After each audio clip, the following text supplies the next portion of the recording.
Today's guest uses history to predict wars, elections, and the end of the world. What's your prediction for 2027? All the ingredients for civil war should already be in place. ICE will be much more powerful than people imagine. The global economy should have collapsed by 2027. A son of Chinese immigrants in Toronto, he grew up poor, invisible, and obsessed with how power actually works. There's no objective reality. Everything is a creation of our imagination. What we do every day is we participate in reality. We create reality. Now a high school history teacher in China, he's predicted Trump winning the election, America's invasion of Venezuela, and recently, the war between Iran and the US. There are three major vulnerabilities of the American military. The first is political will. The American population is not supportive of this war. Second issue is the lack of manufacturing capacity. What America chose to do was offshore its factories to China. Number three, America is not willing to sustain casualties. In this episode, we'll break down the system he uses to predict the future,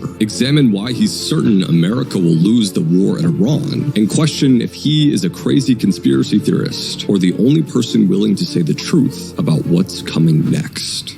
So by 2045, and this is where it gets interesting, what do you think happens in 2045? I think... Professor Jiang, welcome to the Jack Neal podcast. Thanks, Jack. Professor Jiang, you predicted Trump would win the 2024 election, America would invade Venezuela, and most recently, you predicted the war between the US and Iran. Before we understand how you're able to seemingly predict the future, why do you think the US will lose the war with Iran? So I think right now, there are three major vulnerabilities of the American military. And I'll just go one by one. But the first is political will, the lack of political will, meaning that the American population is not supportive of this war. Close to 80% of Americans oppose a first strike against Iran. And only about 40% of Americans today still support the military operation against Iran. So that's the first issue. Second issue is the lack of manufacturing capacity. So to fight a modern war, you need to produce a lot of munitions, a lot of missiles, a lot of tanks. And unfortunately, what America chose to do was offshore its manufacturing capacity, its factories to China. And so that's going to be a major constraint on America's capacity to sustain this war as it drags on. So that's number two. Number three is that America is not willing to sustain casualties, and because it looks bad on TV. And already people are not supportive of this war. So if Americans start arriving back home in body bags, then you can imagine major protests across the nation. So these are the three major constraints on the American military. What I will do now is explain to you why each is problematic. Okay. So the first is the idea of political will. And the reason why political will is important is that in order to win a modern warfare, you have to move towards something called total war. Okay. And what total war is, you structure your entire society to winning the war. Your industry, your culture, your political system all have to be focused on doing whatever it takes to winning the war. So last time America fought a total war was, of course, World War II, and possibly the Korean War. But World War II is a classic example when the entire American industrial base shifted from making cars to making tanks. And that's what you have to do in order to win, because wars take a long time. They take a lot of resources. Your entire population has to be behind it. And unfortunately, Americans grew up watching the Persian Gulf War in 1991, and then the 2003 Iraq War. And these were quick, simple wars that demonstrated America's technological supremacy. It was like a video game. And so the American population is sort of spoiled. It's become indifferent to war and believe that, okay, you know, it's going to cost us a lot of money, and it's not moral, and it's terrible that these civilians overseas are going to die, but it's not really our problem. So, in other words, I doubt whether or not the American population is willing to make the sacrifices necessary in order to win this war. Is this concept of the aura of invincibility that America has? Right, okay. So the idea of the aura of invincibility is how America projects power, right? So America doesn't want to fight a war. America just wants to scare people. And so the way that America has fought wars these past 20 years is using 3 pillars, okay? These 3 pillars are aerial supremacy. So Americans don't send in ground troops. They just attack from the air. And you can't really do regime change from the air. You have to do it from the ground. So the way they compensate for this is by using proxies, right? So you look at the wars in Libya and Syria, where these rebel groups, these insurgents, were supported by American air power. Okay, that's number 1. Number 2 is using propaganda. So controlling the media narrative through New York Times, through the CNN, through social media, trying to give the illusion that this war is just, this war can be won really quickly, and there will be no consequences to this war.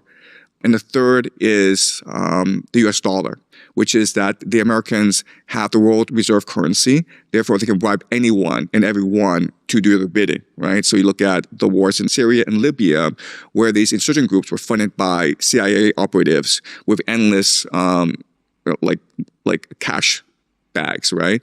So, and these 3 pillars give the illusion of the aura of inevitability and invincibility, which is America cannot be defeated. The problem is that it's just an illusion. It's just theater, right? So when you run up against an enemy who doesn't care, who's like, I'm going to fight you to the end because I don't really believe you, and also I'm not afraid to die, and also you're attacking my home, and I'm not going to just surrender my home to you, then this illusion shatters. And that's the problem in Iran right now. And so when this illusion shatters, then you have to move towards total war, which is, okay, now I have to commit my resources to actually winning this war. And unfortunately, Americans aren't willing to do that yet, right? So the classic litmus test is gas prices. How much are Americans willing to pay for gas prices? And, if right now your concern is gas prices, it probably means you don't really care about winning this war, right? Because if this war continues, it's not just gas prices that are the problem. It's going to be a national draft. It's going to be economic collapse. It's going to be riots in the streets. It's going to be almost civil war in America. That's what you have to do if you actually want to win this war. That's how wars are fought and won in the modern age. Total commitment, total focus in win this war. And again, the question is, do the Americans have the political will to fight and to win this war? And this is a big question mark. And for America to muster the political will, you would also need to see a radical transformation in American society, from one that's a focus on more liberty, individual rights, to more authoritarian mechanisms. The national draft, of course, is the classic example. And so there are ways that you can muster political will. Okay, so false flag operations are one way, right? So back to World War II, right? What dragged America into World War II? Pearl Harbor. Before Pearl Harbor, most Americans were dead set against intervening in the wars in Europe and in Asia. But Pearl Harbor changed all that. It's possible that as this war drags on and more Americans die, then there'll be a surge of patriotism, and more Americans will volunteer to fight this war. It's also possible that as the economy gets worse and worse, as people lose their jobs, as the stock market falters, and people feel a deep sense of anxiety and desperation, they believe that it's important to maintain the empire. Okay, so these are all possibilities, but you will have to make the transition in order to sustain this war. And right now, we're not really sure if America is willing to make the sacrifices necessary. Okay, so that's one big question, political will. And you will need this in order to fight total war. Okay, so that's the first problem. Second problem is manufacturing capacity, right? So again, the issue is that these past 20 years, especially with the collapse of the Soviet Union and the coming of the unipolar moment, America has financialized, meaning that America is the world's hegemon, and so everyone wants to invest in America because they believe it's the safest and best place to invest. And so you have all this money coming from the Middle East, from Japan, from China, from Russia, from Europe. And so Wall Street takes this money and then recycles it into the American economy and creates all these risky financial assets called derivatives in order to recycle all this excess capital, all this liquidity. This is what led to the 2008 subprime crisis. When Wall Street thought that it was invincible, it was too big to fail, it started to engage in all the sort of like risky behavior, and it collapsed the global economy. And it was only quantitative easing, the intervention of the Federal Reserve, that saved Wall Street as well as the American economy. But the problem with 2008 is nothing changed, right? I think that only one mid-level executive was put in prison. And in fact, there were many executives who got bonuses after they collapsed the economy. So we are still in a period in America where there's massive financialization, where it seems as though the entire economy is a Ponzi scheme. And so there are two major bubbles right now. There's the AI data center bubble, which is, these companies, 7 of them, spending trillions of dollars and building these data centers, creating a product that no one actually needs or wants, right? That's the first problem. Second is the private credit bubble, which is very similar to 2008 great financial crisis. So America is addicted to finance. Or another way of saying that is America is addicted to gambling. Right? So if you're rich, you put your money in the stock market. But if you're not rich, if you're young, you gamble, right? There's all these gambling sites now that are very popular, that are accessible. Meme coins as well are a great example of financialization. It's gambling, right? Cryptocurrency, gambling markets. It's all this get-rich scheme that's being promoted in America. So in order to fight this war, you can't do that because you need to move towards manufacturing. You need to move towards resource exploration and exploitation. And Americans don't really want to do the gritty work anymore, right? So back in the 50s and 60s, Americans were proud to be factory workers, to actually create stuff. And now I think that blue collar work is sort of like what illegal immigrants do. It's not what real Americans do. I'm sure there are lots of Americans who would love to work in a factory until they actually work in a factory and recognize how hard it is. So that's the second question. Are Americans willing to return to the factories and do the hard work of building the manufacturing sector in order to win this war? Okay, that's the second big question. Okay, and the third big question is this casualties. Are Americans willing to die in the Middle East? And the problem is that, again, Americans don't really know what war is, right? So, if you think about it, all around the world, if you fight a war, you lose the war, well, your kids die. You die. Your family dies. Your nation dies. The memory of who you are dies. War has consequences. But you know what? These past 40, 50 years, America has fought many wars, and it's lost many wars. It lost Vietnam, it lost Afghanistan, it lost Iraq. And the consequence for America is this. You have these 4-star generals put in front of Congress, where for a couple of hours, they're harangued by congressmen, and they feel kind of, uncomfortable. But that's it. Right? Like, there's been no consequences for America when America loses a war. And that is ahistorical. That's not normal. And unfortunately, this time it's different. If America goes into Iran with ground troops, if it's committed there for 4 or 5 years, if America loses this war, it means the collapse of the American economy. It means the collapse of the global economy. And it means the collapse of the petrodollar. The American dollar as a world reserve currency. It basically means Americans are now poor. Okay? And so, so these are 3 big questions. One is the nation able to unify politically around the idea of winning this war in the Middle East, to believe that it is a cause worth dying for? Second question is America willing to transition its economy from financialization back to manufacturing? which would actually mean radical social transformation.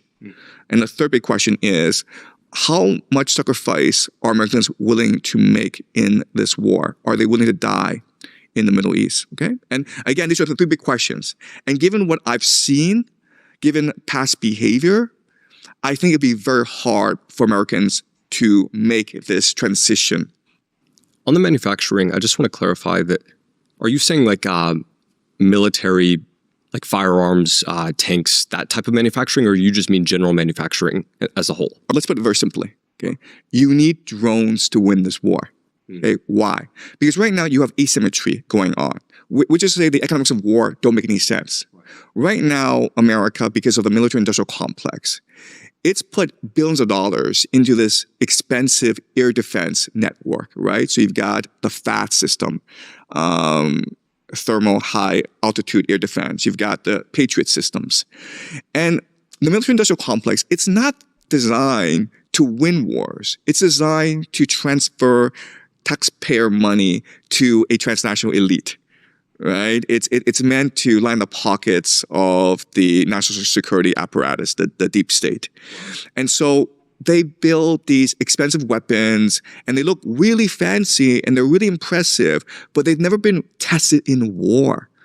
Okay? So now we're seeing what these systems look like in war. And it's been an embarrassment for America because you've got these aircraft carriers, the Gerald R. Ford nuclear-powered aircraft carrier, the most advanced in the world, $13 billion price tag. It's done nothing in this war. In fact, it sort of ran away from the theater because of this laundry fire. And people are speculating that it's not really a laundry fire. It was like they were hit by a drone or a ballistic missile. So the Iranians have proven that they can actually attack and sabotage these supposedly invincible war machines. So $13 billion, Gerald Ford, and it's afraid to fight, okay? That's number one. Number two is, you've got these most advanced airplanes, the F-35, the most advanced in the world, cost $100 million each, took 26 years to fully develop. It's supposed to be stealth. You can't see it. The Iranians shot one. It was forced to make an emergency landing. What did they shoot it with? We're not sure, but it was probably a missile of some sort. So meaning that the Iranians were able to, with their low technology radar, lock onto an F-35, the heat signature, and launch a missile at it. Okay. And also, I mean, like, let's be realistic. These are very complex machines that are being asked to fight a war of attrition, meaning they're going in every single day for a long time. And when you have this, very, very expensive technology, eventually you're going to have maintenance issues.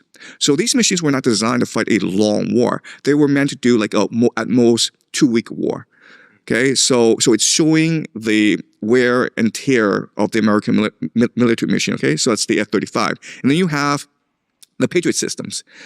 And unfortunately, if you look at what's happening in the Middle East and in Israel, there's a lot of leakage. Okay, these things are billion-dollar machines, and they're supposed to defend your air. But these cheap Iranian drones are getting through. So let's go back to the economics. Right now, a Patriot missile, to shoot one Patriot missile in the air, costs about $1 million. The Iranians use the Shihad drones, which cost anywhere from between $20,000 to $50,000. You will need about 2 to 3 Patriot missiles to shoot down one of these drones. So the economics doesn't make any sense. For you to win this war, you have to shift the economics to make it much more sustainable. And that basically means mass manufacturing drones. That also means, unfortunately, ground troops, right? Because the problem with air defense is it defends against air. So it is silly for America to send in these advanced fighter jets into Iran against their air defense systems. It doesn't matter even how low-tech their air defense is. Eventually, they're going to shoot down some planes, and they have shot down 2 planes already. Yesterday, it was reported they shot down an F-15, and now they're looking for the pilot. The way you counter air defense is you use ground troops, use infantry to clear the air defense so that so you can establish aerial supremacy. But it's almost impossible to establish aerial supremacy against an opponent without ground forces. Okay, so if America is to win this war, it needs ground forces and it needs to have factories mass produce drones as much as Iran is producing drones. So look at the war in Ukraine. If you just go to the front lines, it's just all fiber optics, right? I mean, you go to these villages, it's like webs of fiber optics. Why? Because the drones have fiber optics attached to avoid jamming. Right.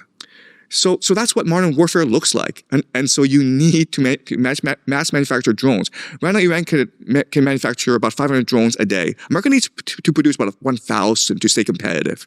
Why is Iran a perfect example of asymmetric warfare? And can you define asymmetric warfare just simply?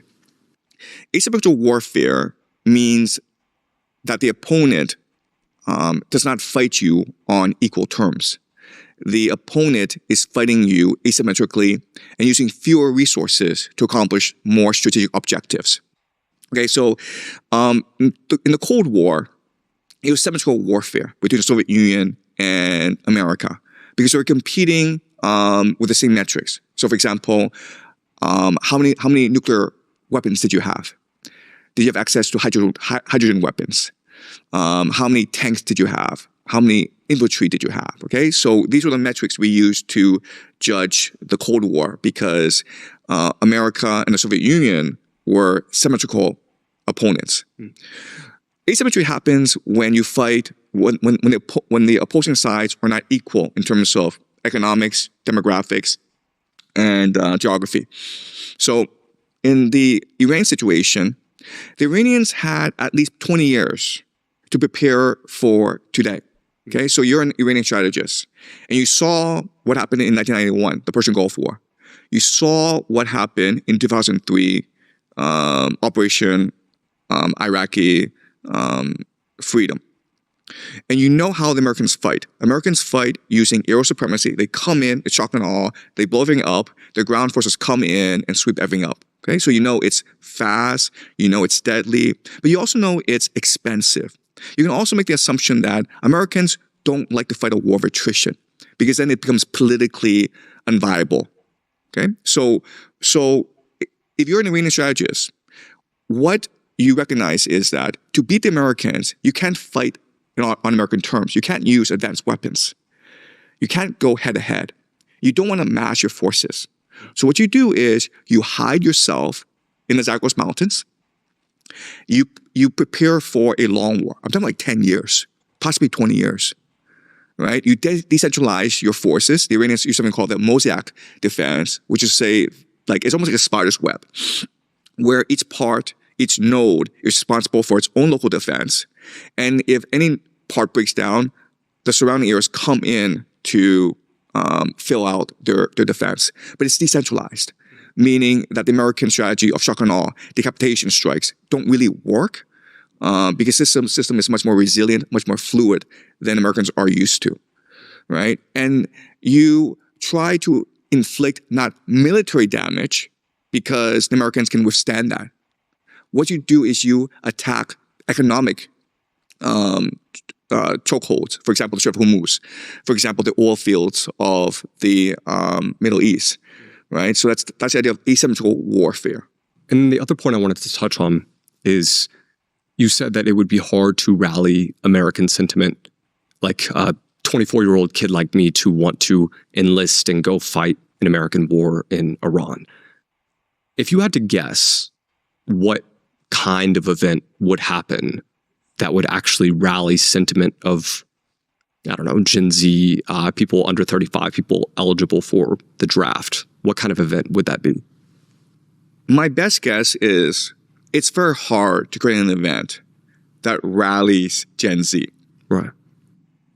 But there is a solution because the idea of fighting this war is you need ground troops to soak up the air defense. You need ground troops to soak up the artillery and the drones, right? This is the economics of war, meaning you're trying to win this war more efficiently than your opponent, right? So if they are if they have $50,000 Shahed drones, then you need a resource, a weapon that's cheaper than that.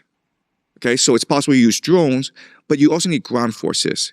And so where can you recruit expendable ground forces. And it's going to be illegal immigrants, right? So the idea that you're going to have a national draft and all these Gen Z kids who have pretty comfortable lives compared with their parents' generation, right? And they're going to go off to a desert, a mountain fortress, and they're going to go and die and be basically cannon fodder. That to me sounds a bit absurd. But what you can do is you can organize a national draft and then have so much political fervor. People are protesting so much because, quite honestly, Gen Z would rather go to prison than go to Iran, I would think, right? But then what you can do is you can transition and say, fine, let's do a compromise. Let's have the illegal immigrants do this, right? So it's your choice. You can either go back to Latin America, or you can go to Iran and win citizenship for your family. Not just for you, but your immediate family, your children, your parents, your wife. And quite honestly, I hate to say this, but for a lot of illegal immigrants, this is actually a pretty attractive offer. So if I had to guess, I think they will try false flags, and I think they will have a national draft, and I think this will not work out.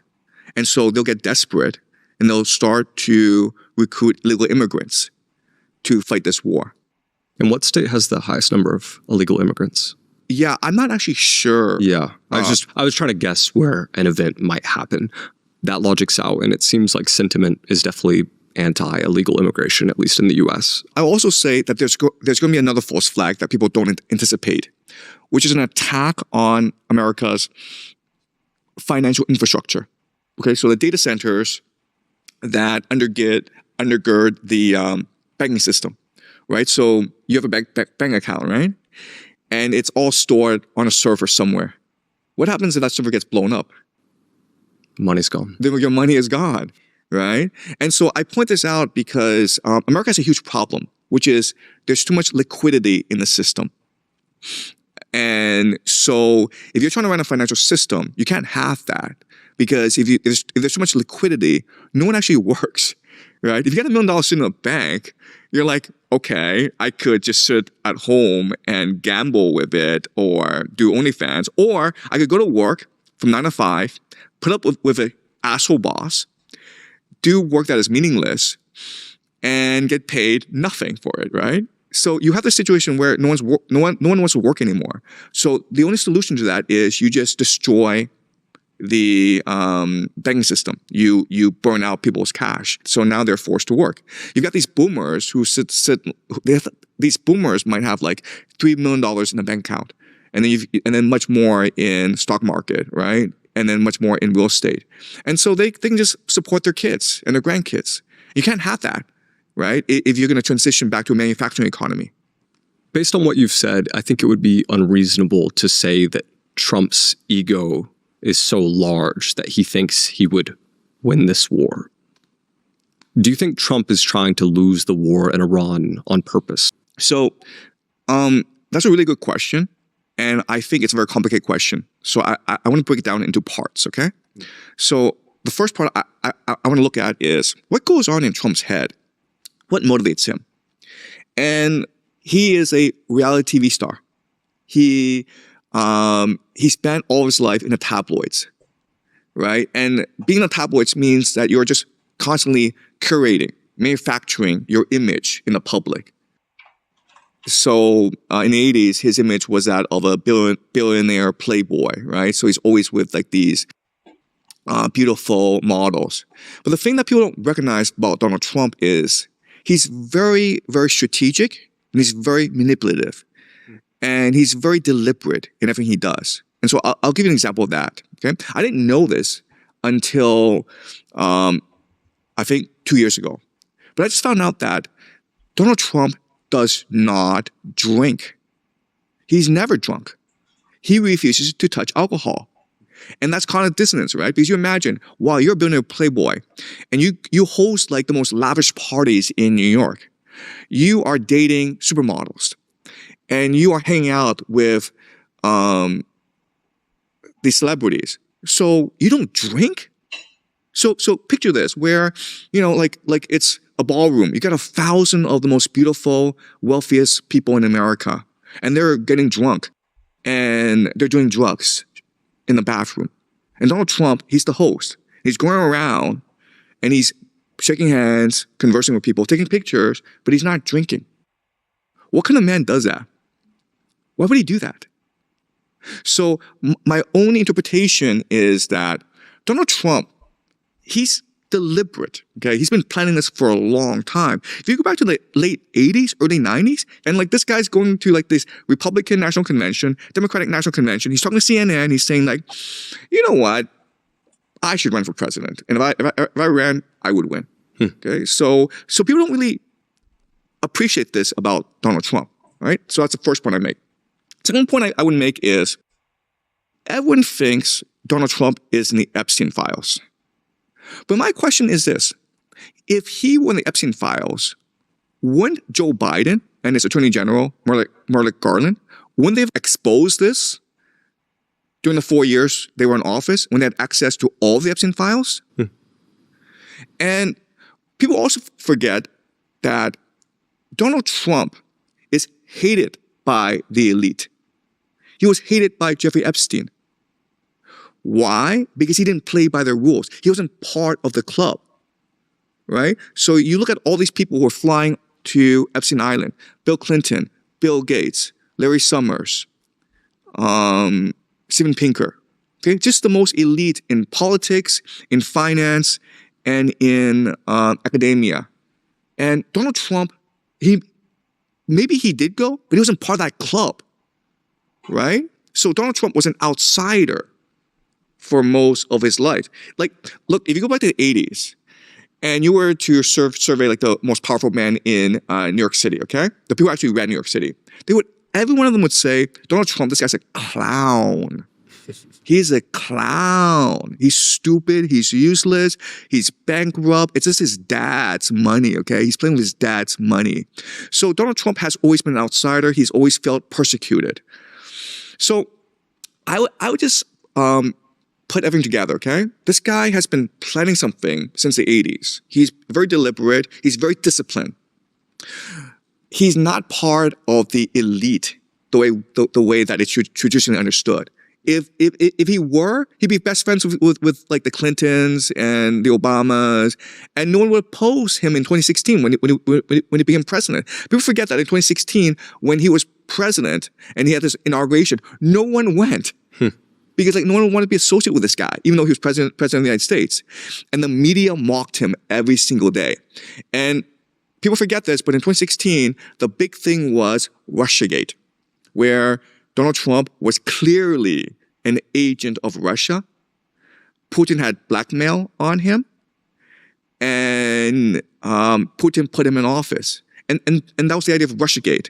And that was something that the mainstream media promoted every single day. And it turned out to be a nothing burger because Robert Mueller did an investigation. And if you just looked at the Mueller report, he just said it very clearly in the report. There's no evidence at all linking Donald Trump and his family to Vladimir Putin. And I would say the same thing about Jeffrey Epstein, where I'm sure that Merrick Garland had a huge team looking for anything that could incriminate Donald Trump. There was nothing in the Epstein files. So this is a guy who associates with like the most perverted, the sleaziest people on the planet Earth. But he himself is not implicated in whatever they do. That's really strange. All right, so all I'm saying is that I think Donald Trump is much more deliberate, much more methodical, much more strategic than people give him credit for. The issue, though, is what does he want? Okay, so that's the second part of the question. What does he really want? And Americans think that, Donald Trump, he's corrupt. He wants to be the richest man in America. And that doesn't really hold water because if he wants to be the richest man in America, why is he pissing everyone off like this, right? Why doesn't he just sell himself out to these secret societies, these billionaires? Why antagonize them the way he's done, right? With in 2016, he was like, let's kick out these illegal immigrants. Let's not go fight any more wars. These billionaires have been stealing from the country all their lives. Like, why antagonize the powerful like this, right? So the idea that Donald Trump is only interested in money doesn't really hold water. So here's my theory of Donald Trump. And again, let me know if you have any questions, okay? Right. But he believes in his heart he is on a mission from God to save America. That's literally what he believes. He believes every day when he's alone in the bedroom doing Twitter or watching Fox News, God is whispering in his ear. He feels he has a divine connection to God that no one else does. He feels that he's almost like Jesus, where he's on a secret messianic mission that only he understands, but no one else does. But that's the curse that he has to suffer in order to save America. That's what he believes, right? And then the question then is, what's his mission then? If you just look at his rhetoric, if you look at his actions, he has a certain worldview, which is that America has been co-opted and corrupted by the transnational financial elite. Wall Street, the City of London, Bank of England, okay, Bank of International Settlements, okay, just the transnational capital. And as a result, America has lost its purity. America fought a revolution to get rid of these guys, right? And now they're back and they control the Federal Reserve. They control the military-industrial complex. They control the deep state. It's all the same people, really. And so America is forced into these wars overseas. America is forced to allow illegal immigration, which dilutes the purity, the heritage, the culture of America. And without identity, without culture, without history, who are you? What are you? Right?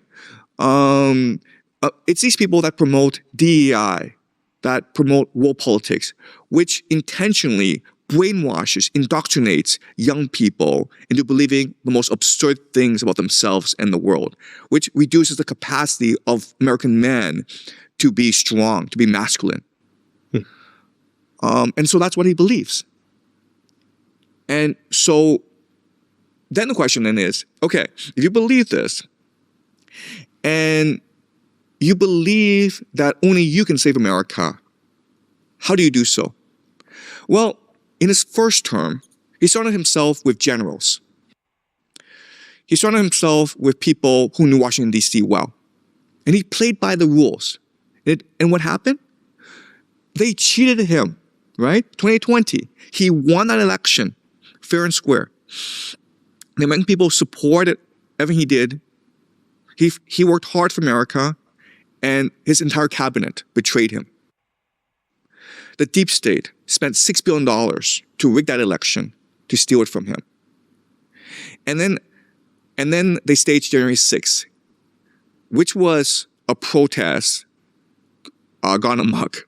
But they called it an insurrection and they impeached him. And they tried to put him in jail, or at the very least, prevent him from ever standing for re-election again. They tried to destroy him. Then after he goes home to Mar-a-Lago, they raided his home. For what exactly? For having confidential information? Listen, in Washington, D.C., everything is confidential. If I give you a piece of paper that's not my name on it, it's confidential, right? And you take it home, well now you have a state secret sitting in your garage. Joe Biden had state secrets in his garage in Delaware, okay?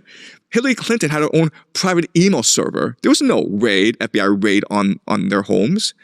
Then you have lawfare against Donald Trump. You had like lawsuit after lawsuit. They tried to bankrupt him. They tried to put him in jail. And so Donald Trump recognized that the strategy of trying to work with the deep state, the strategy of trying to confront these guys head on, that's not going to work. So in the second term, he's changed his tact, okay? His strategy is now, I'm going to give these guys all that they want. I'm going to do exactly what they tell me to do. Right? And so what the strategy here is actually interesting. Because in China, there's a strategy that managers use to destroy people who threaten them. And it's called peng sha in Chinese. But the idea of this is you flatter someone to death.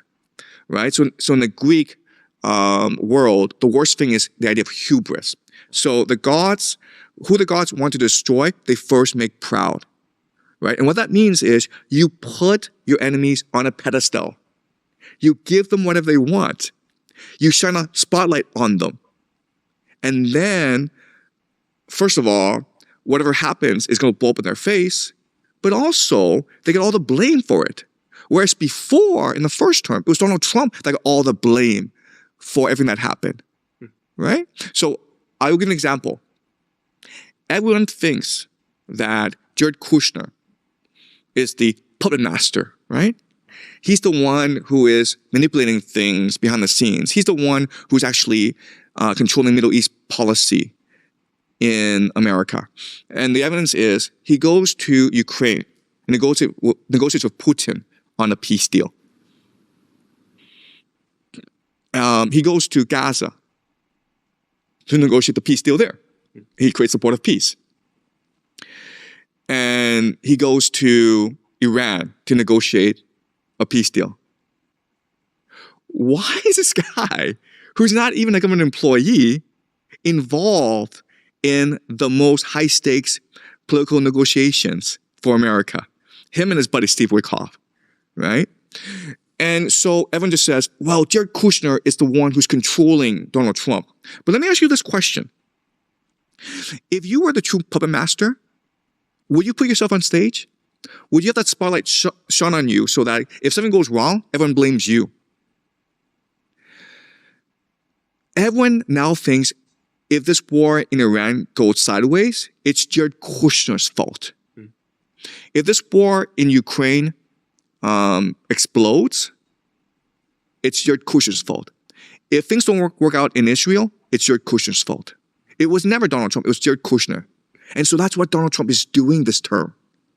He is letting his enemies get on stage and make complete jackasses of themselves.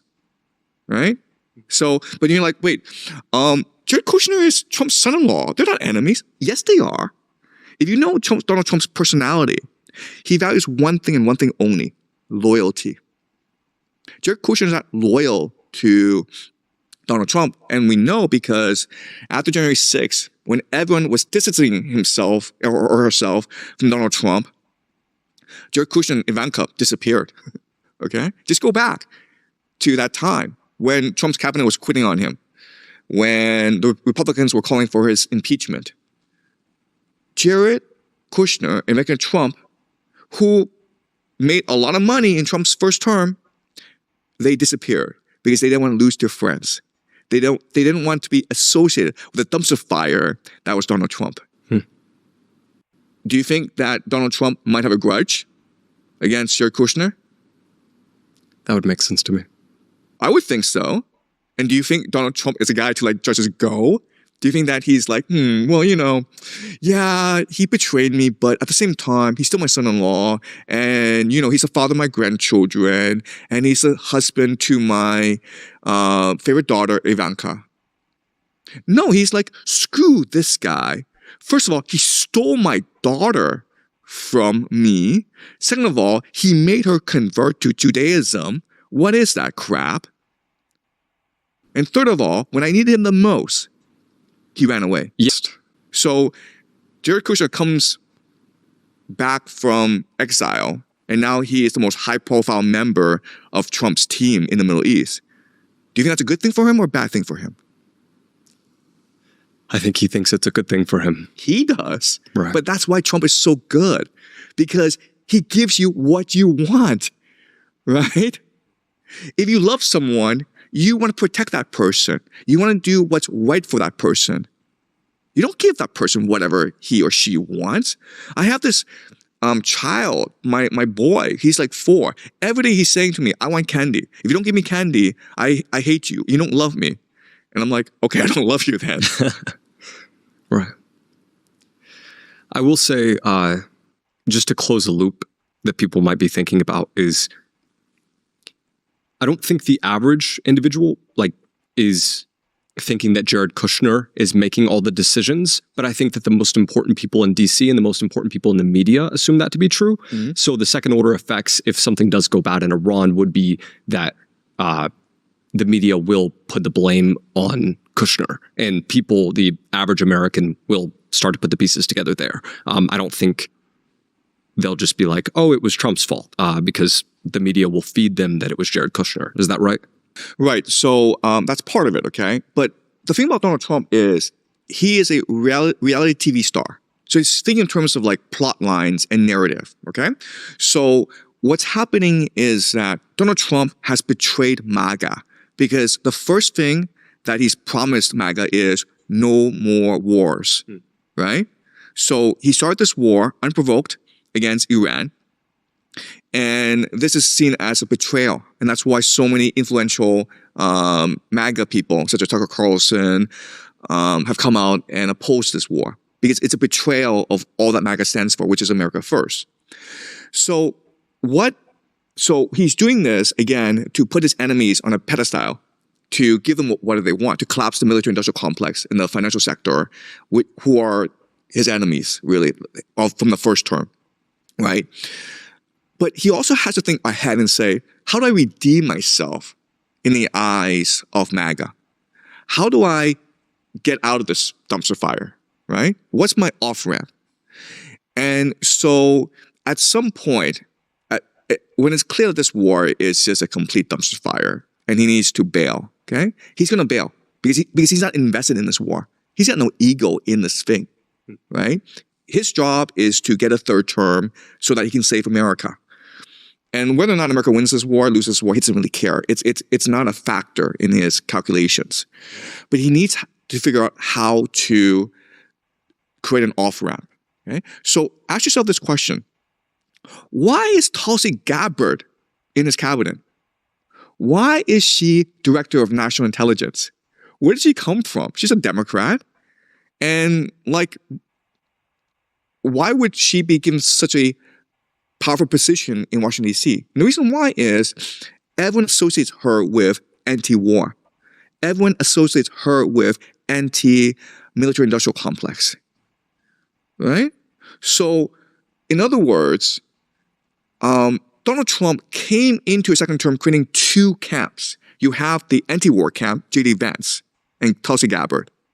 And you have like the pro-war people, Marco Rubio, Jared Kushner, Peter Hegseth, right? These guys. So it's clear that there's this mass division in the White House. So why would Trump do that? Because Trump is trying to create a narrative where at first he was bamboozled by Marco Rubio and Peter Hegseth and Jared Kushner and Steve Witkoff. But then J.D. Vance, Tulsi Gabbard, they pray to God or whatever, and he saw the light. And then he joined J.D. Vance and Tulsi Gabbard in opposing this war. Okay? And that's his off-ramp. And then J.D. Vance and Tulsi Gabbard will say to MAGA, we have to forgive him because he's our only hope to stop this war. Before we get into some of your other predictions, I want to understand how you make them. What would you say is the most important framework you use for evaluating the past, present, and the future? Like, how do you predict the future? Sure. So in my predictive model, there are 3 pillars. Okay, the most important is game theory. Second is historical patterns. The third is eschatology. So I'll explain one by one, okay? Game theory, okay. So game theory, I used to play a lot of poker, Texas Hold'em poker. And when I'm playing poker, it's usually tournament poker. So I have a lot of time to kill. So I spent a lot of time just analyzing the metagame, okay? Like who are these people? Why are they doing what they're doing? And what I discovered playing poker is that there are no dumb players in the game. They're all rational, but they have their own different perspective on how the game should be played. So the worldview drives their strategy, which drives their action. And if you spend enough time just analyzing a player, you can figure out the person's entire strategy. And then I recognized that, okay, well, we can apply this metaphor to geopolitics, which is to say that each nation state has its own particular worldview as determined by its culture, its history, its political system. And then it's going to take this worldview and develop a strategy for how to navigate the world. And sometimes these worldviews will come into conflict with each other. And so once you start to recognize that the world is not set by a universal standard, but rather that the world is flexible and dynamic and open, and that each player is participating in a zero-sum game and trying to optimize his or her advantage in this game, then the world makes a lot more sense. But the problem with this is to do game theory properly, you would need perfect information, right? So go back to the poker table analogy where if I'm able to see everyone's cards, right? If I'm able to see everyone's minds, then I can predict exactly how they behave, right? But you don't have that perfect information. You can only make guesses. And this is even more true in geopolitics because you don't have access to the nation's top minds. You don't know who the leaders are. You don't understand how the political system works. You don't understand this dynamic, so it's very hard for you to gauge their behavior. So what I do next then is, fine, I don't have this perfect information. In fact, I don't have most of this information. But am I able to go back in history and look at events that are similar to today? And then am I able to draw analogies between the past and the present? And this will help me, okay? And the third thing I will look at is the idea of eschatology, okay? And eschatology, do you want me to explain what eschatology is? Or? 100%, yeah. Okay, sure. Okay. Eschatology comes from the Greek word eschaton, which means the end. So literally it means the study of the end. What it means is that each religion has its own understanding and theory of how the world ends or how we become reunited with God.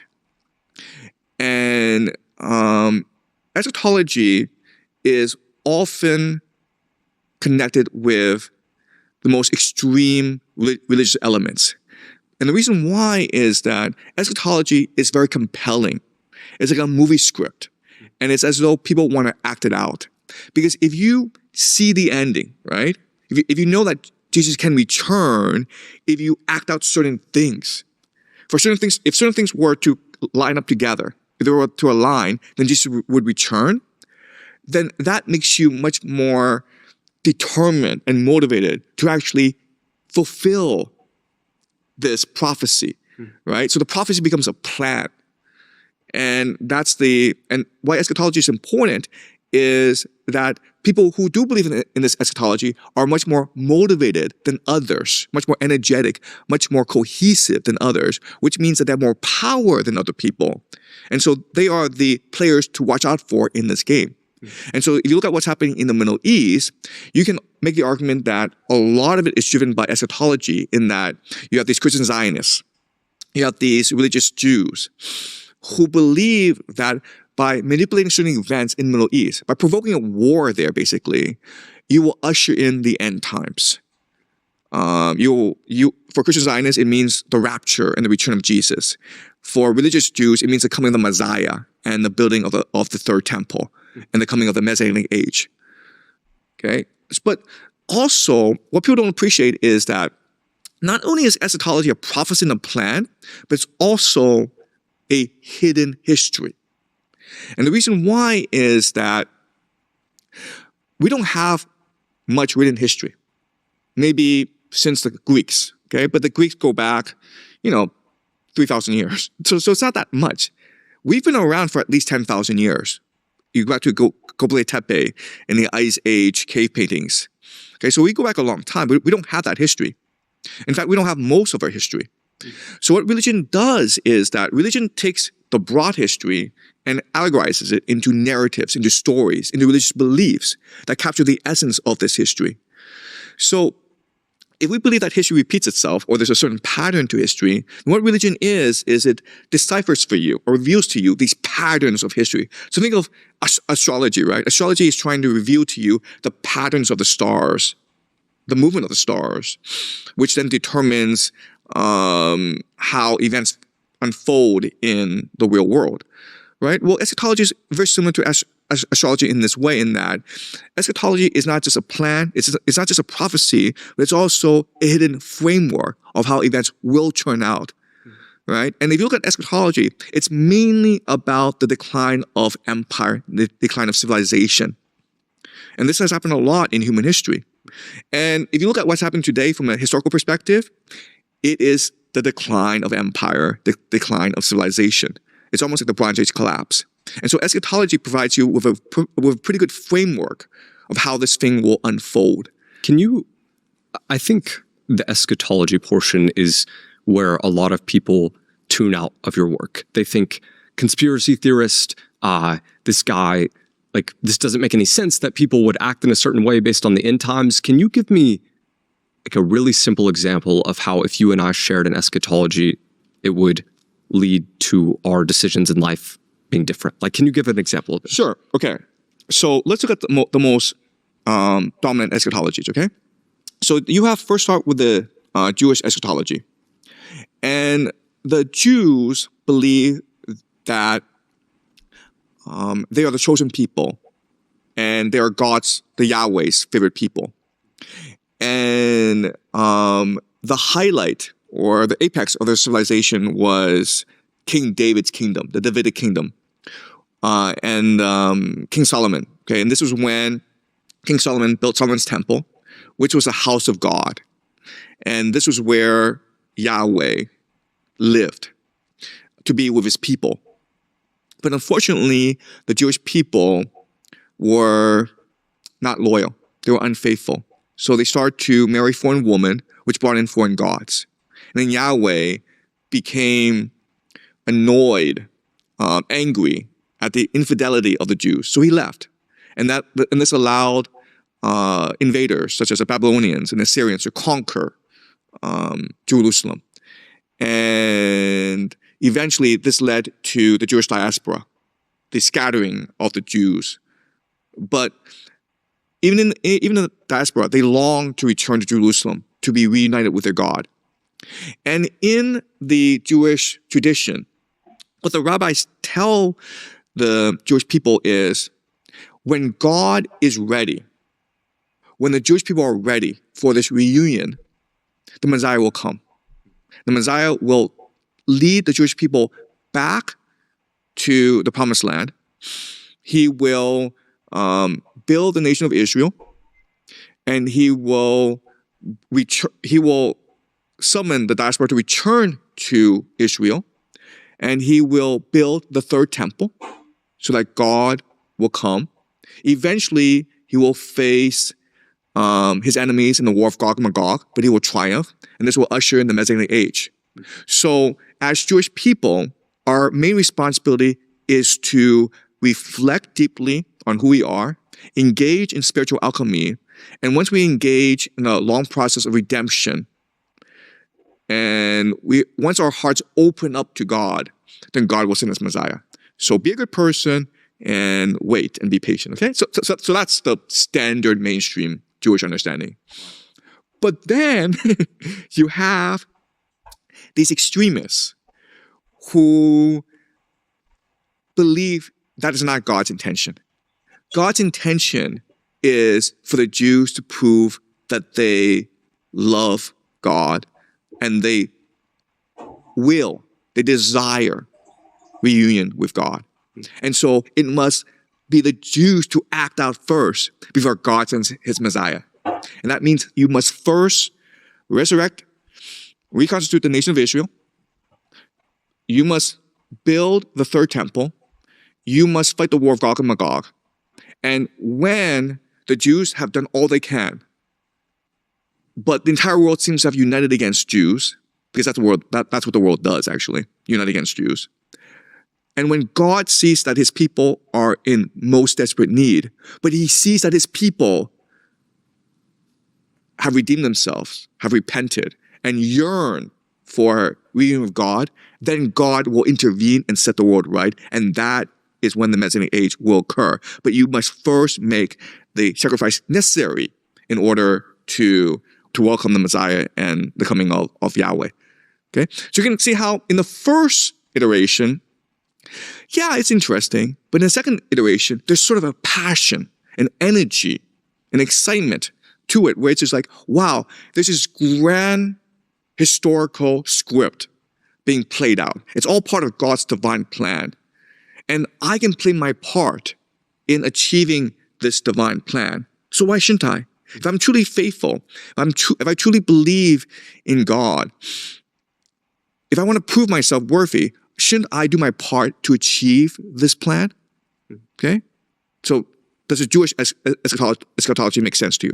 Yeah, that definitely makes sense. And I do want to clarify for people that you're not saying that these eschatologies are necessarily real. You're saying that this is what the people believe, so it changes the way that they act, and that's how you use it to predict the future. Do you think it's important for people to understand the law of eschatological convergence to understand how you predict the future? Sure. Okay. Hey.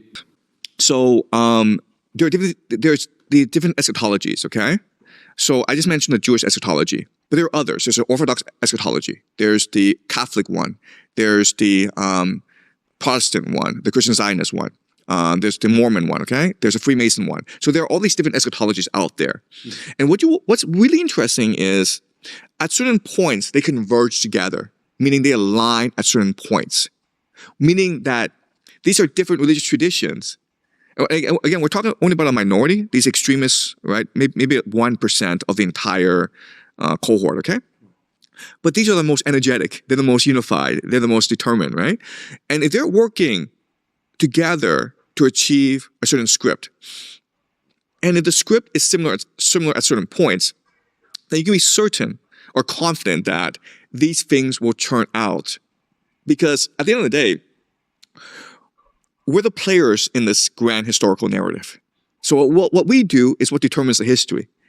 So if you just look at certain convergence points, it's amazing how they align, okay? So one major convergence point is the reconstitution of the nation of Israel. This happened in 1948. Then another convergence point is war and chaos in the Middle East, which is happening right now.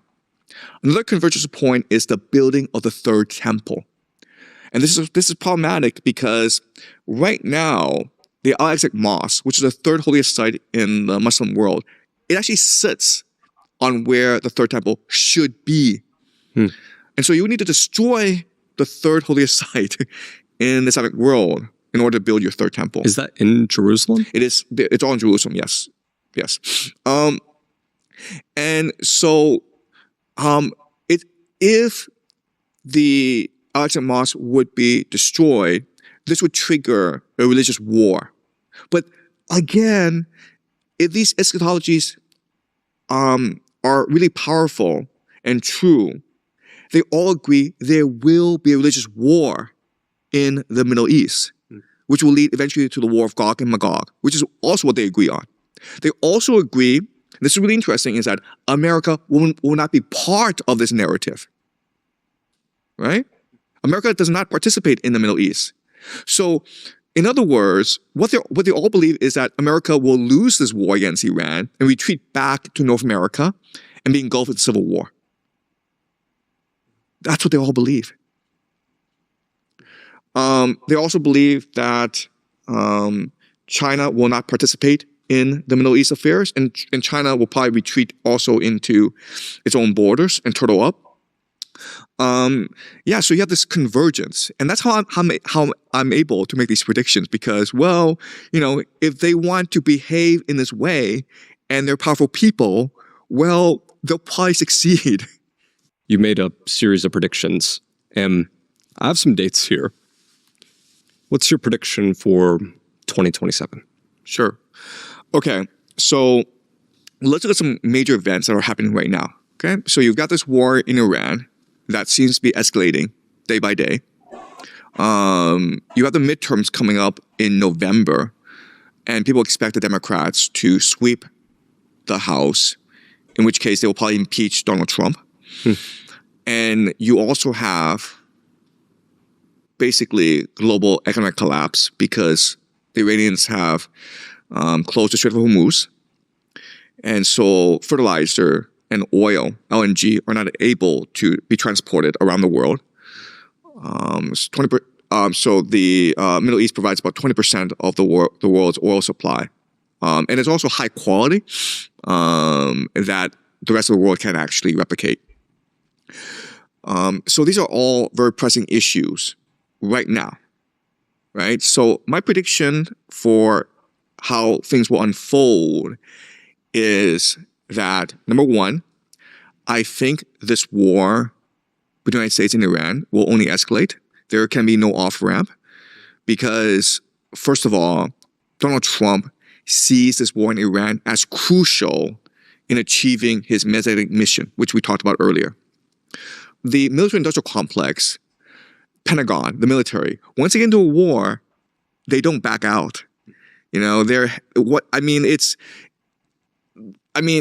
human nature, right? Where it's some cost fallacy, where you've already invested so much into this war.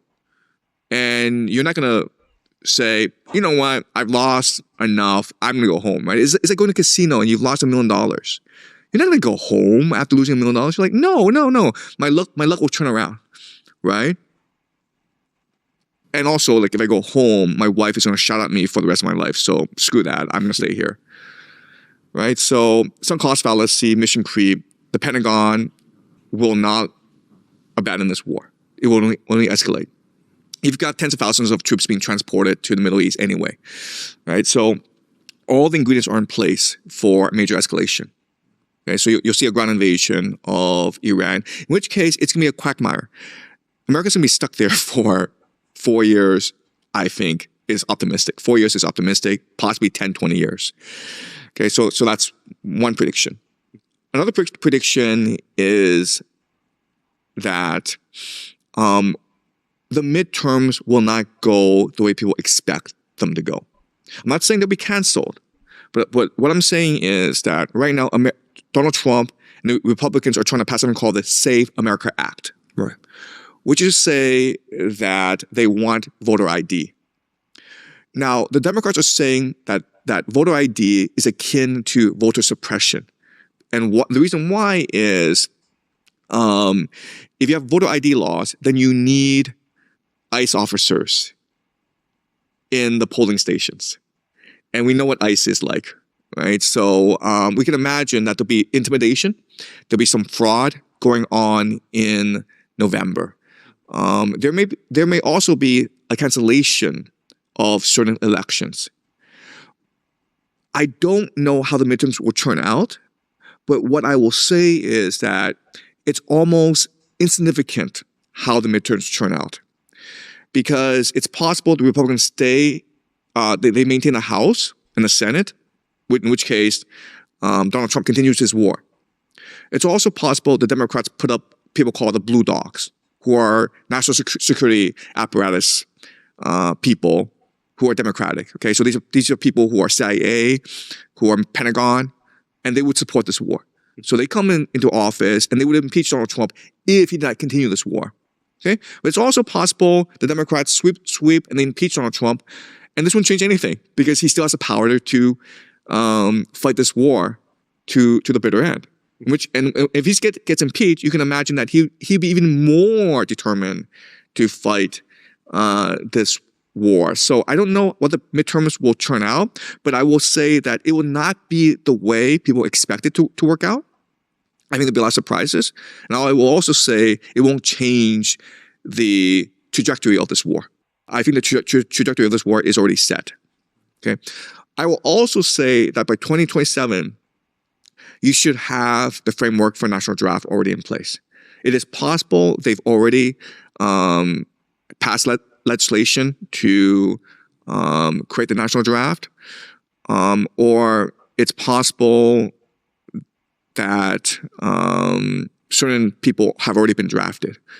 I think by 2027, ICE will be much more powerful than people imagine. I think they want to deploy the National Guard to all major cities in America because they're preparing for economic collapse, they're preparing for financial collapse, they're preparing for the national draft. And they will need law enforcement and National Guard in all the major cities, especially in democratic cities like Los Angeles and Boston and Chicago, where they expect the resistance to be the greatest.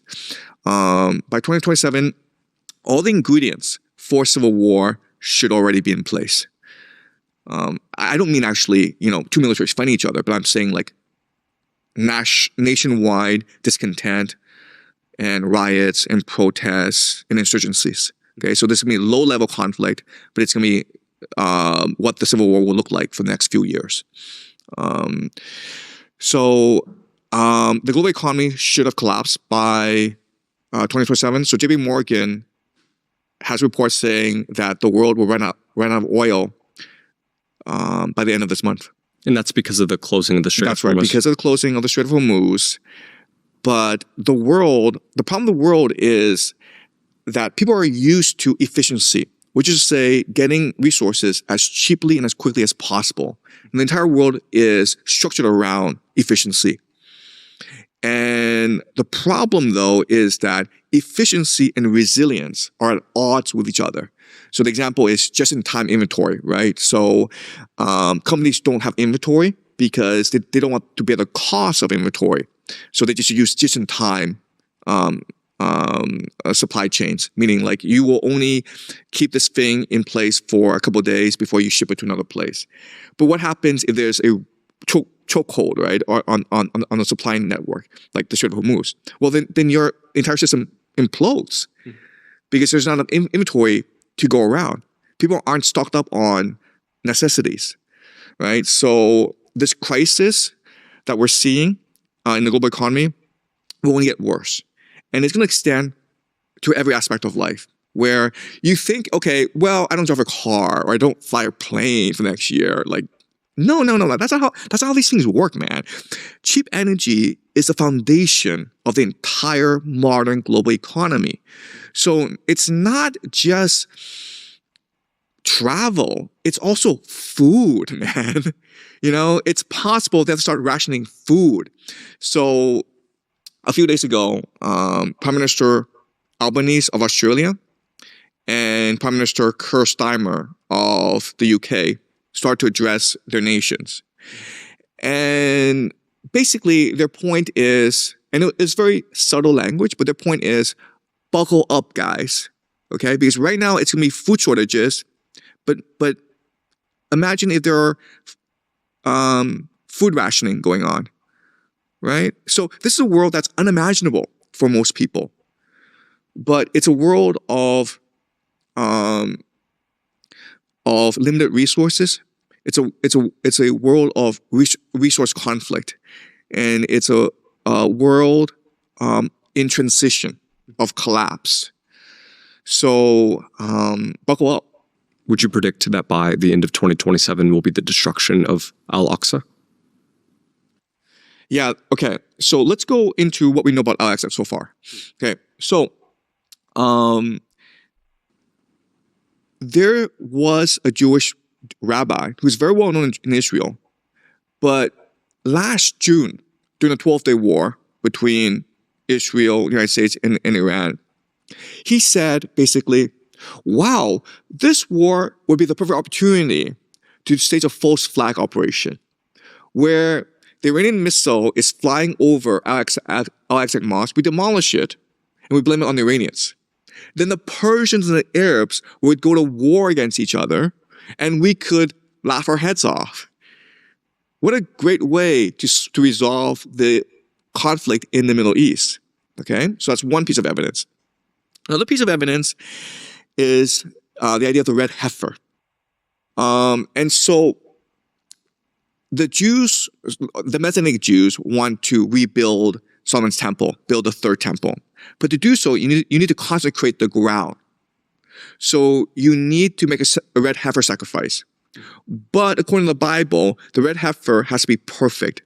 And so there's this guy, this farmer in Texas, who spent years and years, millions of dollars, genetically engineering perfect red heifers. Then he shipped them to Israel. And so once they have destroyed, they make the red heifer sacrifice and then build the third temple, okay? The third temple itself has already been designed and built brick by brick. There's something called the Temple Institute in Jerusalem, and they have built the third temple. And all they do is move the third temple from the current location to the Al-Aqsa Mosque location. So this can happen right away. Okay? That's another piece of evidence. Also, we know that there have been archaeological digs under the Al-Aqsa Mosque these past 2 years. So if you want to do a controlled demolition, right? Well, that's what you do. You pretend it's an archaeological dig. You implant explosives under the Al-Aqsa Mosque, and then you pretend it's an Iranian missile, and then you blow up the Al-Aqsa Mosque, and then problem solved, right? It's not, we didn't do it. It was the Iranians who blew it up. Then you had Netanyahu last week say that an Iranian missile was just so close to the Al-Aqsa Mosque. And he said, it was so close, and there's a great danger that the Iranians will blow up all these holy sites, the Church of the Holy Sepulchre, the Western Wall, the Al-Aqsa Mosque. The Iranians are that crazy, so watch out. It could happen. Okay? So you have all these things lined up, and you have to believe that given the fact that right now Israel is run by these religious fanatics, given the fact that for decades, these religious fanatics in America, the Christian Zionists, have been supporting Israel. And given the fact that this war provides perfect pretext and excuse to destroy the Al-Aqsa Mosque, they'll probably try something, okay? But when, I can't say. It could be 2027. It determines on how the war goes. And also, the thing about these religious people is, they believe in astrology. They believe in numerology, okay? So if they were to do this, there has to be a ritual, and there has to be a astrological alignment. Right. Right? So they haven't planned it out, but I don't have access to this information, so I can't tell you, but they probably haven't planned it out. And they'll probably enact a ritual involving a false flag in order to destroy the Al-Aqsa Mosque. That's my guess.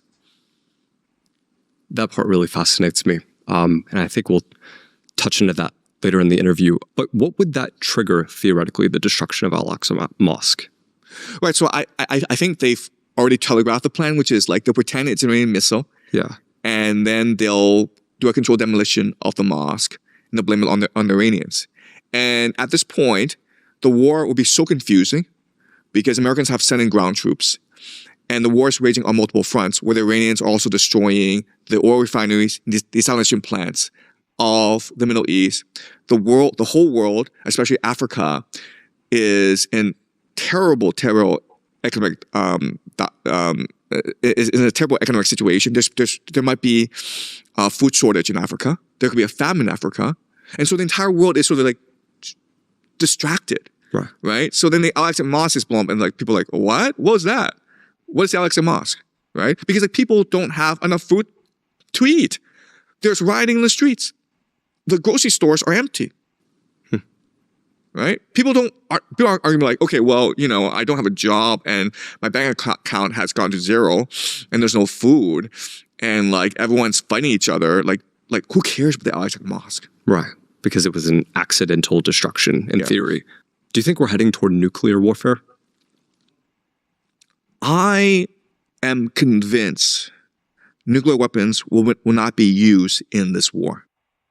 And the reason why is, according to game theory, Iran, Israel, and the United States do not benefit at all from the use of tactical nuclear weapons.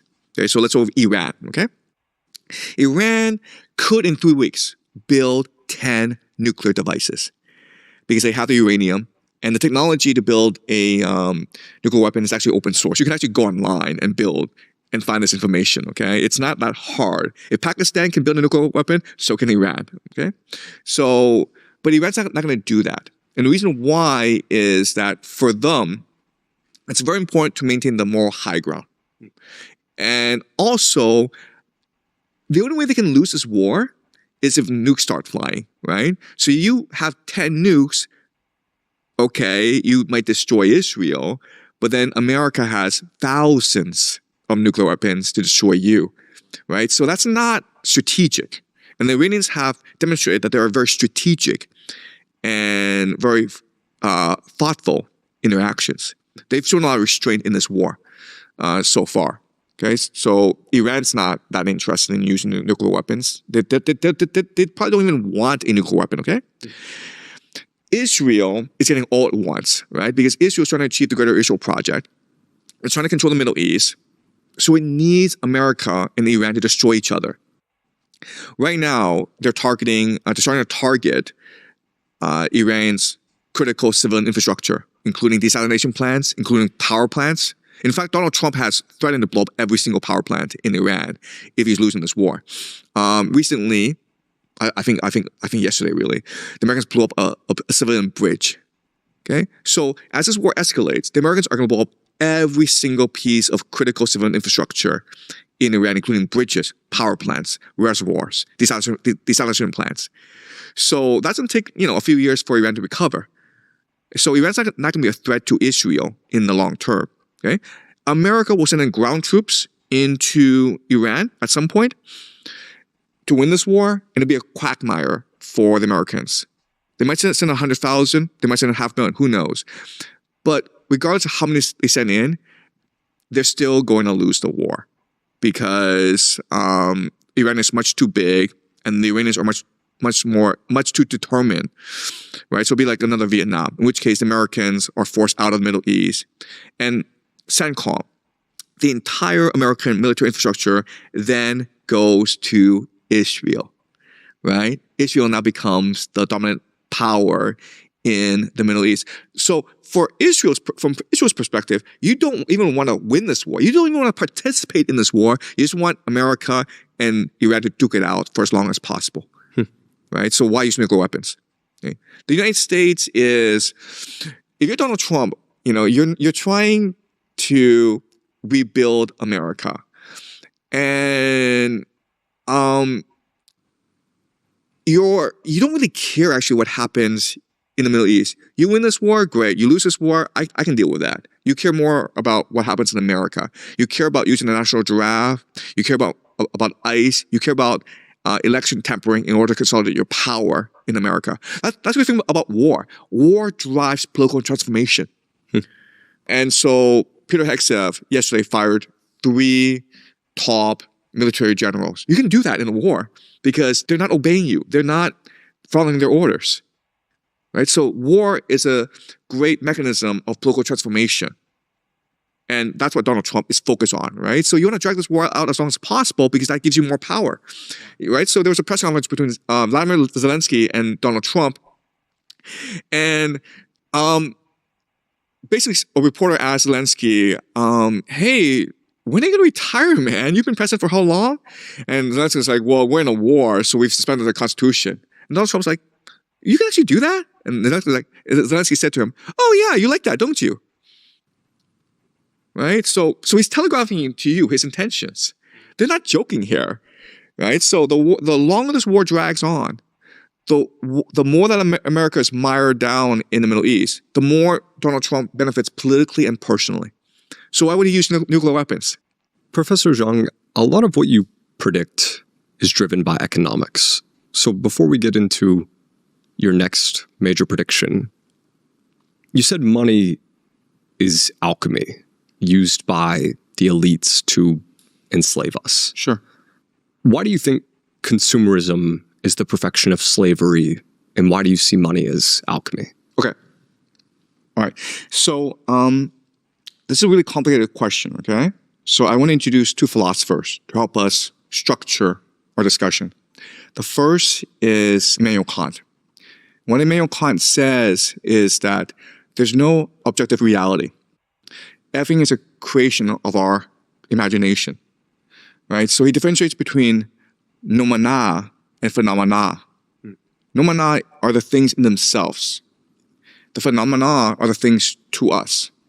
And so what we do every day is we participate in reality. We create reality because we filter reality using time and space. So time and space exists to us. They are what is called the ego. But time and space don't actually exist outside of us.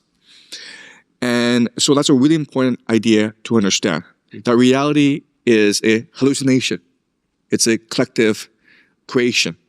So whatever we imagine reality it to be, reality becomes. Okay, so that's the first idea. Second idea is Plato's cave. So in his book, The Republic, Plato writes about the allegory of the cave. So imagine a cavern, and everyone, about 1 million people, are living there. They're all lined up one by one, staring at a wall. Okay, and they're chained to this wall, and their necks are shackled down. So they can't even move their necks to look around them. They can only stare directly into the wall. And behind them are some people, they, okay? Plato never clarifies who they are. It doesn't really matter who they are. Okay? But what they do is there's a fire behind them, and they take puppets, and they reflect these puppets onto the wall. And so the only thing we can see is the wall, right? So we see these shadows, and we think that this is reality itself. Okay, we know better. You and I know better, but the people inside the cave, because they've never been outside, they've never seen sunlight, they don't understand the concept of shadows. So they think these shadows are reality itself. And so what they do is they give names to these shadows. They create stories out of these shadows. They create a religion out of these shadows.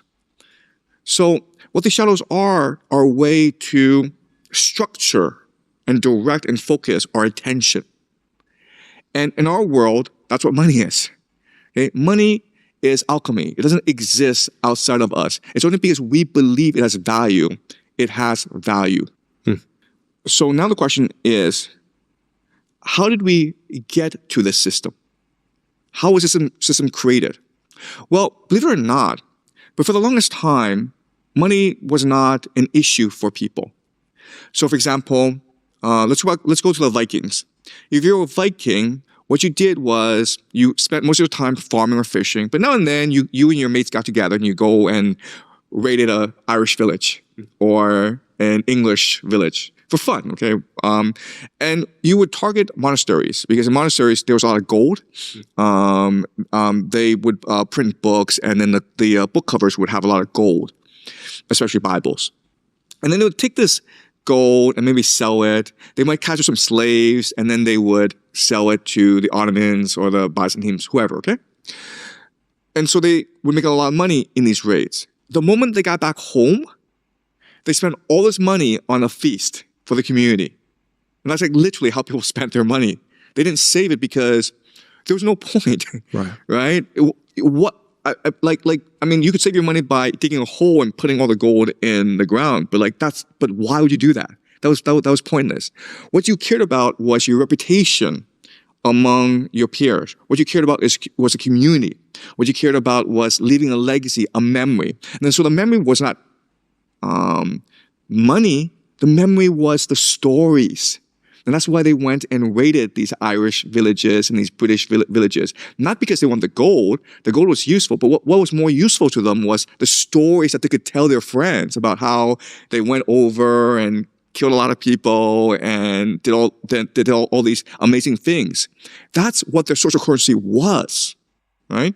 What they want to do was like sit in their longhouses in the cold of winter, and there's a fire, and they would tell each other these stories of, this great hero who went to Iceland and founded the colony there, and then he died for some silly reason. Okay, but they had all these great stories, and we still have them today. The sagas, right? The Norse sagas, and they're wonderful stories, and that's how most people live their lives in human history. This changed at a very particular time in human history. And the year is 1694, okay? 1694. The reason why is the Bank of England was chartered in England at this time. 1688 is something called the Glorious Revolution. So think of the Glorious Revolution as a marriage between two Protestant empires, the British and the Dutch Republic.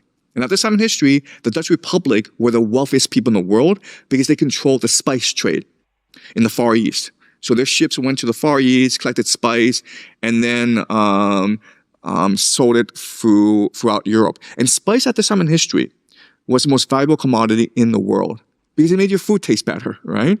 You couldn't actually use gold, but you could use spices. So spices were the most valuable commodity in the world, especially from the Far East. Cinnamon, nutmeg, peppercorn, these things.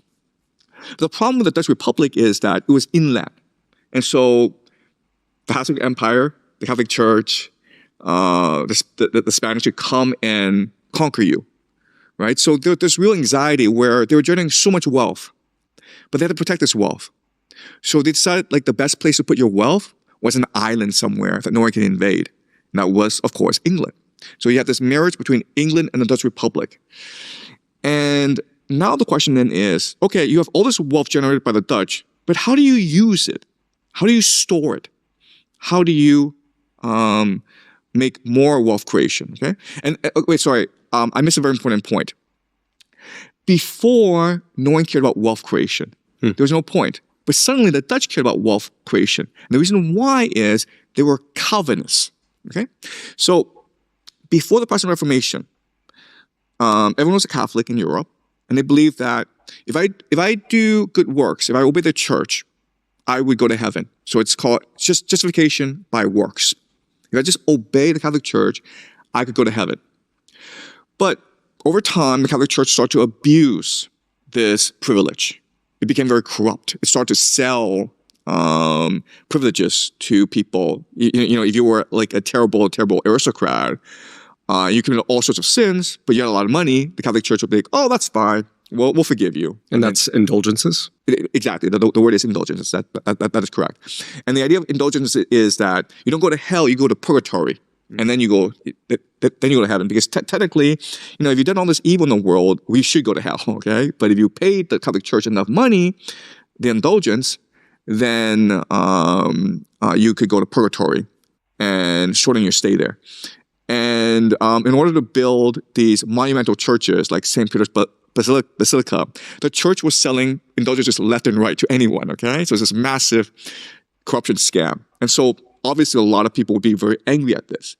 And so people like Martin Luther and John Calvin, they started to question the authority of the church. And their main theological dispute is, you shouldn't be able to go to heaven just because you have money or because you bribe the priest. You should go to heaven because you have faith. But then the question then is like, how do you prove you have faith? And so John Calvin proposed the idea of double predestination. And the idea of double predestination is that at the beginning of time, okay, before God created anything, he determined who would go to heaven and who would go to hell. That's double predestination. So it didn't really matter if you obeyed the Catholic Church. It really didn't. The Catholic Church had no authority over you. So just ignore it and focus on your own internal salvation, right? But then the question is like, okay, then how do you know that you're one of the elect? Well, because you're successful in life, because of your wealth. So the more wealth you generate, the more you know that God favors you. But it was important not to spend this wealth, because then you show you are lustful, you are sinful, right? So this creates a very complex psychology where you are anxious to make as much money as possible, but you can't spend any of it because you don't want to show that you are sinful. And this is what led to the modern financial system, right? Because now, the Dutch Republic, everyone's putting the money in the bank, and so the Dutch Republic can now take this wealth and then invest it in other places, okay? And this is what leads to capitalism. And why is wealth specifically like a sign that you're favored by God? Right. So the question is, how do you prove you're one of the elect to yourself as well as to others? And the answer is through your success. Because at this time in history, everyone believes in God, and everyone believes that God is a source of your luck, right? Right. So if you have a good life, it means because you've been a pious person and God favors you.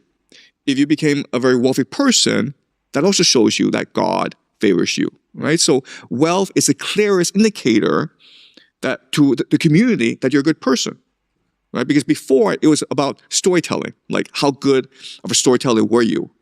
Now it's about wealth creation. How good of a businessman are you? Okay? Right? Yeah. That makes sense to me. I think it's the concept of like resourcefulness, because the claim is that people throughout history didn't value money, but they always thought that having resources was a sign that you were favored by the gods. That's right. Okay. Yeah. That makes sense. Okay. And they define resources differently in different types. Right. Right. So the Dutch Republic has all this wealth. It can't spend it, but if it just leaves in the bank, all this gold, the Spanish are going to come and steal it, okay? So they transfer all this gold to England, which has a Royal Navy, and which can protect this gold, okay? But now the question then is, how do you ensure that this gold creates more wealth? Because it's important to create wealth to show you are part of the elect, right? So in 1694, they created something called the Bank of England. And the idea of the Bank of England is very simple. This would be a private bank, okay? Meaning like, if you put this gold into this bank, it's your gold. It's private because you have to prove to yourself and to God that you are wealthy, right? And the deal is this. Parliament, the nation state, would borrow this money from you in order to finance wars. Because before, the relationship was, wars at this time was fought by mercenaries. So you need a lot of gold. You need a lot of capital. And so kings would borrow money from merchants usually. But the problem is that the king could die, the king could lose the war, or the king could just be like, I don't need to pay you back because I'm the king and you're not, right? So there's a real risk when you lend money to the king. But now that you lend money to parliament, now it's safe because every person in the country is obligated to pay back the debt, regardless of how poor this nation becomes. As long as the nation state is still standing, as long as parliament has authority, parliament must pay you back. Okay, so the idea is the Bank of England has all this private wealth, and now it lends this money, what we call money printing, to parliament in order for parliament to finance public works projects, finance wars, finance everything. Okay, and this led to the creation of the British Empire. The problem with this is now Parliament needs to expand this wealth. And how do you do that? Well, you conquer other territories, right? You go start wars. And this is what led to the expansion of the British Empire. This is what led to the colonization of India. This is what led to the Opium Wars in China, where Britain forced drugs upon the Chinese population. Because you're constantly looking for new markets in order to extract wealth. And this is what creates the idea of transnational capital, okay? The first principle is the creation of wealth for the purpose of wealth creation, okay? No other ends. It's not to make a better society. It's not to make a better world. It's not to improve the lot of humanity. It's just wealth creation. And that's all they care about. And that's number one. Number two is it's transnational, meaning what they care most about is the liquid movement of capital around the world. So wherever there's an opportunity, they want to move that capital. So an example, of course, is America's Gilded Age, when America was rapidly industrializing. And so the state of London, the Bank of England, shifted a lot of transnational capital to America. The problem with America, though, is Americans hated the British at this time. And they hated transnational capital because they saw transnational capital as a source of all evil. So what they did, which was very clever, is they had agents that they handpicked in order to promote transnational capital in America. And these people are called John D. Rockefeller, Andrew Carnegie, Commodore Vanderbilt.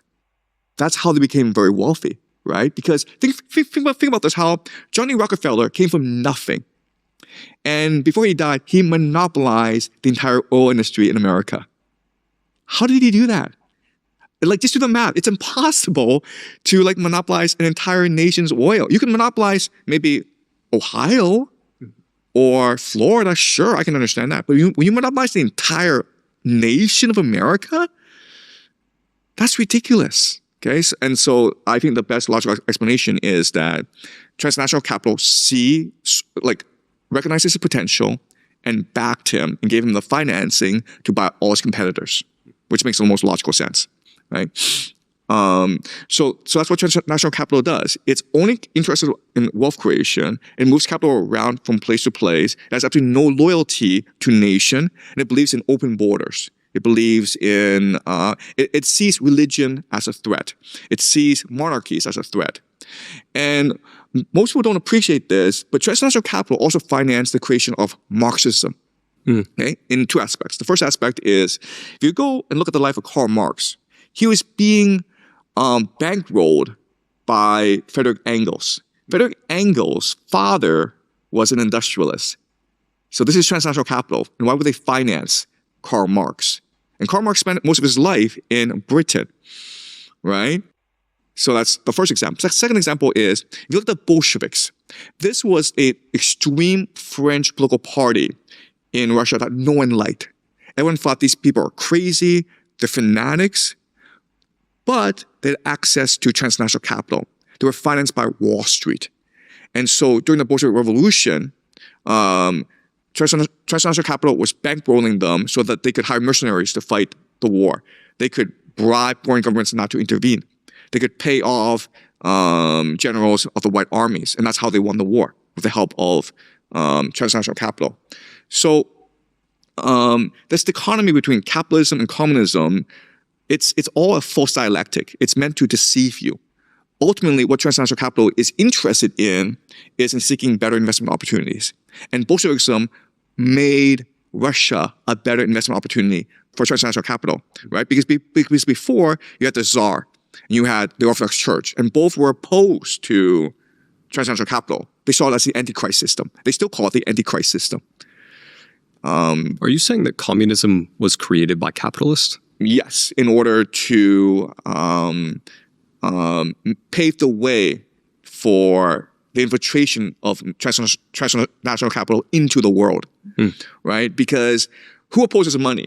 Well, the king opposes transnational capital because he doesn't want the national sovereignty to be destroyed, right? Kings oppose transnational capital. Who else opposes transnational capital?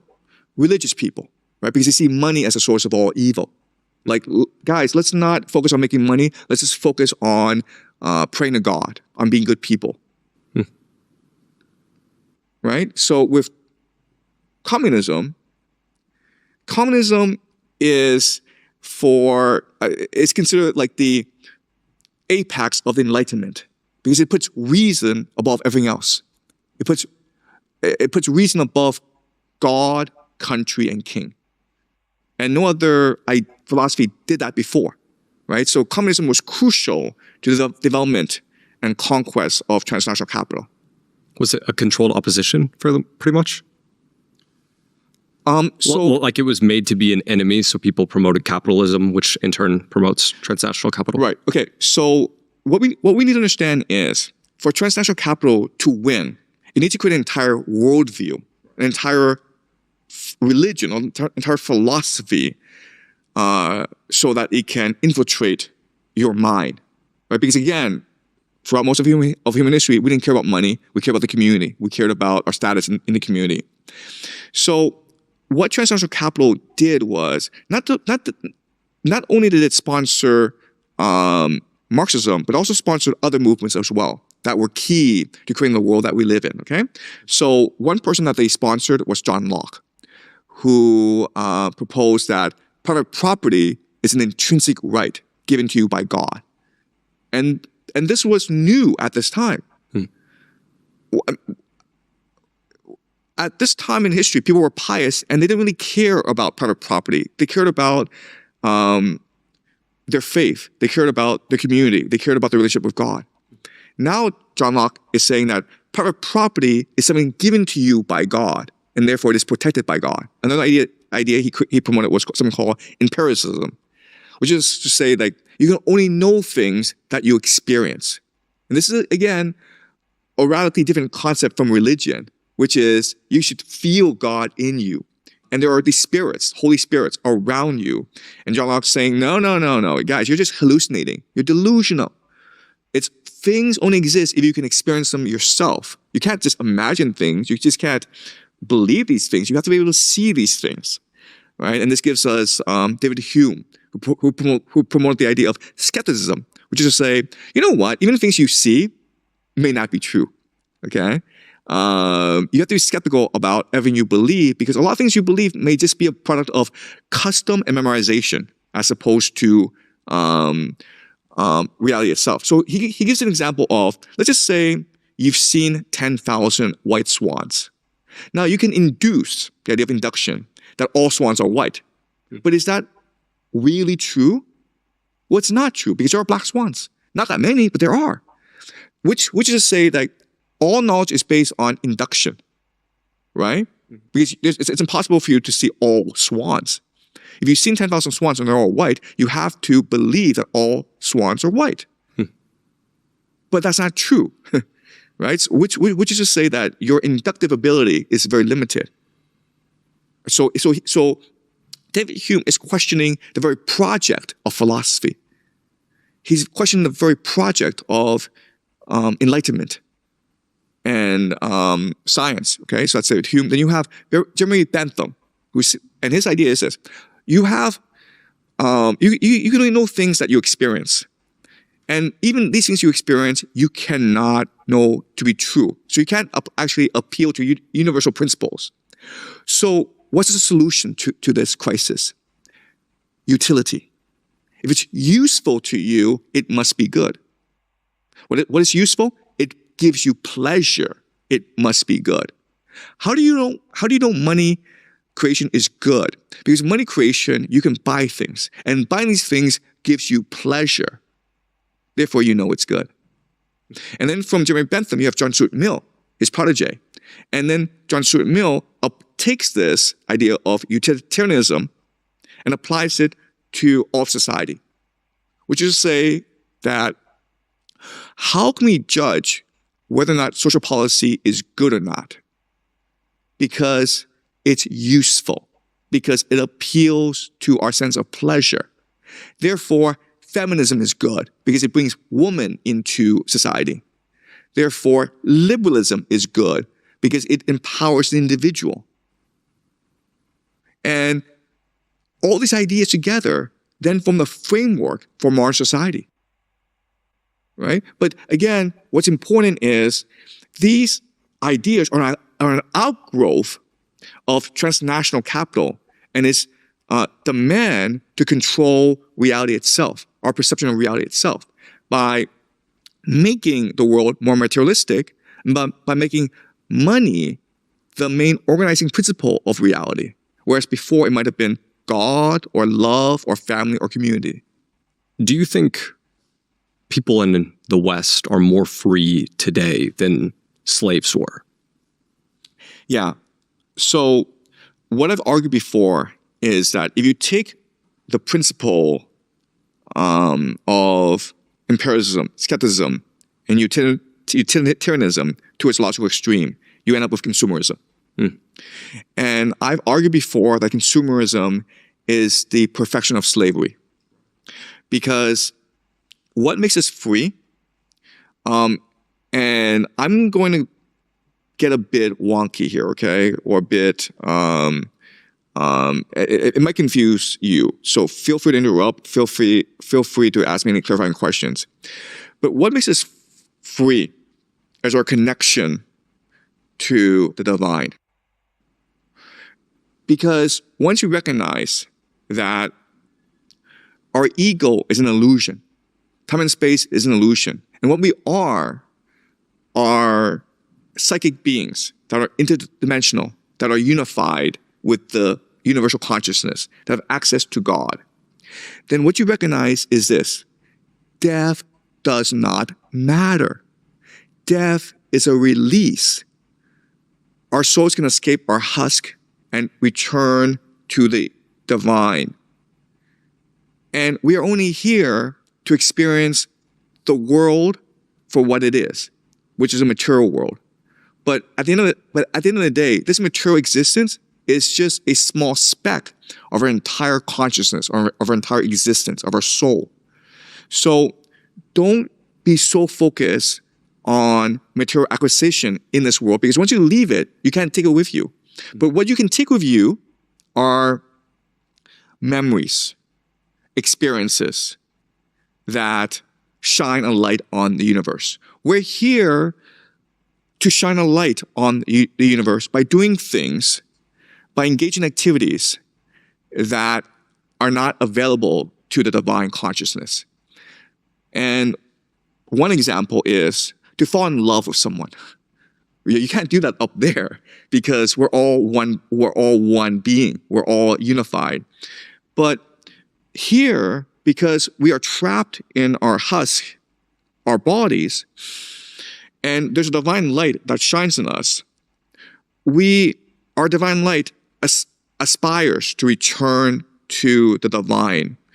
And the body traps us with these animal instincts, right? So the body wants sex, it wants money, it wants pleasure, but the divine spark wants unity, it wants coherence, it wants creativity, imagination, okay? So these are two competing forces within us. And we're trapped in this body, and we believe that this body is who we are. So how can we actually ignite that spark in us and connect more with the divine consciousness? And the answer is by finding another spark and finding connection with that spark. And then together, you reflect each other's light.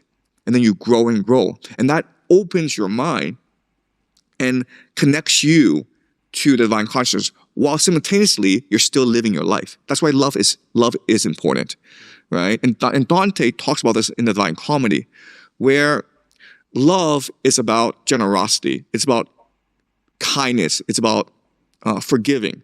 So find someone you love and just love that person for the rest of your life. And that's how you can truly be human.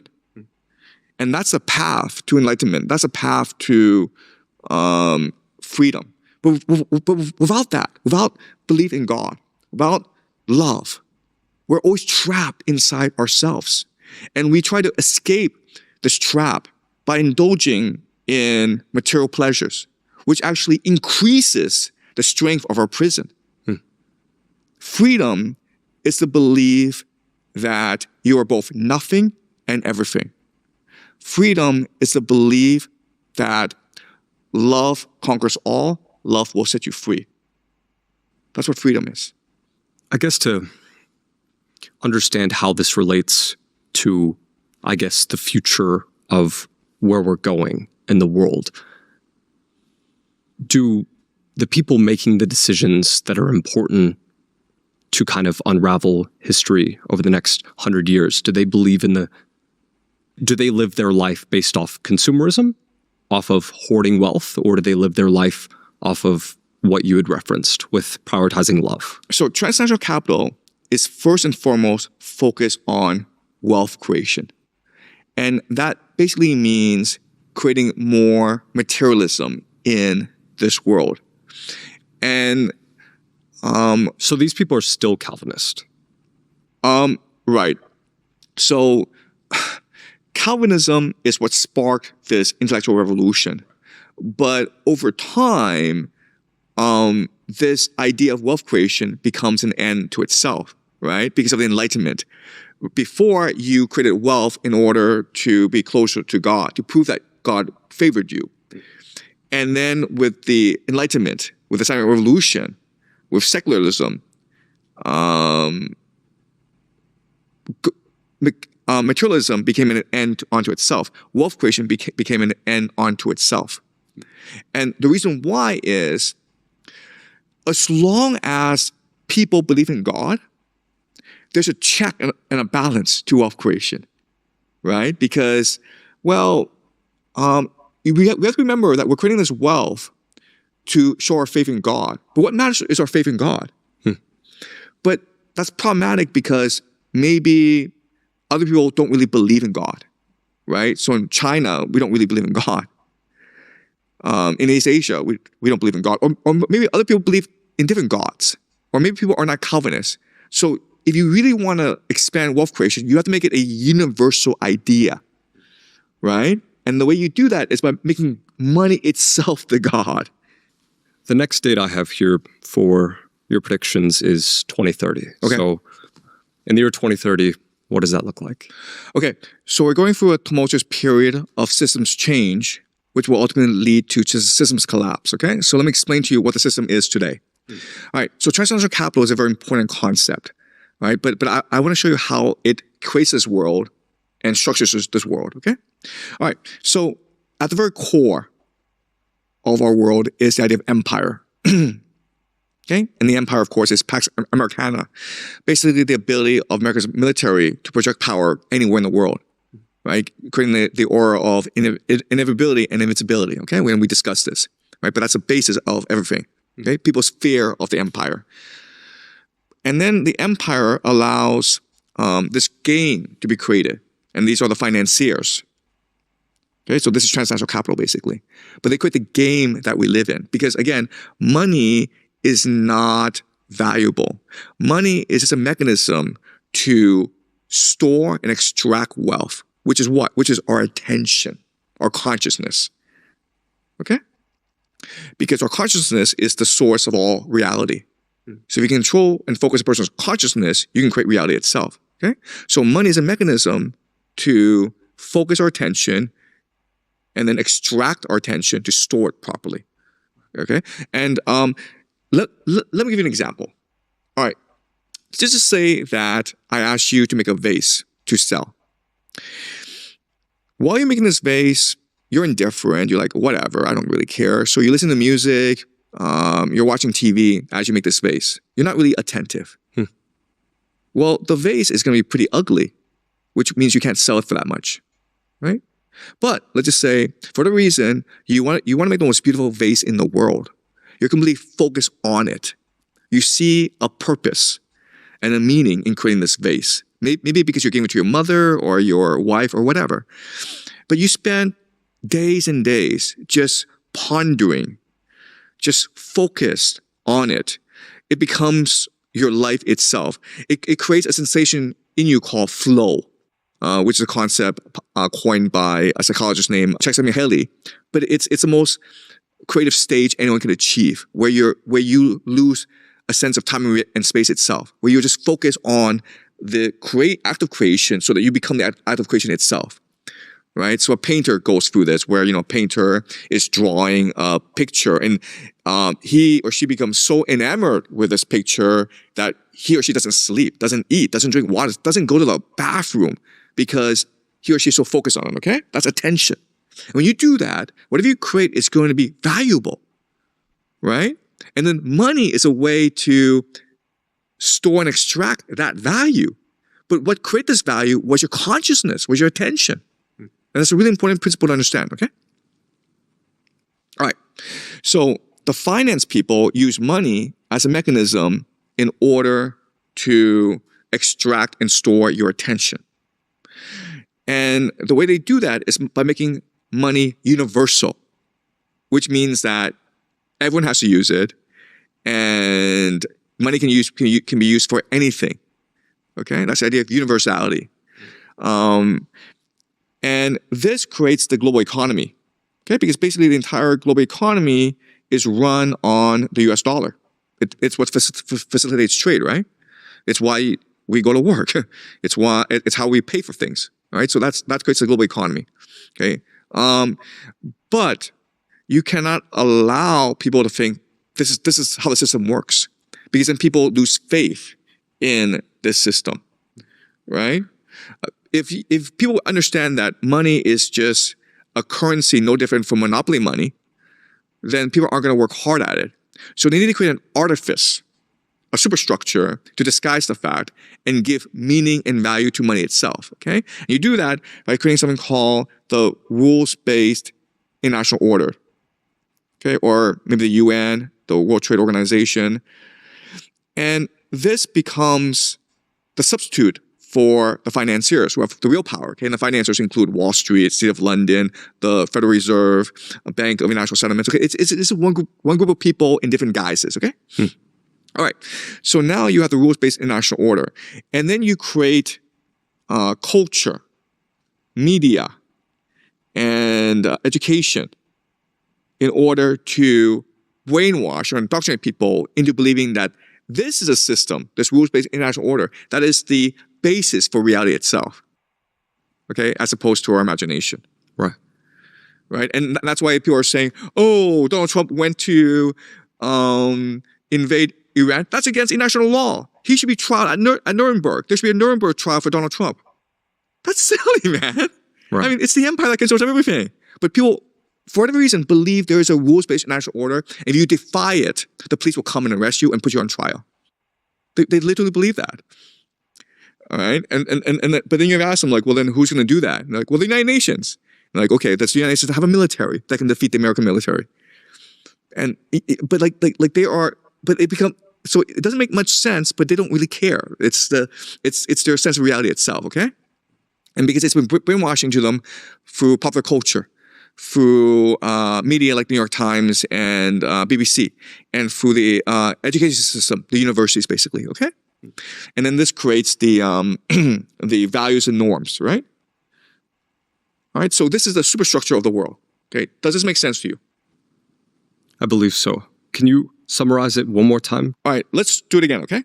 All right, so think of Plato's allegory of the cave, Right. where everyone is chained to the floor, and they can only stare at the wall, okay? The empire is what chains people to the floor and make them think they're powerless to resist. But then you have people in the background creating the illusion, creating the reality itself with these puppets that are reflected off the fire onto the wall. These are the game masters. These are the financiers. And then when people look at this wall, they create a reality of it. They play a game of like giving names to the shadows, of pretending there's stories behind these shadows. And this is the economy, the global economy. Right. Okay? And then you have to explain, okay, how does this world work? Well, you can't see the people behind you, so you say, well, it comes from God or a spiritual force. Okay? And that's the rules-based international order. And then you're like, okay, well, you need to indoctrinate children into the system. So you have teachers, you have propagandists, journalists, you have priests who teach children to believe the system the moment they're born. Okay? And those people believe it too. So obviously. Right? Because they can't see behind themselves. If they turn around, they see who's really pulling the strings, but they can't turn around. So they can only stare in front. So transnational capital is trying to make us, or has made us believe that money is God.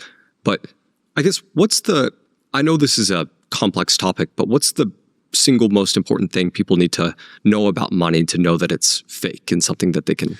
Yeah, okay. Really simple idea, okay? All right, so there's a bank. And people think that bank is a place where they take the deposited money and they use it to fuel the economy by lending to entrepreneurs, right? And that's what drives the economy, okay? But here's the problem though. You're the bank. Depositors put $1 million into the bank, okay? You take that $1 million and then you give it to entrepreneurs to open a restaurant, okay? Right? Question is, how much money is in the bank now? The answer is not zero, which is what the math says, right? The answer is actually $2 million. And you're like, okay, that's kind of stupid. Where do we get this system? Okay, it comes from early banking. It comes from Venice, basically, okay?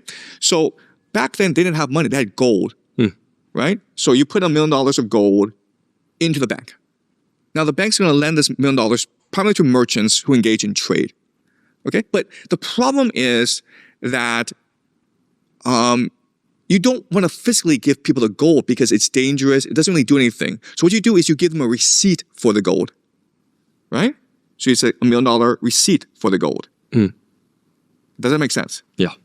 So now in your ledger, you have $2 million because that gold didn't go away, but then you also create a receipt for that gold, which becomes currency in itself, as long as people are willing to believe that this contract has value. And that's how money works. So how does this relate to the concept of, I guess, what happens in 2030 and why are wars so important for the global economy? Okay. So you have this system in place, okay? And this is the host. Let's just call this a host. Now you need to extract value from this system. And you do that through three major mechanisms, okay? You do it through intelligence, spies basically. You do it through crime, and you do it through science. And the example, of course, is Jeffrey Epstein, who was at the epicenter of both intelligence networks, criminal networks, as well as science networks, right? And this becomes the parasite system, right? Because like once you create value, you have to extract it, right? And so these three things, intelligence, crime, and science, is what allows you to extract value from the system. So then the question then is, who controls the parasite system? Well, it's going to be transnational capital. Does it make sense so far? Okay. The problem with the system is, if you are the host and you look at the system, you think, this is not really fair, man. Why is it that these guys get to extract rent from everyone else? So you're like, is it possible to create a new system? In which case, I'm the one extracting rent and not these guys. Because all I have to do is become the game master, right? Okay? And so this idea called elite overproduction. And this was coined by a historian named Peter Turchin. And his argument is this. Eventually, societies reach a point where power ossifies, becomes bureaucratic. In which case, what's really important is who controls the power as opposed to wealth creation. Because whoever controls the power is able to use government to extract rent from everyone else. But the problem is you have too many people in the elite and too few positions of power. So they start to compete against each other for these positions of power. And then your question then is, okay, well, if the people in finance have all the power, who's challenging them? Who wants their power? And the answer is the tech sector, Silicon Valley. Silicon Valley wants to be able to replace finance and become the game master of this world. And so what's their main mechanism? Artificial intelligence, right? AI. Because money is God, but so is AI. Because remember, God is the force that focuses and directs your attention. So money can do that, but AI is better. Because go back to this wall, right? With money, everyone's staring at the same wall. But with AI, this wall becomes individualized. So you're staring at your own individual wall that speaks back to you. So that captures your attention even more. So your thesis is transnational capital, the way they've designed our world is that money is our God, and that the only way to beat that system isn't to take all their money. It's to they quit all the money. It's replace money. That's right. With AI. That's right. Because you have to replace God with another God. You can't just not have God. So where does that lead us by 2030? Okay, so once we understand this, okay, we understand what's going on in the world, which is like, at the end of the day, there's a civil war going on, okay? And I would say there are three ways to conceive of the civil war, okay? The first way is just to see it as a struggle between the left and the right, which is how most people understand what's going on in America, right? You've got this left and right divide. But if you go deeper, it becomes one of globalists versus nationalists, right? So globalists are people who believe that the rules-based international order, the Transatlantic Alliance, NATO, United Nations, EU, are all worth preserving because they allow for elites around the world to congregate and to negotiate peaceful settlements. But if you're a nationalist, what you say to that is, no, that's not true. What this global system allows the elite to do is steal money from the nation and funnel it to themselves. So the globalists are parasites, right? So you have all this corruption around the world. Why? Because the elite can take all this ill-gotten wealth and move it to Hong Kong, move it to Dubai, move it to New York, move it to London. That's the root of all evil. If people are not allowed to move money around, then they're stuck taking care of their own people. They're stuck rejuvenating their own nation. They're forced to make their own home a better place because they have to live in it. But with transnationalism, with globalism, well, I can screw up my African country as much as I want because I'll be able to move my money, my children, all my assets to London or Dubai.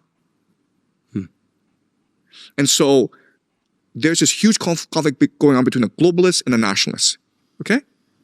And then if you go deeper, it's also conflict between finance versus the tech sector, okay, Silicon Valley. Because finance wants to maintain money as the god, and the tech sector wants to promote AI as the god, okay? So this is a way I think you can frame all the conflict in the world. And once we have this framing, we can actually see how things will progress. Where the tech sector is trying to replace finance, but finance is like, screw you. I've been in power for like hundreds of years. I'm not gonna go away peacefully. So what's gonna happen is something called a rupture, where nation states divide, okay? Because this conflict is gonna happen within nation states, not across nation states. And whichever nation is able to emerge out of this series of civil wars intact will prosper, okay? So 2030, we will see nations at civil war. America is going to be at civil war because Donald Trump represents the nationalists, MAGA, right? He represents Silicon Valley, the tech people, and he's going to try to implement their vision. But the financial people are not going to go away quietly in the night.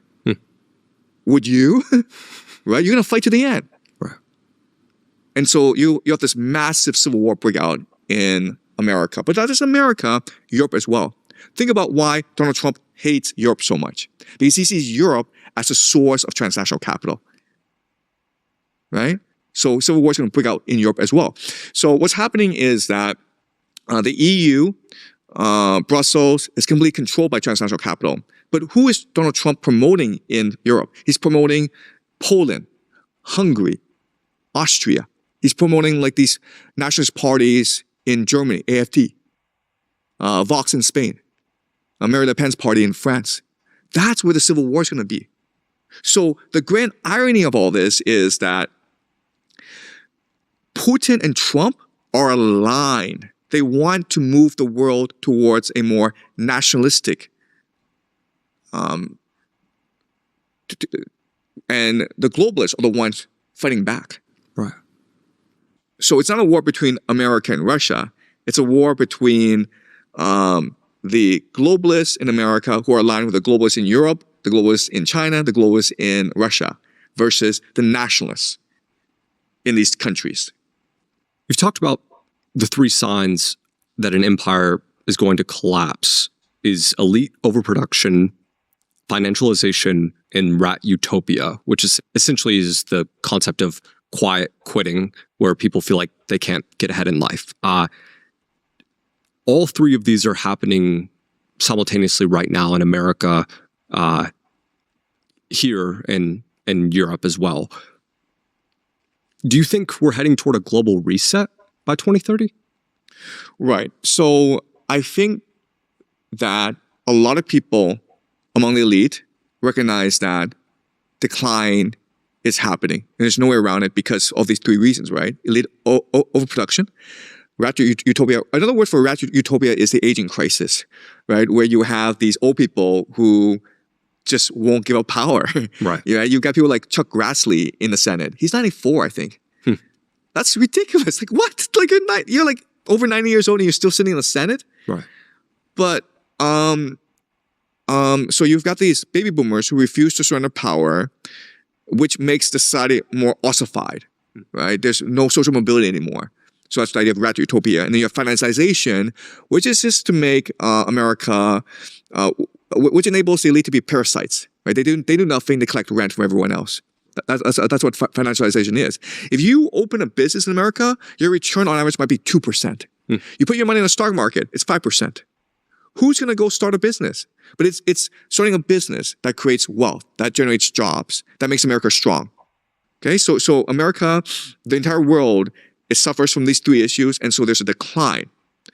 So there have been different conceptions to deal with this. Okay, there's a concept called managed decline, another called the Great Reset.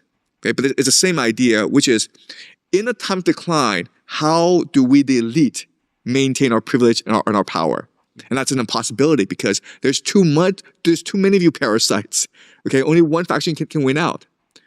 So that I think is the real issue facing the world, where the world is in decline, wealth is decreasing, and the elite are determined to maintain their power and status and stamp out any counter-elites or revolutionaries who want to wrest this power away from them. And that's what's happening behind the scenes in most major countries. Would you guess that we'll have a major market crash by 2030? I think we'll have a major market crash by the end of this year. I don't think we have to wait till 2030. You've got massive asset inflation all around the economy. You've got a private credit bubble. You've got an AI bubble, real estate bubble. I mean, it's just one bubble after another. And so what transnational capital has to do is it needs to destroy a lot of this wealth in order to exert more control over society, right? And what I mean by that is, again, remember, this is really important. The point of the system is to store and extract wealth by focusing your attention and making you work hard. But if you have a lot of money in the bank, you're not going to work hard. If your dad has a lot of money in the bank, you won't work hard. So they have to destroy this wealth in order to create more wealth. What do you think America will look like in 2030? You've said Trump is not trying to be president, he's trying to be king. Do you think Trump will be reelected for a third term? I think Trump's will get his third term. If I were to bet good money on it, in 2028, I think Trump stays in office. How he will do so, I'm not completely sure of, okay? And there are different possibilities. It's possible there's a war going on, in which case he can suspend the Constitution. It's possible that he runs as vice president and his son, Don Jr., runs as president, and then Don abdicates. There's actually nothing in the Constitution that prevents people from doing that. What prevents people from doing that is convention, morality, norms, values. Donald Trump doesn't care, right? He's fighting for his existence. He's fighting for his life because everyone knows once Donald Trump leaves office, what will happen? The Democrats will use everything that they have to destroy this guy and his entire family. For sure, 100%, okay? So there are different possibilities. But I think in 2028, Donald Trump will still be president of the United States. In which case, the question then is, what does he want to accomplish? Well, what he wants to do is this. He wants to transition America away from the global economy, in which case the global economy becomes a parasite on America, right? Because America is the one paying for all the defense. American consumers are the one buying all the products. America is the one who's financing the entire global economy. So he's like, why are we doing that? Screw that. Right? So what he wants to do is make America into a North American continental fortress. He wants to absorb Canada, Greenland, Mexico. The countries he's talked about that he's pissed off are what? Denmark, Canada, Mexico, Colombia, Venezuela, Cuba, Nicaragua, Honduras. That's the entire freaking North America. That's something called the Greater North America, which Peter Hegseth has talked about, and which, if you go back to the 1930s, it's part of something called the technocracy movement, the technate, right? And the grand vision is, you know what? If we create this greater North America, we have labor from Mexico, we have resources from Canada, we are self-sufficient, and the rest of the world will beg us for our resources, right? And then we'll be very wealthy. And you know what? This vision is correct. I completely agree with this vision. I think Donald Trump is correct to try to achieve this vision. The problem is this means destroying the current status quo. This means destroying transnational capital. This means upsetting the current elite. So they're going to fight you tooth and nail. For example, Canada. Canada's not a nation state. Canada is a resource colony of the City of London. It's controlled by the British monarchy. In which case, if America would absorb Canada into Greater North America, you're basically declaring war on Britain.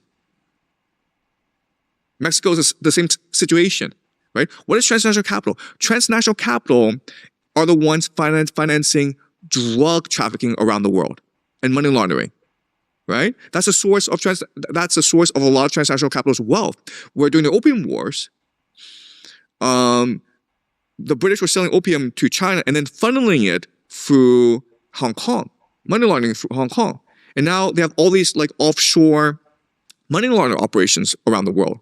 Why is Trump investing so much naval power in the Caribbean?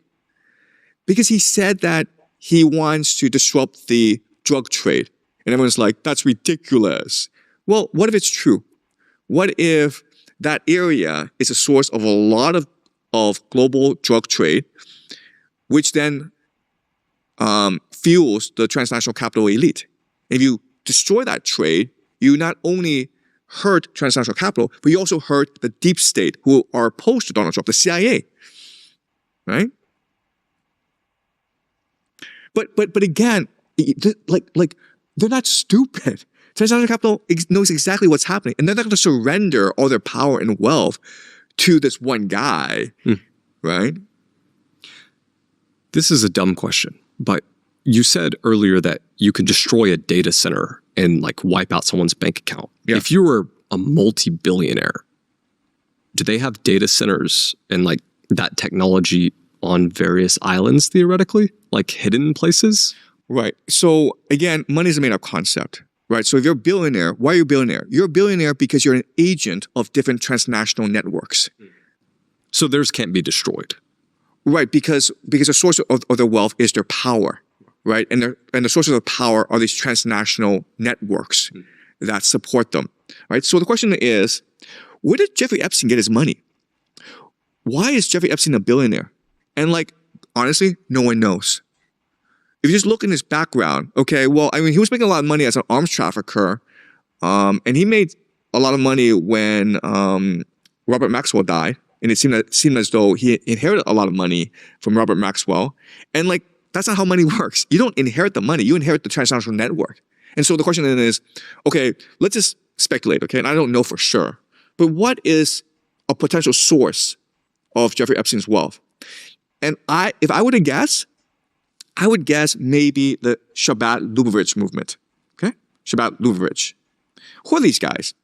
Well, these guys are religious Jews who came from Eastern Europe, Belarus, Ukraine, that area. They immigrated to America in the beginning of the 20th century, and they own all the real estate in Brooklyn. They own all the real estate in Brooklyn.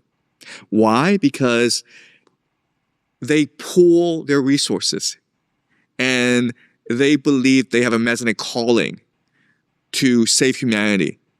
So they take their wealth and they store it in real estate. Imagine how much wealth they've generated this past century, right? They started buying real estate at the beginning of the 20th century in Brooklyn. And now they own all of it, basically. Now, I don't know if it's all of it, but it's most of it.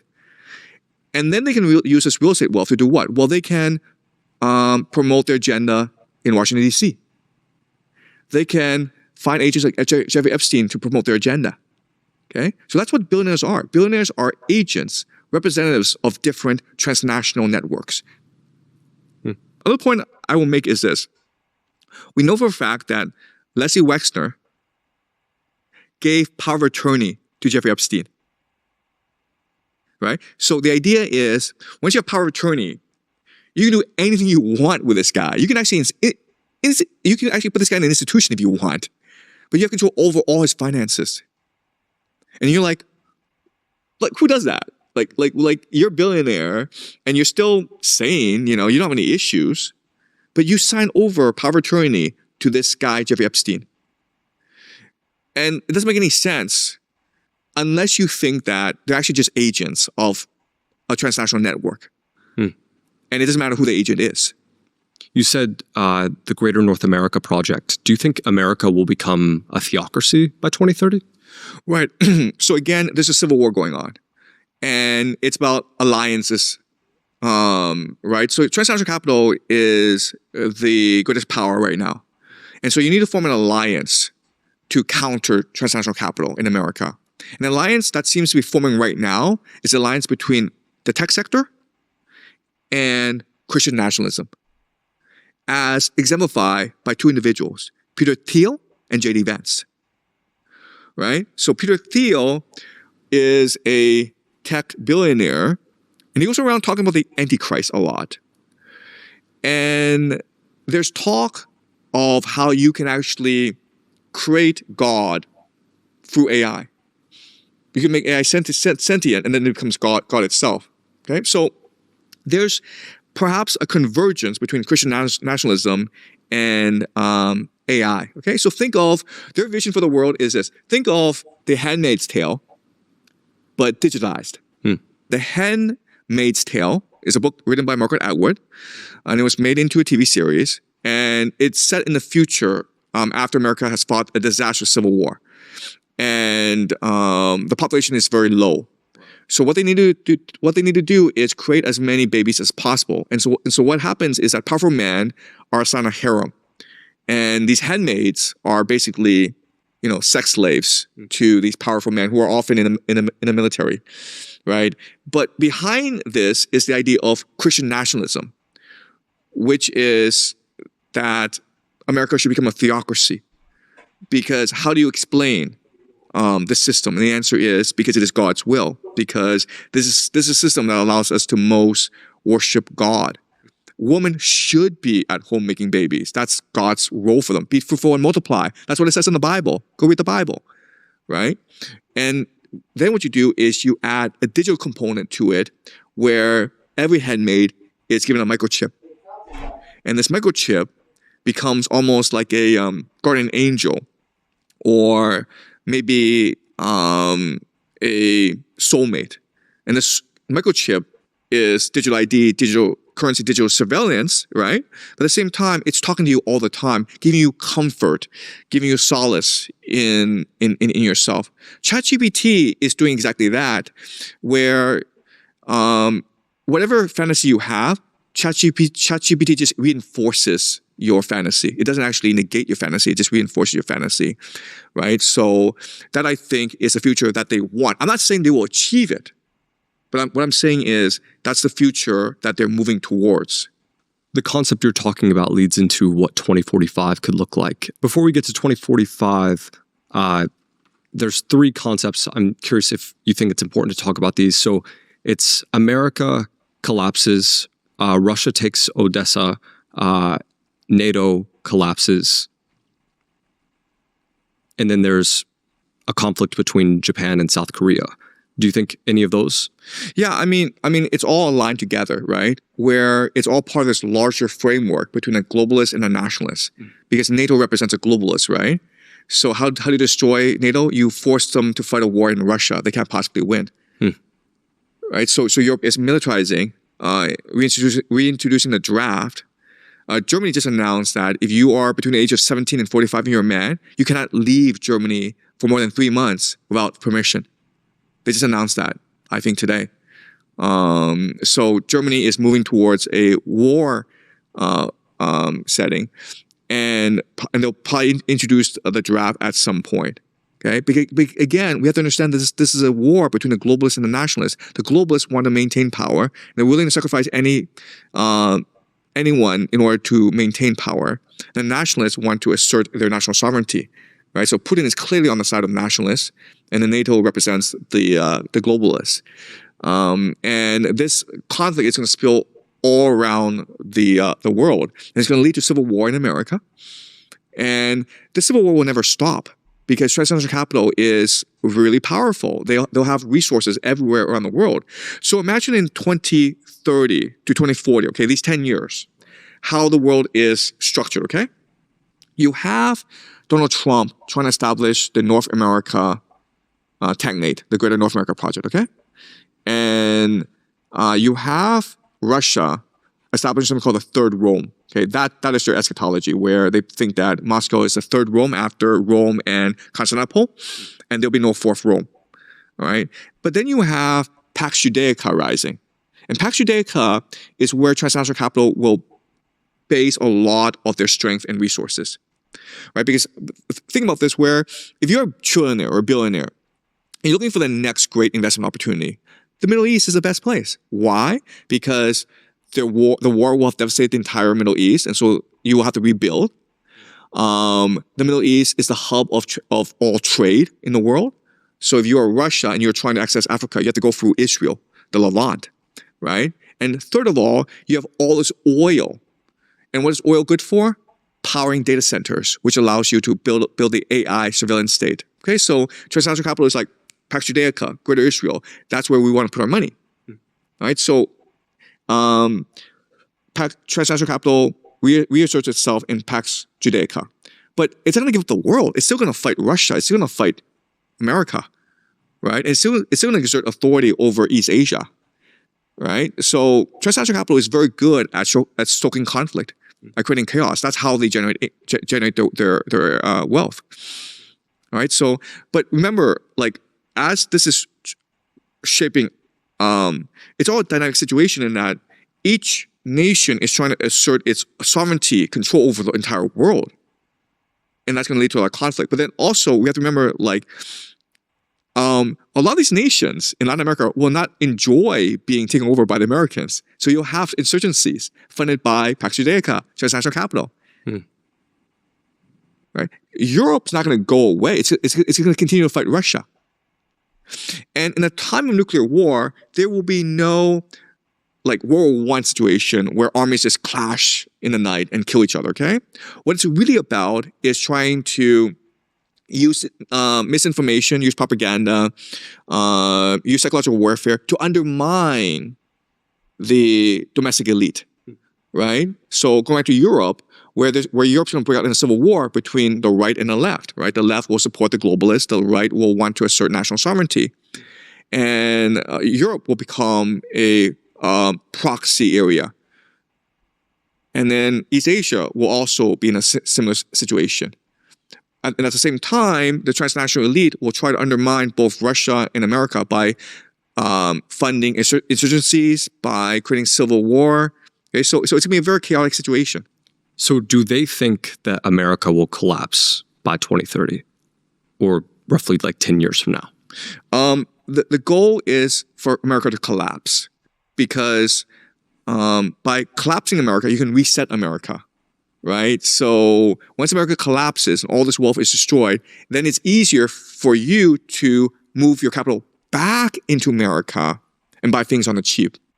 Right? You can access because America has a lot of wealth. So New York, Boston are destroyed, but you know what? America still has water, oil, resources, land. So do you predict that will happen?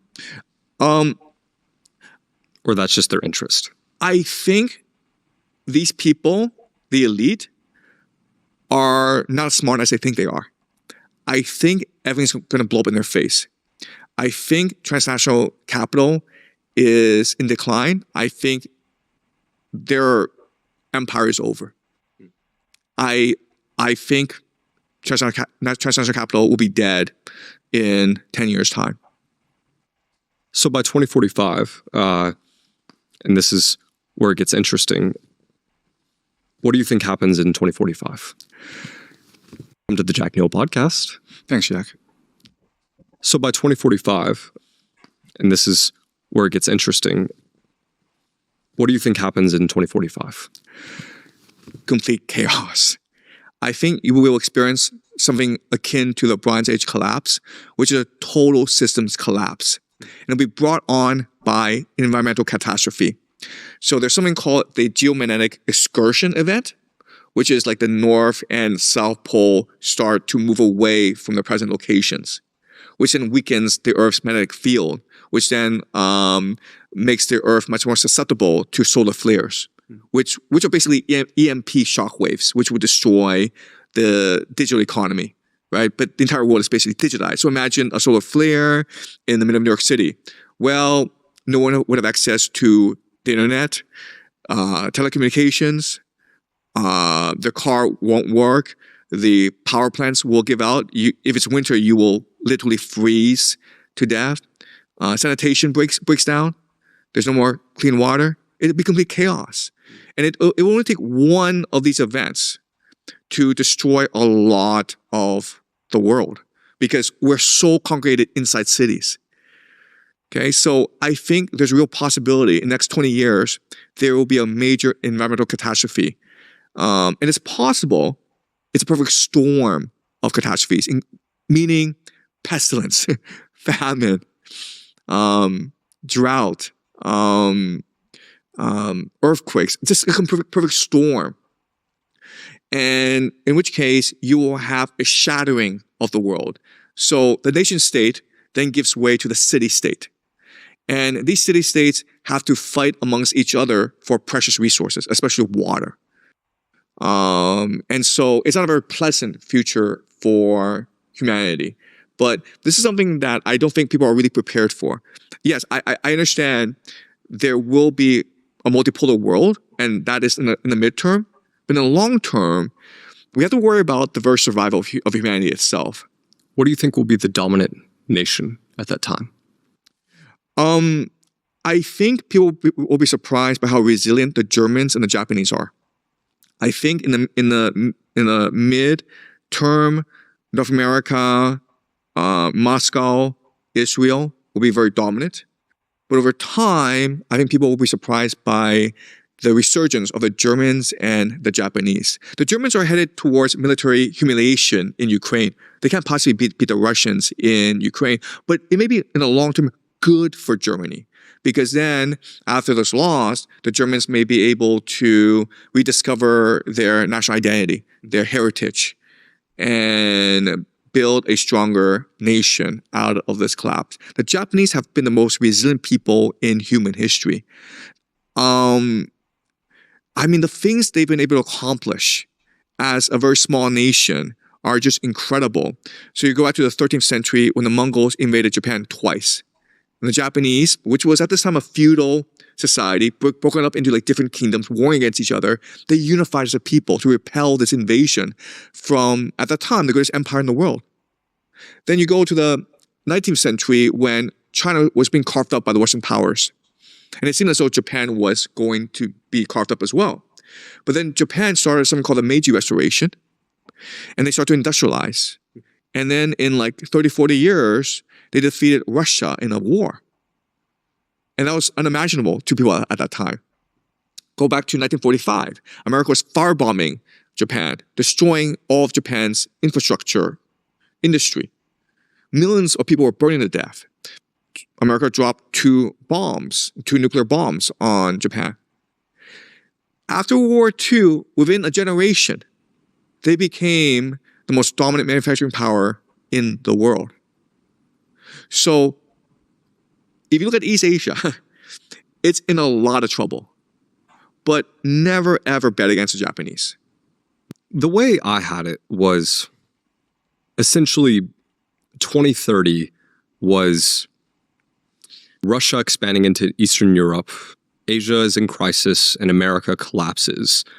Historically, an empire falls, another one rises. This is where Israel starts to replace America as like the global superpower, Pax Judaica.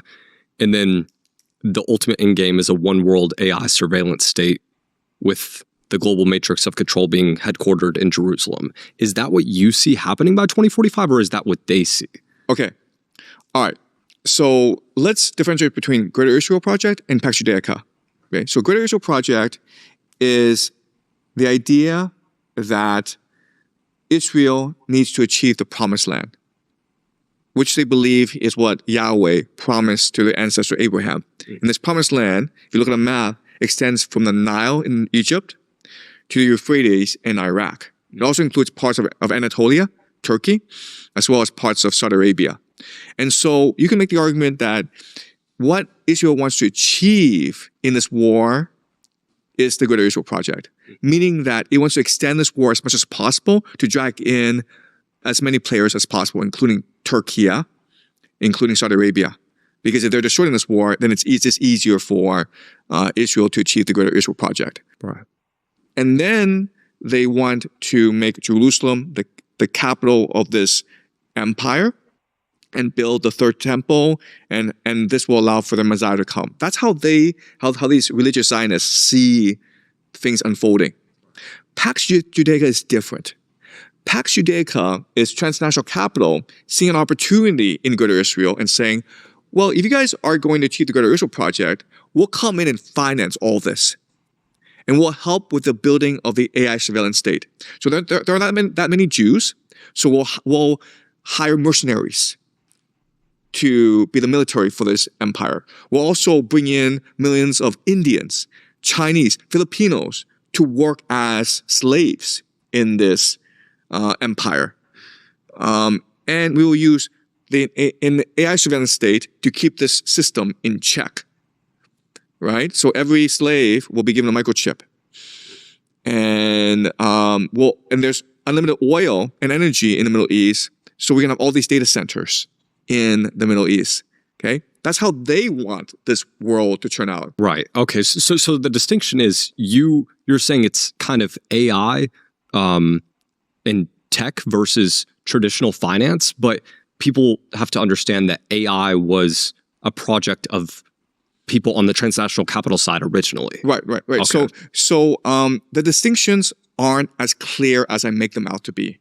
Right? Because let's just say you're a billionaire like Peter Thiel. You're going to play both sides, right? You're going to see how the political winds shift, and you're going to position yourself in a way that allows you to maximize your benefit. You're not going to be like, I'm only for my team. That's not how these people are. They have absolutely no loyalties. You look at someone like Jeffrey Epstein, who knew everyone and who was on everyone's good graces. Like, that's how they behave. They're trying to, in a time of chaos, trying to position themselves in a way so that they individually benefit. They have absolutely no loyalty to anyone. Okay? Right. So the Greater Israel Project is just what the Jews want to achieve, okay? The religious Jews want to achieve. But the transnational capital wants to make Israel their new center of operations. But it's not limited to just finance and AI. It's also limited to weapons manufacturing, right? Because if the world is going into chaos, they're going to fight wars against each other. So let's make weapons for them, right? It'll also be food production. And because Africa will be suffering during this time, so what you want to do is you want to take these food supply, basically carbohydrates from Russia, and then add value to it in Greater Israel, Pax Judaica, and then transfer it to the Middle East and to Africa as well. So the opportunities in the Middle East are almost unlimited because of its resources, because of its location, and because of the technology that Israel has. Did you think at one point that Pax Judaica and the Greater Israel Project coming to fruition was like pretty set in stone? And was there like a key event recently or in the past couple years that made you think that that's not the case anymore? Right. Okay. So before, I actually believed that this was going to happen sooner or later. But quite honestly, this war in the Middle East has surprised me because I did not actually imagine the Iranians to be this resilient. I didn't imagine that they would dominate the war in the way they are. I predicted that America would lose the war because I thought the Americans would be incompetent, that they would become too arrogant, they would extend too far into Iran, and they would get bogged down, and then they would just collapse. But the Iranians are controlling the escalation ladder very strategically. They're able to control the narrative very well. Like, there are a lot of Americans who are actually rooting for the Iranians. I mean, that's incredible to think about. And so I think we should not discount Persia. The Persians are an extremely creative people. They have been around for at least 3,000 years, and they claim a legacy that is even richer than the Jewish legacy. So how Iran will develop is something that I think will surprise people. Because I always imagine that this war would devastate Iran. But if Iran is able to stay intact, well, they can be a competitor to Pax Judaica, right? Because Iran also has a lot of resources. It's also in a very central location. And it will have really good trade relations with both China and Russia. So it actually create a trade bloc in competition with Pax Judaica. There'll be a lot of overlaps. There'll be a lot of cooperation. But Persia could be a counterweight to Pax Judaica, which might also lead to the war of Gog and Magog, which is what is part of their eschatological script. In some calculations, they think that Gog and Magog represent Persia and Russia. So they see eventually a war between Israel against an alliance of Persia and Russia. Is there anything else you wanted to add to predictions for by 2045 that you think are guaranteed despite how this war plays out? I think you'll have population collapse around the world. Because what people don't appreciate is that we've borrowed from the future to finance today. We shouldn't have 8 billion people around. And like there are billions who live middle-class lifestyles. If you're a middle-class American, today you have a more extravagant lifestyle than the Roman emperors did. You're able to travel anywhere around the world. Today, if you wanted to, you could go online, book a flight to the Maldives, and be there like in a couple of days in a 5-star resort. And in the Maldives, you could be eating avocados from Mexico. You could be sipping red wine from Chile. It's incredible the world that we've created, and we made it accessible to just an average American or Westerner. That's incredible to think about. But we have to remember that this is all an illusion. And we've been able to create this because we borrowed from the future. And we've mortgaged the future. And eventually, the bill is going to come due. And so, in a time of war, when supply chains are disrupted, then you're going to have a lot of issues, including famine. So, one trend that I think people don't appreciate is how our values, our sense of decency and normalcy will change over time as the conflicts become worse and worse. We believe today that we are so much superior to the past because we've eliminated famines, we've eliminated slavery, we've eliminated genocide. But who's to say that as things get worse and worse, these things won't return and they won't be normalized, right? If there's not much water to go around, if there's not enough food to go around, then you're going to have these issues, right? So I think people will be at first shocked by how rapidly the world declines, both in terms of population, morality, decency. And I think people will be even more surprised by how quickly we become desensitized, how quickly we normalize this new world that we are in. And, if you just go back to recent history, we've changed a lot in these past 10 years. 2016 was the election of Donald Trump. No one thought that was possible. Then you had COVID happen. No one thought that was possible. Then you had Russia invade Ukraine. Now, we didn't think that was possible.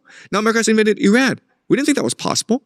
But each time we became normalized, desensitized to the event. And it's become part of our memory. And we sort of memory hold a lot of the trauma. You've said that Isaac Newton, who many people just think of as a famous scientist and physicist, actually spent most of his life studying the Bible and trying to calculate when the world would end. Newton said the world would end in 2060, and you've said that people with unlimited power believe him and are executing his plan. What do you think will happen by 2060? I think by 2060, the world will be in complete chaos. It'll be the new dark ages. There'll be no central authority. There'll be catastrophe after catastrophe. There'll be floods everywhere. There'll be earthquakes. There'll be population collapse. And I think that humanity will have entered the darkest age it's experienced for thousands of years. And I think at this time, what's going to happen is that humanity will reach a fork in the road. And there'll be some people who are like, we need to return to the past. We need to return to central authority. We can use AI to create God. And once we create AI, this AI God, people have no memory that was an AI. And we can use this God to create a perfect world. There'll be a lot of people like that. And these are the most powerful people, right? And people will think, well, then we will have ended history, because once this AI God is in place and no one knows it's AI and thinks it's this God, then people will be completely obedient. People will be reasonable. People will be rational. People will obey whatever this God tells them to do. But then you'll have another set of people in the minority who are like, this is a perversion of humanity. This is like Brave New World. This is using drugs. It's using technology to enslave the human imagination, the human consciousness. And we're not here in this world to just be obedient slaves. We're here to take risk. We're here to explore. We're here to ask questions. And we have to fight to leave a legacy of freedom, of imagination to our children. And so I think that by 2060, we will have reached this fork in the road where you do have communities that are AI controlled. You have an AI surveillance state where everyone is perfectly happy being a microchip, perfectly happy being a slave to the system. And you have other communities which are weaker, which are in the minority, who are trying to salvage what makes us human and trying to find a new spiritual path for humanity. And this will be the great defining struggle of 2060 around that area. While at the same time, we have to remember there are still wars going on. There's still a lot of environmental catastrophe going on, brought on by the geomagnetic excursion. There might have been a nuclear war by this point. Do you believe that the God everyone worships today is AI? Do you believe that the God everyone worships today is AI? I believe in Hermetic philosophy. I think Hermetic philosophy helps us best understand the world. And so I'll just go into the basic principles of Hermetic philosophy to structure our discussion, okay? So the first idea, or the first law, is that mind is everything. The universe is conscious. And how it's conscious is through vibrations, okay? So the universe is energetic, and it vibrates. And so vibrations are information, right? So that's consciousness. Second principle is as above, so below, which is to say that the universe is fractal. In each aspect of the universe is the entire universe. So in ourselves is the universe itself. Okay, so as above, so below as above. Okay, so second idea. The third idea is the idea of rhythm, the law of rhythm, which is to say is that there is a pattern to these vibrations. There's a pattern to the movement of the universe, to the movement of the stars. Number 4 is the idea of correspondence, which is to say that there are different dimensions, okay? An infinite set of dimensions that range from the material to the divine, okay? So the body, the heart, the mind, the soul, these are all different aspects of, these are all different dimensions, okay? They all correspond to each other, and that's what enables our individuality. Right. Then you have the law of cause and effect, where if we assume that the universe is conscious, it's fractal, it's interconnected, then whatever I do impacts you in a certain way. It's almost like the butterfly effect, where through individual action, through individual faith, we can impact the universe both in a positive or negative light. But our actions do have consequences. Then you have the law of polarity, which is to say that for every thing, there's an opposite, right? So think of yin and yang, think of thesis, antithesis. Whatever there is creates something that is opposite, okay? Then you have the law of generation, which is to say that when these opposites combine together, you create a new force, okay? So think of thesis, antithesis, synthesis, okay? And that's how the world, the universe functions. It's constantly seeking creation. It's constantly seeking generation by unifying opposing forces. And so I think that this is how the universe works. And God is the universe itself. So the movement of the universe is the consciousness of God. So we are inside God, but God is also inside us. And so once we recognize this aspect of ourselves, that we can exist in multiple dimensions, that we are both an individual as well as part of a greater collective, then I think that leads to certain actions in the world, okay? What I believe is our time in this world is short and it's precious. And we are eternal, but we have to make the most of our time here. And the Greeks have a word for this, eudaimonia, which is flourishing.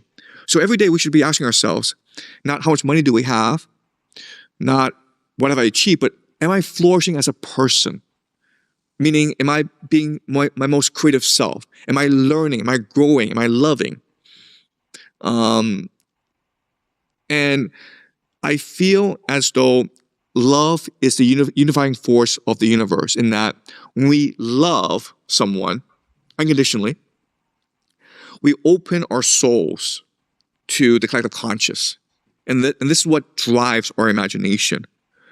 And then this imagination allows us to be creative and make the world a more creative place. Because again, what happens in our mind, we're just a fractal. What happens in our mind is reflected throughout the universe. So if we are creative, the universe becomes creative itself. And so for me, I take this to mean that my role in this world is to use my imagination to inspire others to use their imagination. And I do that through my teaching. But that's how I conceptualize my role, given my understanding of the universe. So it's not really about like, what is God and does he exist? It's more about how can we make God smile? How can we ourselves make others smile and bring joy to the universe? Imagine that the entire world, the entire universe, both past and future, it's all watching your movement, what you do. And whatever you do today, we remember for all of eternity. And you should live accordingly to this principle. And you know, Immanuel Kant calls this the categorical imperative. How do you know what is good, what is just, what is moral?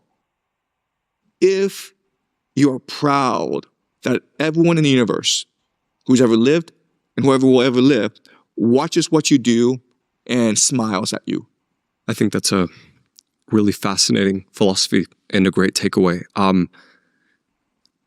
If you don't mind, I do have a few questions that I think, now that we've covered a timeline and kind of your view on all of it and your takeaway, there are some takeaways that I have that I found particularly interesting from reviewing so many of your lectures the past few weeks.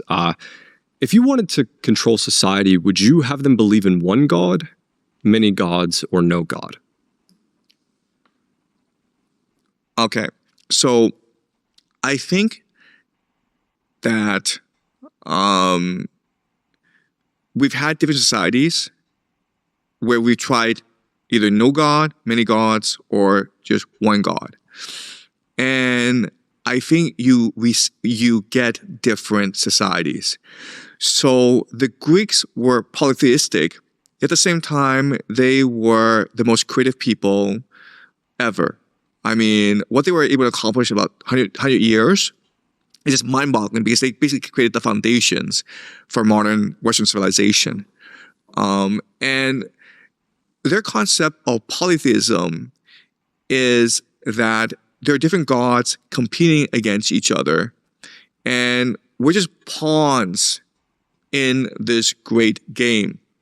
And so that made them much more thoughtful about the reality of the universe. Like, why are we here? What's our purpose? And their deep introspection is what leads to their tremendous creative output. So that's the aspect of polytheism that I think is very encouraging, in that you're always forced to ask the hard questions.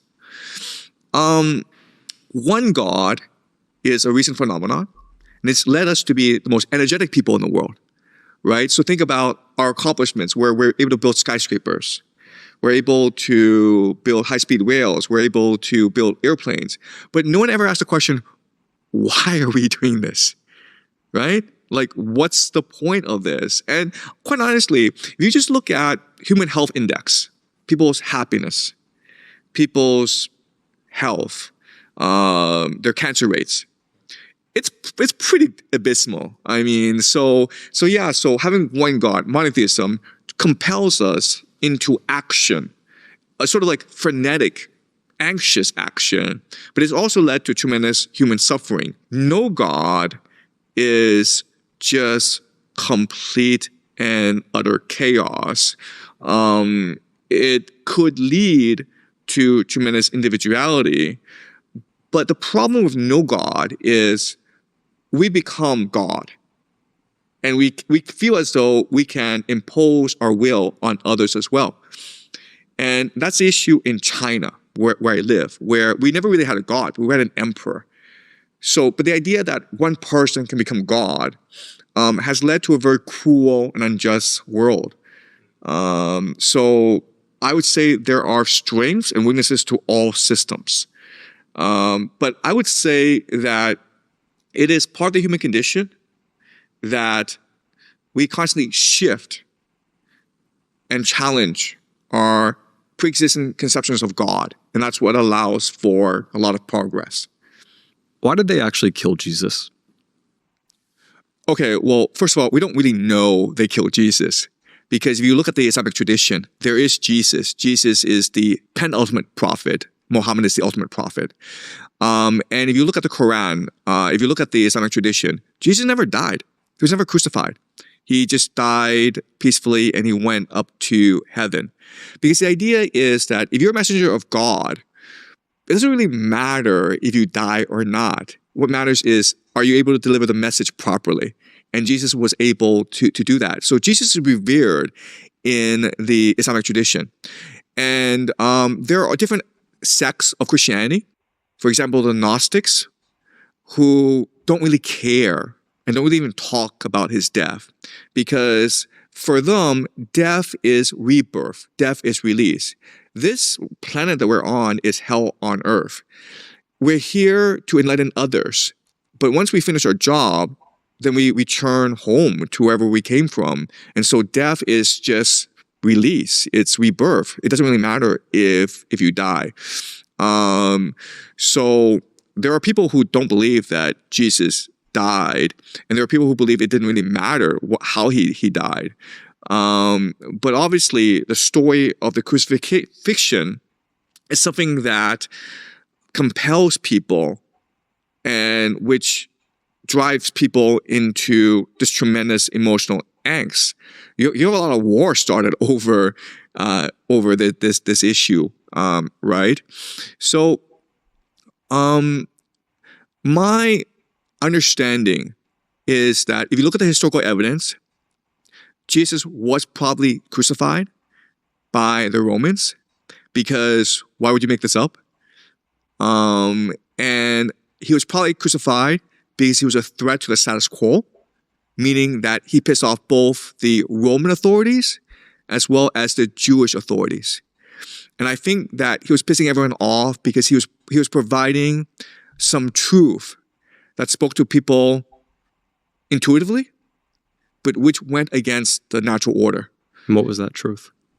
I personally believe that he was a religious genius who had an intimate connection with the divine and who believed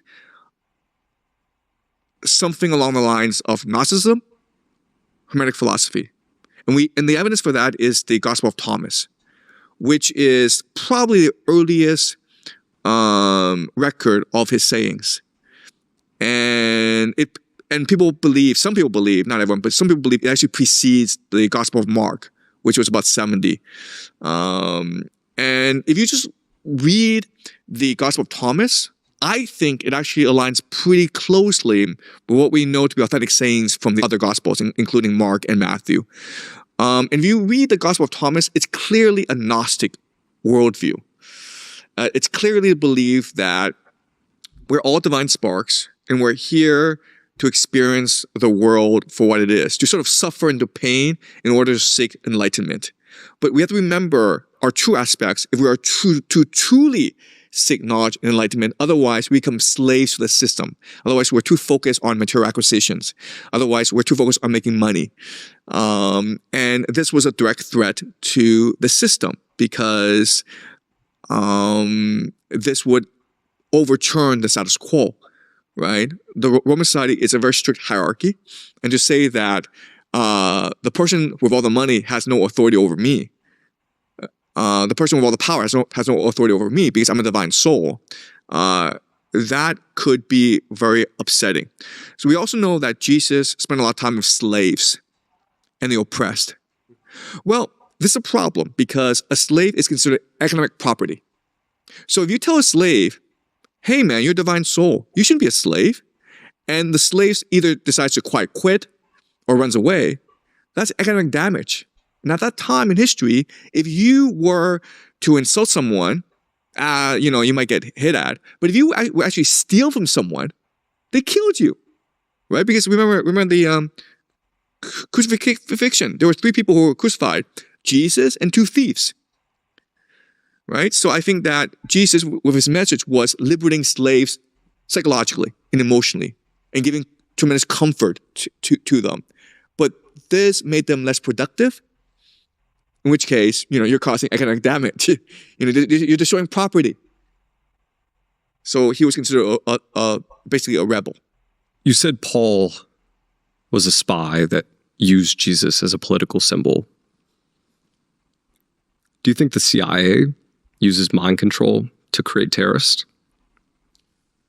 Look, I think if you just look at the history of the Middle East, a lot of these Islamic extremists were a creation of empire, right? So let's go back to 1950s and the spreading of Wahhabism throughout Saudi Arabia and throughout the Islamic world, which then became, of course, Al-Qaeda. Well, if you go back to the 1950s, this was heavily encouraged by the Americans and the British for 3 reasons, okay? The first is that America was at war with the Soviet Union in the Cold War, right? And you couldn't fight the Soviet Union in a battlefield because that would lead to a nuclear war. So what you had to do is sabotage them from within. And there was a sizable Muslim minority in the Soviet Union, I think about like maybe 20 or 30%. That's a lot of people, all congregated in the south of the Soviet Union, which has always been problematic for the Soviet Union, right? There were that many Muslims in America. So why wouldn't you encourage fanatical, violent extremism, right? That's number one. So that works to the benefit of the Americans and the British. Second is that at this time in the Middle East, the Middle East had tremendous oil, right? And there were certain movements in the Middle East that would counter the power of the Anglo-American Empire. These included nationalism, these included pan-Arabism, and included socialism. So you go to Iran in the 1950s, where they democratically elected a leader who wanted to nationalize the oil industry rather than just give it for free to the British, right? And so nationalism and socialism were problems for the Americans and the British. So what do? Well, you promote Islamic extremism as a counter to nationalism and socialism, right? And the third thing is that Islamic extremism destabilizes the Middle East. We've seen this play out over and over again. And so how does this instability help America and Britain? Because it stabilizes Israel, right? So if you go look at ISIS, it's really funny how ISIS never attacked Israel. You would think that these Islamic extremists would hate Jews the most. But for whatever reason, they've never attacked Israel. In fact, we have quite a few instances where the American military arrested an Islamic extremist and they discovered, we have to let him go because he's a Mossad agent. So there are lots, if you actually just go to the Middle East and you ask around, they'll tell you this. They'll tell you, ISIS was probably a CIA creation. Al-Qaeda, Osama bin Laden, were all financed by the CIA. Because remember, they went from Saudi Arabia to Afghanistan to become mujahideen, to fight the Soviets. And so the CIA financed all this. Who do you think is Satoshi Nakamoto? Well, they say that it translates into Central Intelligence. And the story makes no sense, right? Because why would you spend years, possibly decades, in your basement creating a new technology, the blockchain technology, and then just give it for free to the world? And right, that makes no sense. It does sound a little ridiculous. It sounds kind of ridiculous, right? So then you have to ask yourself three questions. First of all, is who would have the technology and the expertise to create something like the blockchain? Second of all, you have to ask who would benefit from this blockchain creation? And the third question you want to ask is, why would they keep it secret? Okay, and when you do game theory analysis, you look at all possibilities, you end up with the deep state, the American deep state. You end up with the CIA. Okay? So the first question, who would have the expertise and the technology to create the blockchain? Probably the same people who created the internet. Probably the same people who created GPS. DARPA. NSA. CIA. Probably these guys, right? If they create the internet, blockchain, it's just more of an enclosed model of the internet, right? Where the internet is open, but the blockchain is actually closed up to certain members. But everything is transparent within the blockchain, right? So that's the first question. Second question is, who would benefit from blockchain? Well, the CIA, because of two things. One is surveillance, where they're able to monitor everything, right? It's almost like a Trojan horse if you were to use blockchain. Second is like the CIA, it does a lot of black ops. It is a government within a government, right? It is basically outside of all political control. But it needs a mechanism to finance its operations. It basically needs a money laundering operation. And blockchain is a great mechanism to finance a lot of its operations, especially drug trafficking, okay? Third question is, why would they keep it secret? And the answer is, only if people believe that this was transparent, open, and beyond authority, beyond political control, does it have value, right? So the moment people recognize that this is a CIA operation, people won't put their money into blockchain. People won't put their money into Bitcoin. They'll be like, why would I do that? You have to ask yourself this question. Where are the blockchain servers located? Right? Because I imagine if you're able to control the hardware, you can also control the software. I don't care what they tell me about open source and all that. I want to know where the databases are, where the servers are, physically. It's interesting too that it's designed like a religion. Yeah. I'll tell something else, okay? Mark Zuckerberg. That's what I was going to ask about. Yeah. So Mark Zuckerberg had this conflict with the Winklevoss. The Winklevoss twins. Yeah. The Winklevoss twins, okay? And so the Winklevoss twins sued Mark Zuckerberg, claiming that Zuckerberg stole the idea for Facebook from them. Okay, and this went to court, and there was a settlement. I forget the amount, okay? But then the Winklevoss twins took a sizable portion of the settlement and put it all in Bitcoin.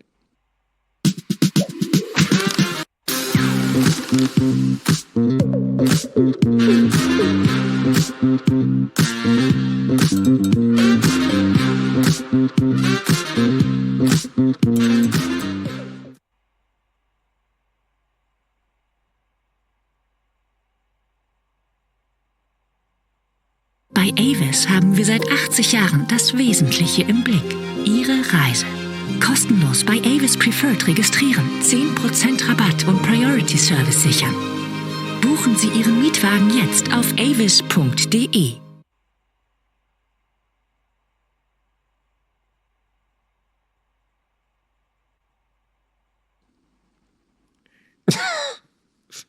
Like, we're talking about millions of dollars into Bitcoin when it was like just a novelty. Why would people do that?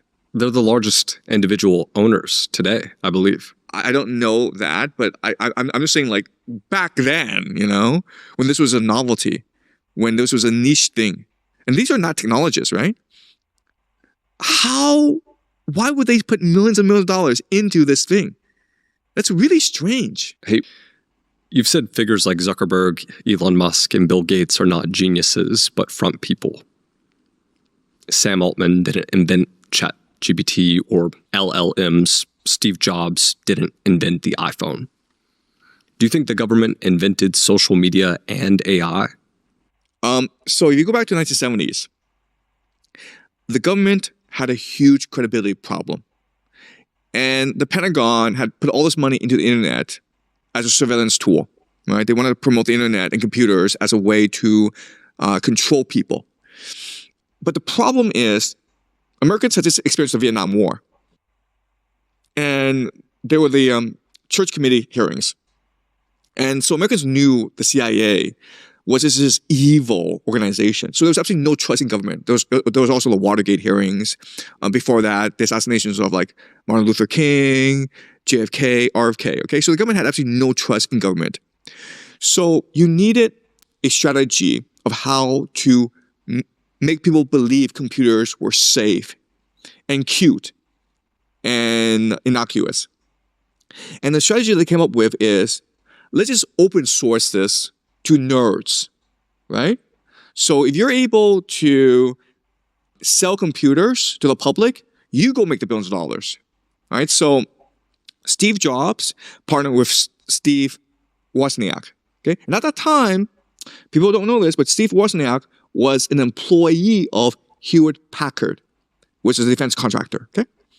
And so whatever he created actually belonged as an IP to HP, right? So Steve Wozniak creates this open source computer, and then he goes to his superiors at HP and says, look, I'm working for you guys are giving me the paycheck. Listen, this computer, I'm happy to give it to you guys And they told him, no, we don't want it. No, go sell yourself. It's yours. And that's kind of strange. And then he becomes a billionaire along with Bill Gates. So HP gave Steve Wozniak the ability to sell Mac for free. Okay, so Steve Wozniak was an employee of HP, and he was trained by HP, meaning his engineering skills came from that environment. And he had access to all of HP's technology. And that's how he was able to construct a personal computer from scratch, right? Because of the expertise provided to him from his employer. So technically, it should belong to HP. Right. But they came to an agreement where HP would not claim any IP over this computer, okay? So think of a university, if you're Stanford, right? Stanford owns some parts of Google because, you know, Larry Page and Sergey Brin develop Google at Stanford, right? Because you have access to all of Stanford's technology and expertise. But when Steve Wozniak designed the Apple computer, HP said, no, we don't want anything. We don't want to be involved in this.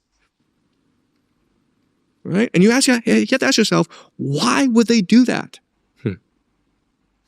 I think there's about 3,000 like individual billionaires publicly documented by Forbes.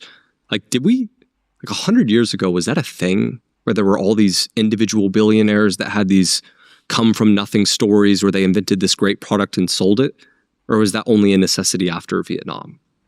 I think this is a recent phenomenon. If you go back to the Gilded Age, these billionaires like John D. Rockefeller and Andrew Carnegie, what people don't recognize is that, like, when they died, if you actually look at their net worth, how much they bestowed onto their children and grandchildren, it was only a fraction of their total net worth. So where did all the other money go, right? And they were actually spending a lot of their money on charity. So Andrew Carnegie, Rockefeller were known for that. And what people don't recognize is that they had a problem, which is everyone assumed in America that these were self-made billionaires. This is the American dream, right? They were the paragons of the American dream. You come to America, you have nothing, but then suddenly, overnight, by working hard, you're a billionaire or a trillionaire, okay? And what they don't recognize is that these are just agents, representatives of the city of London. So they need to disguise the fact that they didn't actually have that much money, right? And the way they disguise that is by donating the money to charity and saying, oh, well, I gave it all away before I died. Right. I'll ask you, do you think science is the most worshipped religion on earth? This is a thought I had watching your videos, is what happens when an entire group of people worships one religion is it never feels like a religion. It feels like the truth. Look, let's look at COVID, okay? So COVID, you have this virus going around. It was mutating very, very fast. And then they, in I think less than a year, right? 8-9 months, they introduced the vaccine, the mRNA vaccine. And this thing was never tested. It usually takes about 10 years to develop a vaccine that's effective. And that's when a virus stabilizes. But we know during that time, the virus was constantly mutating. So they designed a vaccine to try to stop a constantly mutating virus, which we know doesn't work. And there was a lot of dissenters. The most famous, I think, at that time was Brett Weinstein. And he was telling, I was watching a lot of his podcasts, okay? But he was explaining to the public, the audience, a basic fact about viruses. Okay, the virus is constantly shifting, mutating, right? When you have a vaccine, the vaccine is a fortification against the virus. But if the virus is shifting, what the virus will do is develop strategies to evade the fortification, right? Because it can shift. Your fortifications cannot. So what you're doing if you're introducing a vaccine into this situation is you're training the virus to be much more evasive. So you shouldn't do that, okay? Very simple logic, right? We're just using logic here. I'm just saying, unless the virus has stabilized, you don't know what it will do. So don't build fortifications yet, because these fortifications will be half-assed, they will not be effective. And all that will happen is the virus become much more evasive because of that, right? Just a simple fact. How many people took the vaccine? 80% of the US? Well, and was there any, and how many of these people question the logic and the evidence behind the vaccines? 20%. Yeah.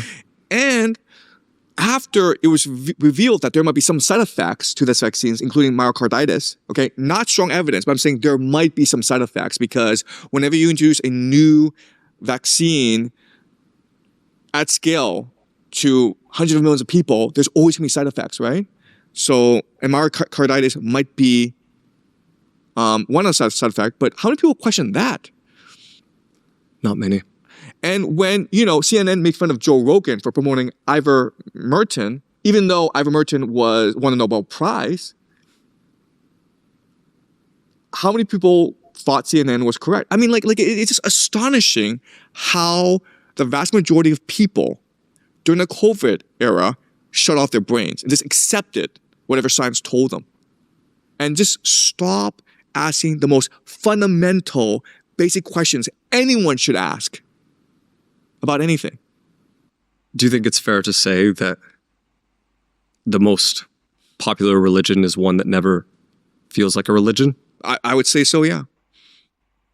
Science prides itself on being above religion, on being entirely focused on the truth. But truth can only be arrived at through debate, through questioning, through exploration. How much debate happened during the COVID epidemic? None. If you try to debate this, they shut you down. They ostracize you from society. That seems to me like a religion. Yeah, it's an interesting one. Because if you look at the origins of it, it's like, it comes from magic, right? Yeah. Look, I mean, clearly that thing was a bioweapon of some sort. Because in nature, viruses do not mutate that fast. It makes no sense for a virus to mutate that fast because a virus is trying to survive by inserting itself into a host. So if the host dies, it dies as well, right? So the strategy for a virus is to be innocuous enough to infiltrate the host. So why would you constantly become much more powerful over time? Why would you become faster over time? It makes no sense. So clearly this came from gain-of-function research that I think was supported and financed by the U.S. military. And because Obama had issued a ban on gain-of-function research, this research was then subcontracted to China, which also tells you the world probably doesn't work the way you think it does, right? Because if China and the United States are competitors, why would the U.S. military subcontract biological weapons research, by the way, to a research facility in China that is affiliated with the Chinese military? But Professor Jiang, you're Chinese, I'm American. We're supposed to be enemies, right? Yeah, and then the world will be perfect, yes. What do you think are the three biggest lies humans have been told? I think the three biggest lies are death is the final reckoning, whereas I think death is actually the beginning. I think that if you look at secret societies, the way they initiate you into the society is through death. They pretend that you died. They bury you. And the reason why is that every time you die, you can look at yourself for who you are and choose a better path. So you're able to let go of who you are. And that's why I think death is important, because death allows for rebirth and rejuvenation. It allows for a reset. And I think that's a mechanism of knowledge accumulation where if you are making a mistake in this life, don't worry about it because you're going to die, and you'll probably come back at a later point and learn from your mistakes. But don't be afraid to die. Don't be afraid of making mistakes. It's all part of the growing process. So I think death is one of the greatest lies, and it's a very destructive lie where, for whatever reason, everyone's afraid to die, so they spend billions of dollars trying to live forever, right? So I think that's a huge, huge lie. The second big lie is that we are individually powerless. We don't matter, right? So there's this war going on in Iran. Well, we can't affect its outcome because we're not warriors. We don't have an army. So let's just sit back and watch OnlyFans or play video games or gamble how the war will turn out. But as I say, as I said before, we're all a reflection of the universe. And what we do matters. If we choose to live a good life ourselves, the universe will be better for it. So don't worry about what's happening in the Middle East. Don't worry about geopolitics. Just worry about being a good person, being kind, open, generous to everyone around you. And you have made the world a better place. You do matter. And the great lie is that you don't matter. The great lie is that you have absolutely no impact in this world. And unfortunately, too many people have believed this lie and have absolved themselves of both agency as well as responsibility. I like those a lot. Do you think another lie is history is random? So they don't say history is random. They say history is teleological, meaning that history is moving towards a greater purpose and that we improve generation by generation, right? So do you look at our advances since the scientific revolution? And I think that we've deluded ourselves into believing that we're at the height of civilization. That because we have airplanes, that because we have skyscrapers, because we have the internet, we've achieved the greatest civilization ever in human history. But then you go and you look at a place like Egypt, which built the pyramids. And like, we can't explain the pyramids. We can't even build them today, right? Well, yeah, I mean, like, so if we're the greatest civilization ever in human history, why can't we build the pyramids? There's so much of history hidden from us. And so we've just deluded ourselves into believing that we're so much better than everyone else. We're so much superior than every other civilization that's come before us, when I don't think that's actually true. When I think that, if you go and you explore these indigenous communities around the world, maybe the natives, the Inuits in Canada, or, Aboriginal groups in New Zealand, if you actually spend time with them, you find that they are really happy, balanced people with a deep sense of their own self-worth and meaning and purpose in their lives. And I think that's a goal worth striving for, right? Whereas we're just these empty vessels trying to increase the number in our bank account for no particular reason. We don't have a story of who we are, what we're doing here, and where we're going. They do. And I think that's what gives them joy and purpose in life. What do you think elites believe is the secret to living forever? Okay, so the elites are actually obsessed with living forever. And there are different reasons why this is the case.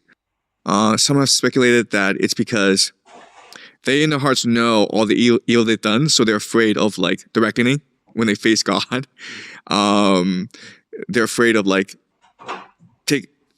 being held accountable for their actions. So that's one possibility. Another possibility is they're just really happy with the life they have here. So they want to maintain that. They're afraid of when they die, they lose everything. So I think both are possibilities. But I think that the body is not the secret to eternal life. So you look at someone like Peter Attia. I'm not sure if you've seen his work. He talks about how to live longer and healthier, right? He's very expensive. I mean, he'll charge someone, I think, $100,000 a year just to consult on how to live a lifestyle that allows for maximum health in the long term. Okay, so people like Peter Attia, you have people like Brian Johnson, who is trying to live for as long as he can. There's a lot of money put into longevity research, but I think it's all the wrong approach. I think the secret is not the body, the secret is the mind, right? So I go back to Donald Trump because he's a very interesting case study for me, where we've never had someone who's been able to capture global attention for so long, right? Before, you might be famous in your community, but that was it. But now with movies, with the internet, with digitalization, Donald Trump lives rent-free in the minds of billions of people. There are people who like literally wake up every morning and they're like, oh, what is Donald Trump doing today? So they go online and they read the news. They are fascinated with this guy. They think about him all the time. And so we've never had a time when so many people were focused on one person. And my question is, will Donald Trump ever die? Because I understand, yes, he eats McDonald's every single day. I understand he is fat and old, but we never had a situation where the entire world is focused on every second the speech, the movement of one person. If you just look at how he spends his day, it's always with the press, right? It's always either on Truth Social or giving a press conference or talking to a reporter. It's amazing how reporters in Washington, D.C. are like, oh my God, I can call up the President of the United States and he'll talk to me for an hour. It's like literally like any journalist in Washington, D.C. could do this. You can get his phone number and he's the President of the United States and call him up and he'll tell you, his thinking and all that. So it's a very strange situation. And you ask yourself, why is he doing that? Well, I think he's doing that because he craves the attention. Because he wants to live in the consciousness of the whole world. We've never had something like that before, right? So let's go back to the idea that consciousness is creation of reality. But what this means is that we create our own individual reality, naturally, okay? But if we all have Donald Trump in our minds, then Donald Trump becomes the convergence of all individual realities on planet Earth. And this convergence is what we call God. So is it possible that by constantly thinking about Donald Trump all the time, by giving him our psychic attention, are we basically manifesting God into Donald Trump so that his consciousness becomes eternal, locked in, because we make it eternal, because we cannot perceive or imagine or desire a world without him. There's a certain addiction to Donald Trump today, right? Remember how boring Joe Biden was? Right? We had Donald Trump and it was like, oh my God, please go away. I don't want to think about you anymore. Then we had Joe Biden, like, no one remembers what happened during Joe Biden, right? And now with Donald Trump, which is like, we're back to constantly fretting about the world, constantly cursing him, but constantly thinking about him, giving him all our attention. And my question is, will he die? And I fear that he won't die. I think that's a secret to longevity, where you are able to implant yourself in the consciousnesses of so many people that their consciousness creates a reality in which you can inhabit forever. It's really fascinating. If you look at the history of memes, I think it was Richard Dawkins that had proposed like memetics in the first place. And Trump is the greatest meme of all time. And you know this because what was the biggest meme coin? Trump coin. So it signals, I don't know, it's what really gives a God power when you think about it. Do you think the answer is just attention, your active consciousness? Yes. He's a psychic demon, okay? And you feed a psychic demon through intense emotions. And there's so many intense emotions surrounding Donald Trump. People either hate him or love him. He doesn't care because it's all emotions that empowers him, right? For him, hate, love is the same thing. So again, this is a thought experiment, but the question is he going to die? Because he's not going to go away, okay? As long as he can stay in that office, he's not going to die. And like, quite honestly, there's no way to get rid of him now. Do you think the elite believe they're from sacred bloodlines? Oh, absolutely. Is it all the one bloodline or is it like multiple bloodlines? Yeah, they say 13 bloodlines. So, I mean, I think it's this game theory where you're born into power and privilege.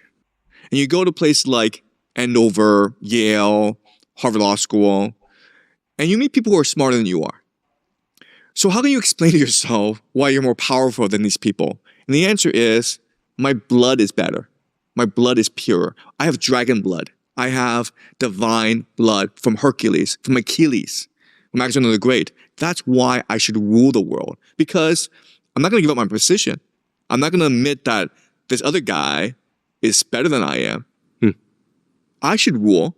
And the best explanation for why I should rule is because I've always ruled. Because I'm a reincarnation of a divine being on earth. Right? And that's something that Jeffrey Epstein believed. That's a fascinating one. I'm sure you could look at the history of like these Ancestry.coms and 23andMe's, and I'm sure it's strange. But because how else would you determine the bloodline without the DNA test? And you shouldn't actually participate in any of those things. Why? Because a conspiracy theory, okay, I'll just throw this out there, okay? But a conspiracy theory is that they want certain bloodlines, and they use these websites to find certain bloodlines. So if you're in that bloodline, bad things could happen to you. Why is there so much human trafficking in the United States? They care a lot about bloodlines, right? So if they believe that they are of divine bloodline, they would also want to prevent others of divine bloodline from accessing power, right? They would want to step out other bloodlines. They could also drink the blood of other bloodlines to increase their own bloodline. Again, this is a conspiracy theory. I have no evidence this is the case. But if you were to actually examine how these people think, and these people are like insane, this makes sense. So what bloodline would you have to be for them to? Would you have to be of that 13 families, or would you be of just not that? So I think that it depends on the group that you're in. I think there's something called the 13 bloodlines, which traces themselves back to the Roman Empire, basically. But then you have the Sapatine Francus, who are maybe about a few hundred families. And Jeffrey Epstein was of the bloodline of the Sapatine Francus. So there's overlap, but there's also some distinctions. So, honestly, I have not done that much research into these bloodlines because I think it's not really helpful. I'm more interested in ideas. Because these people aren't that smart and their behavior is sort of preordained. You know exactly how they will behave. I'm much more interested in people like Donald Trump, who, regardless of what you think about him, he actually has an imagination. He actually has a connection to the divine, perhaps. He thinks he does, yeah. And he probably does. Yeah. Yeah, something I found fascinating from our conversation yesterday when we'd had a chat was that you have a belief that there isn't like one most powerful person in the world. Yeah. And that logics out to me. And it also logics out to me that we'd be allowed to say it because the person who thinks they're the most powerful in the world would want us to say their name. Yeah, exactly. Exactly. That's exactly right. And the person, I don't think anyone wouldn't want us to say their name. That makes sense. Yeah. So I mean, they say like these secret societies are promoted by secret societies, right? So go back to the example of the Illuminati. Okay, so the Illuminati was founded at the end of the 18th century by Adam Weishaupt, who was formerly a Jesuit, and the Jesuits are crypto Jews, and he aligned with Jacob Frank and Mayer Rothschild, and they formed the Illuminati. And whenever you form a secret society, okay, your major problem is actually recruitment. How do you get people to join your organization? And Adam Weishaupt was able to grow the Illuminati because he was a master media manipulator. Okay, so he created the myth that there are these people who are seeking to conquer the world, and they're infiltrated throughout Europe in all the major noble lineages, and they've infiltrated the Freemasons as well, and they're conspiring to overthrow these dynasties of Europe, right? And so he was the one who was promoting this myth, because if you're just this average Joe and you read about these guys, you're like, this is actually pretty cool. Yeah, I should join these guys. and it gives them much more political leverage, right? So that's what people don't really appreciate about the Illuminati. It's actually more of a PR campaign than it is actually a powerful force in the world. But again, remember, this goes back to Donald Trump and Plato's cave. Consciousness is reality itself. If you can make enough people believe this to be true, it becomes true. You've talked about various secret societies. You've talked about various psyops, made different predictions about the system. Is there anything that you, Professor Jiang, are allowed to say? I think that if you refer to certain individuals and their actions, they would come after you. Because as long as you're talking in the abstract, like, okay, this is how secret societies rule the world, that's fine. They don't care. No one cares. If you talk about how Jeffrey Epstein is connected to this person, and it's this person that financed certain parts of his behavior, this would create problems for him, and then it would come create problems for you. So I think naming names, going into specifics is a problem.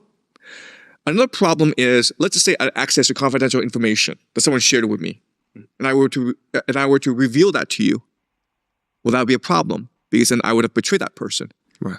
And I don't do that because, like, I don't know any powerful people, and no one's ever told me any secrets.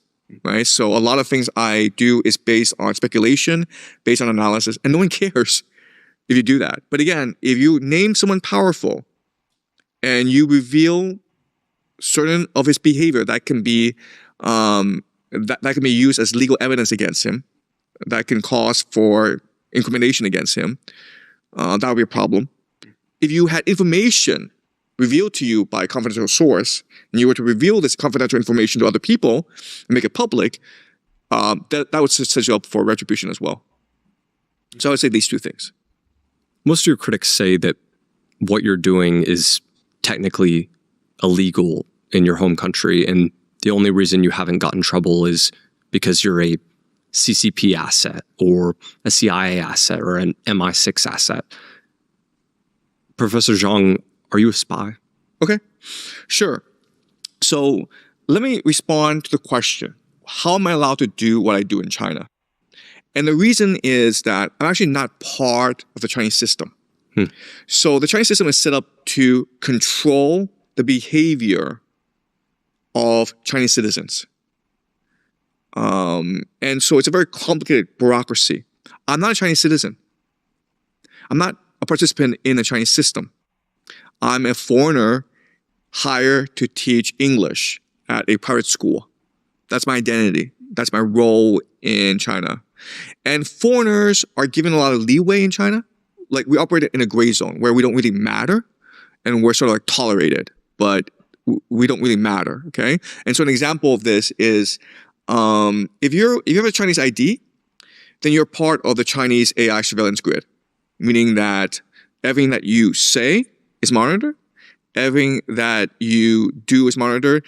When you use any Chinese payment system, that information is always stored online, and the database is constructed to profile you, okay?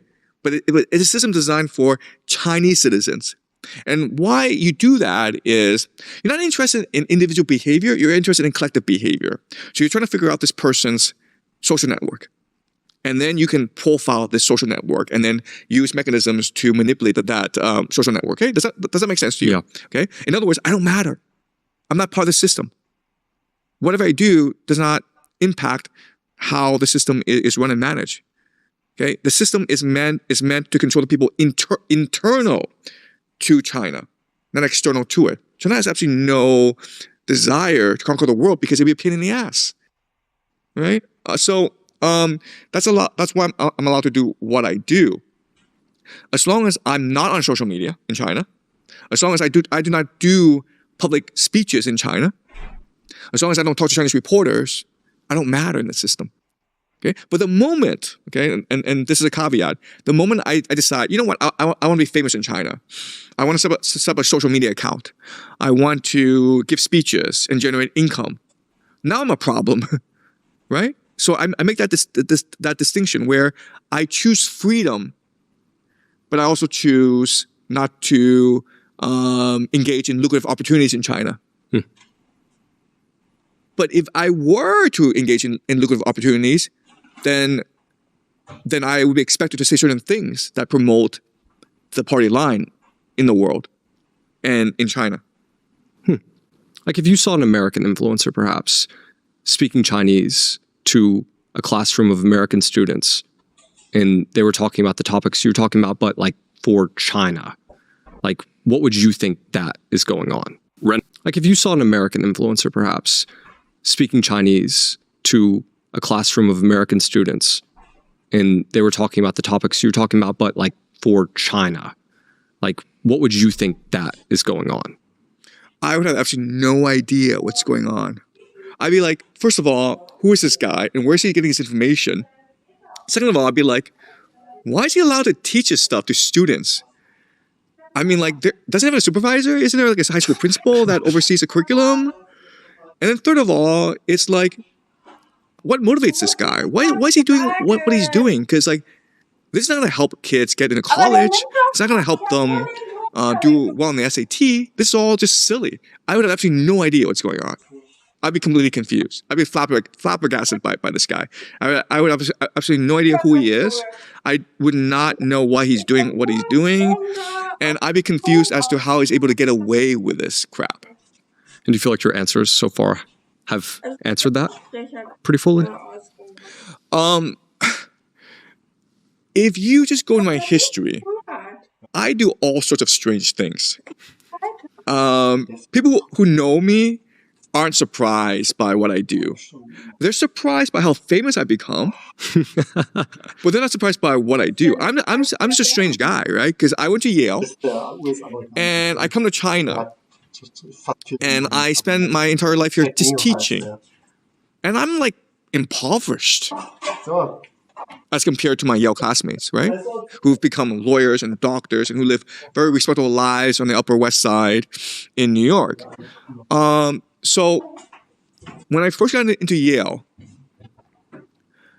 all my cousins hated me because now they're under pressure to get in the Ivy League as well.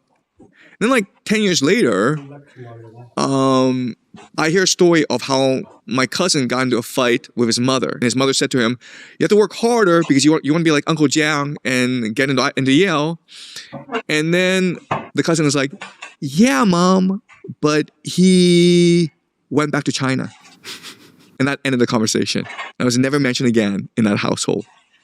So I mean, my relatives, my family is shocked by how strange I am. Like, you go to Yale, like you win the lottery, and you decide, you know what, I'm gonna just fall away and go to a place where my Yale degree doesn't really matter, where I can't become a doctor or a lawyer. I can only become a high school teacher. So I'm just a strange person in general. And then, in 2008, I built China's first public school international program to send Chinese kids to America for college. And at that time, this was a new field, and everyone knew it was like a rocket ship. I could become a millionaire just helping Chinese kids apply to university. And a lot of people did become millionaires. But after a couple of years of doing that, I walked away because I didn't want to do this for the rest of my life. I didn't want to become a business person. I didn't want to make millions of dollars getting rich kids into Yale and Harvard. I walked away. I worked for the United Nations in 2006. And look, when you work for the United Nations, it is the cushiest, easiest life anyone can live, okay? It is the silliest thing ever to exist. But like, I literally was making 6 figures doing nothing every day, just sitting in my office and pretending to type on a keyboard. And if I had a family, every one of my kids would be given free international schooling. If I flew around, it'd be business class. I'd be given a pension after 10, 20 years, a full pension. I was treated like royalty wherever I went because I'm the United Nations. And I walked away because I thought it was a meaningless existence. So I'm often confused by myself. People think, my friends tell me, they don't understand why I do what I do. So it's led me to this point. And again, like my friends are not surprised by what I do, which is, teach conspiracy theories in high school. Like that's just part of my personality. But they're kind of surprised by, I have like 2 million followers right now on YouTube, right? They're kind of surprised by that. It's like, whoa. And like these are Yale, Harvard people, right? So they're very conservative. They have a very rigid worldview. And they don't understand how I'm able to teach this and be so popular in the world. Did you manifest this? That's a really good question. The short answer is yes. But the real answer is I imagine this possibility, right? But the thing though is that I am a writer by training. Like I write books, and so I imagine things all the time. And I imagine that this could be a possibility one day. And I position myself, I maneuver myself into this position. So 5 years ago, during COVID, I was so upset about COVID. It really annoyed me how the entire world just shut off its brain, right? Just like, okay, well, this vaccine, well, we don't know if it works, but some scientists said it works, so it must work, so I'll just put it in my body and hope for the best. It was just insane to me. I've been fascinated by social media, by the internet. So I was watching a lot of Joe Rogan. I was watching a lot of Jimmy Dore. I was watching a lot of alternative media. And I became drawn to alternative media because I like debate. I like conversation. I like exploration. And it seemed to me like people like Jimmy Dore, Joe Rogan, Brett and Eric Weinstein, Tucker Carlson, these were people that were trying to seek the truth, that were really questioning the world. And I was like, I would one day like to be on the show. I feel that's the direction I could go. And so then I asked myself, okay, if I want to be like them, because only by being like them can I appear on the show, right? They're not gonna ask a random high school teacher to be on their show. What can I do that makes me so distinct that I might be popular on social media? And my solution was, I'm gonna make some stupid predictions and hope they turn out correct. And if they aren't correct, I'm going to be a laughingstock for the rest of my life. But if they are correct, then I might get on Tucker Carlson, right? So that was my strategy and planning when I started the YouTube channel. It sounds so silly, right? Are you telling me that you didn't believe those predictions? So I believe my predictions. I believe it would turn out the way they did, very strongly. Because remember, I had to, first of all, explain my predictions and justify my predictions. But I also tape myself and put it on YouTube, right? Which means that now there's a historical record that I made these predictions. And I would only do that if I truly believed in them. But what happened was that for the past 5-6 years, I was having conversations with friends, and we'd have these silly arguments about geopolitics. Like, we argued about who the Democratic nominee would be in 2020. And I was like, why are we having this stupid argument? It's gonna be Joe Biden, okay? And there was a lot of pushback and says, no, it's gonna be Pete Buttigieg, it's gonna be Kamala Harris, because we want a younger candidate. And I'm like, it doesn't matter what you want. It matters how the world works. And Joe Biden's going to be the nominee. I also predicted that Trump would win in 2020 and beat Joe Biden. And then there was talk of Putin invading Ukraine, attacking Ukraine. And my friends were like, it's not going to happen. There's no way. It's too dangerous. And put in would lose. I'm like, oh my God, this is so silly. This is all obviously going to happen. And for whatever reason, all my friends believe the complete opposite. And I can't talk to my friends anymore. It's just pointless. These are Yale, Harvard people who are supposed to be like some of the smartest people in the world. And they have like these thick skulls. And like, it's almost impossible to relay obvious reality to them. So screw this. I'm going to make my own YouTube channel and just speak my heart, basically.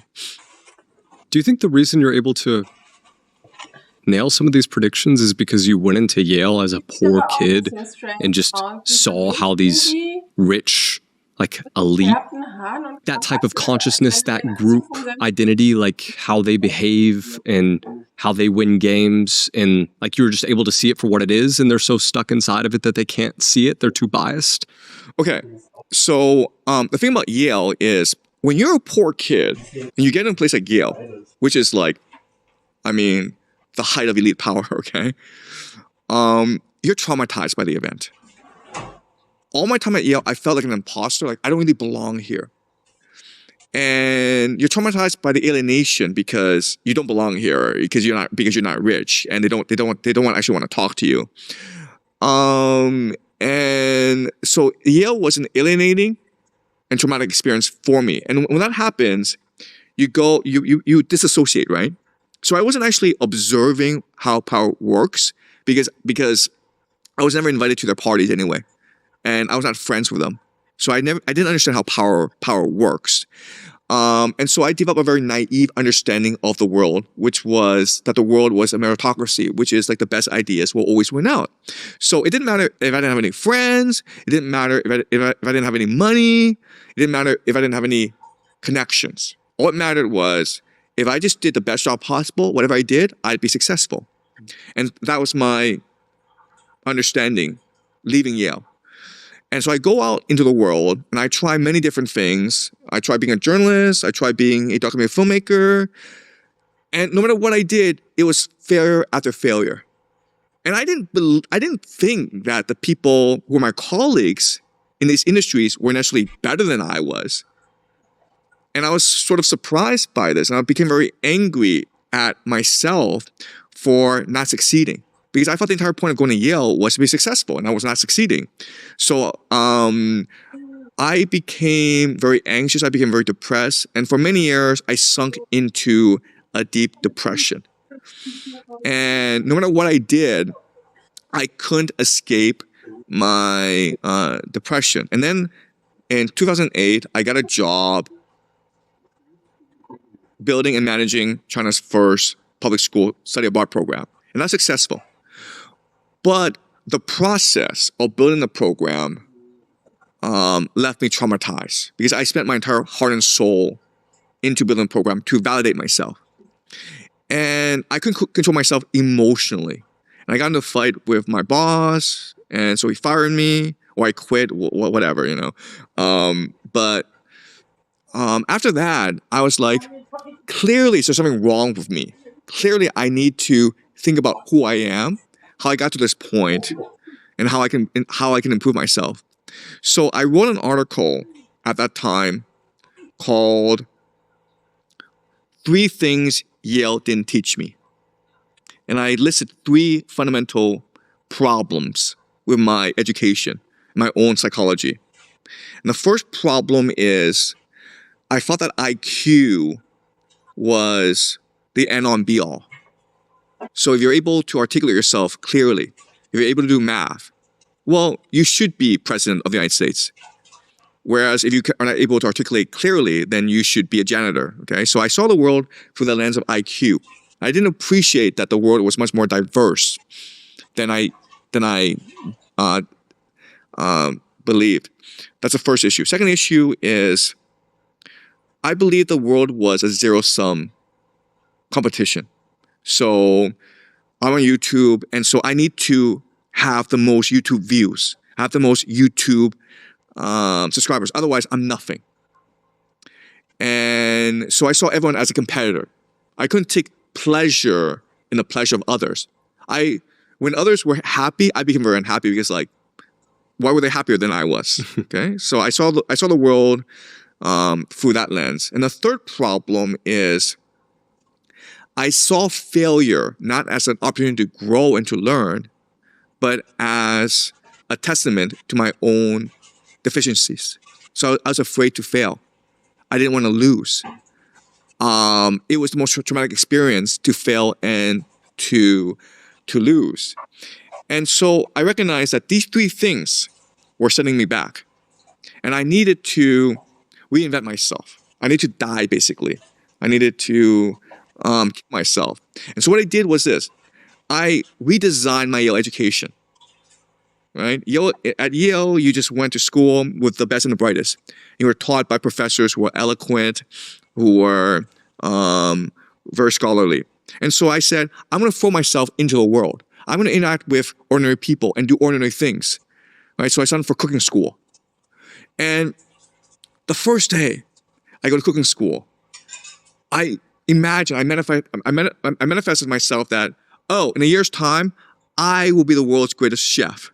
Because my classmates don't know Shakespeare. They never went to Yale, whereas I did. So I'm superior to them. Okay, so at the end of this year, my ambition is I'm gonna have my own restaurant empire. I'm gonna have like 1,000 restaurants all around the world. I'm gonna have my own TV show, and I'll be the best cook in the world. Okay, and of course, I was a complete disaster in the kitchen. I didn't know anything, and I was like the worst student in the class. And these are like vocational kids, by the way. They were like 18, 19. They were working as like short order cooks in a airport bar. They were coming at night to take this class because they loved cooking. There was a passion. And so at the end of each class, when you cook three dishes, you present it to the chef. And then the chef would give it a grade. And I was so bad that the chef would not even touch my dishes. He'd be like, I'm not eating this crap. Go away, man.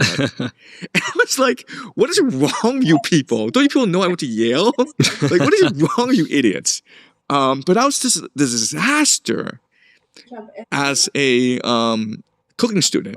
It was complete humiliation, but it taught me that the world isn't the way you think it is. So I need to re-examine my own values. I also took Brazilian Jiu-Jitsu classes. And Brazilian Jiu-Jitsu is a weird sport because you don't know anything. And what they do is they beat you up for a year. And you go and like, oh, hey, we're going to roll. And you're like, okay, so are we going to train? No, someone's going to come and beat you up for a year. And that's what happened. And like, every day after class, I just go home and cry because I remembered when I was a student in Toronto, like in primary school and in junior high school, and every day I get beat up by bullies, and I go home and cry. And something was happening to me again, taking Brazilian Jiu-Jitsu. The difference, of course, is like now I'm paying good money to get beaten up and bullied and cry. I did stand-up comedy. And stand-up comedy was a revelation because all my entire life, I was afraid of being laughed at. Like, I had to like prove myself. And when I got up on the stage and I told jokes, and people actually thought it was funny, I recognized that when they laugh, that made me feel good about myself. It made me feel good to be vulnerable, to expose myself, to humiliate myself in front of others. Bring them happiness brought me happiness. And so that was a revelation. And so I also learned not to take myself too seriously. Like the healthiest thing is just to be able to laugh at yourself. I did rock climbing. And rock climbing was also really important because rock climbing, it's a social thing. It's not a competition. And at first, when people in the gym were able to do much harder climbs than I was kind of like angry and jealous. But, you know, whenever I tried a hard climb and people around me were cheering me on, I recognized that, wow, if they can cheer me on, why can't I cheer them on? If they were able to find happiness in my success, Why can't I find happiness in their success? I did skydiving for a few months. Skydiving. Oh God. Don't do that. Like, this is the dumbest thing you can do, okay? Those guys were on drugs, right? Yeah, it was just dumb. And like, but I was trying different things. So skydiving was, just don't try that. They're all on drugs and they're all assholes. And yeah, I tried everything. I tried singing because I was tone deaf. And I spent like $10,000 so that I can sing some notes, like,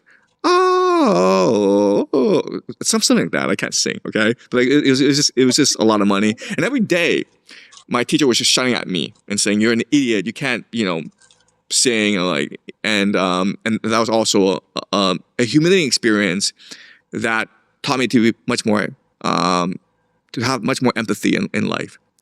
And so that experience was very transformative because I recognized that education is not about going to the best schools and getting the best grades. It was really about taking risk, trying new things, and engaging in a process of self-reflection. And it was really about humility, empathy, resilience. And that taught me to be a better teacher as well as a better person. And the great thing about that experience is that it didn't really save me from my anxiety, from my depression, but it opened my heart to the possibility of being saved, in that I felt that I'm now worthy of being saved. I'm now worthy of sharing my life with another person. Whereas before I was afraid. And so I was able to let go of my ego and fear. And so I even today I tell people, like, your two greatest enemies are ego and fear. Your belief that you're alone in the universe and your belief that you will fail. So having let go of my ego and fear, now I've opened up my heart. I was able to find the love of my life. Something I'd asked you last night was, what was the moment that you noticed everything was an illusion? Like, what was the moment that you could see past the veil and see that all this was fake? Yeah, so I met my wife 10 years ago. And at first, I didn't want to start a relationship because I had hit rock bottom. I had no money because I spent it all on skydiving. I was unemployed. I didn't have a house. I was actually working for rent. And just by accident, I met my wife. Where'd you meet her? I was helping out a college program. And she was also part of the team. And she saw something in me. And so she wanted to date me. So she took the initiative.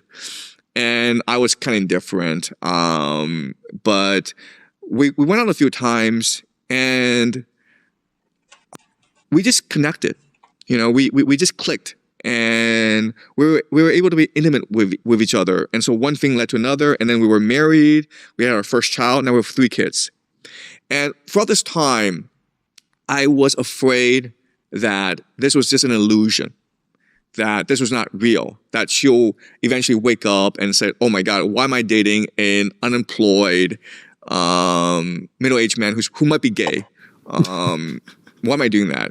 But she never left me, and we've been together ever since. And it feels as though we were just meant to be together. I feel as though we're like soulmates, like we're 2 sparks drifting in the universe, and we wanted to find each other. And so we were able to somehow navigate the messiness of this world, navigate the chaos, and somehow find each other, because we were looking for each other all this time. Like, that's literally how I feel about her. And she saved my life. She transformed my life. And she was able to bring structure and purpose and meaning to my life when none existed before. Before, I was like, I just want to succeed. I don't know why I want to succeed, but I want to succeed. Now it's like, I don't need to succeed. Now I just need to take care of my family. Now I just need to be a good role model to my kids. Now I just need to spend as much time as possible with my family and enjoy my time here with my family. And just having that spirit, just by letting go, just by seeing the world as an illusion, seeing that success means nothing. It's family that matters. Strangely enough, I became much more creative.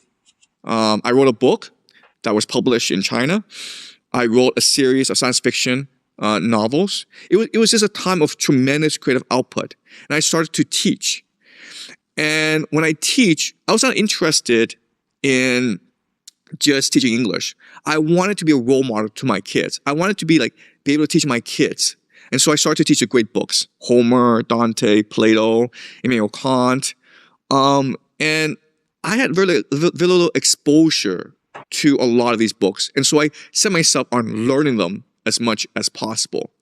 And at first, it was kind of okay because you can always watch YouTube videos and just imitate them, these professors who teach Plato and Homer. But then I got into Dante. And for 6 months, I was watching these YouTube videos about Dante and the Divine Comedy. I had no idea what they were saying. I was so confused. I was reading the Divine Comedy every single day because I really wanted to master it. And I had no idea what I was reading. I was just so lost. I was so frustrated. And so I went to sleep one day, and I woke up, and I felt as though Dante had spoken to me, and his word was love. Focus on love. That's what the Divine Comedy is about, love.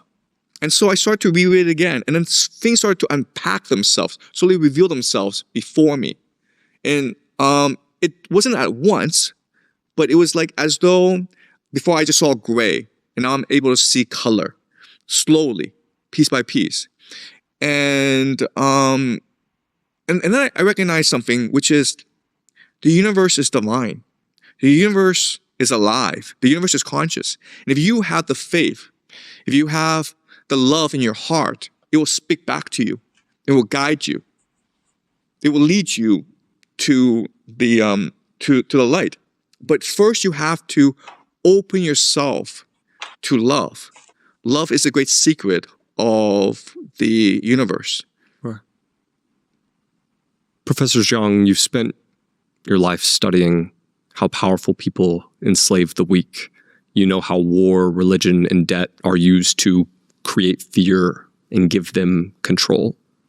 If all your lectures were deleted, every book, every article erased from history, what's the one truth about humans you would leave to the world? Look, if tomorrow, for whatever reason, all my lectures were deleted, it wouldn't change anything. It wouldn't matter. Because I feel as though I've ignited a spark in a lot of people. It's a spark that compels them to seek the truth for themselves. So these videos are not meant to be the truth. They're not meant to be the Bible. They're not meant to be scripture. They're just meant to be a way to inspire you to seek your own truth. And I think there's a global awakening happening. I think I've started a movement of sorts. I come to Hong Kong, and it's amazing how a lot of people recognize me, and they come up to me and tell me how much they love my lectures. And I was at breakfast this morning, in my hotel, and one of the hotel staff, this young Filipino lady, and I would expect, this is the last person to watch my videos, right? As I was getting to leave,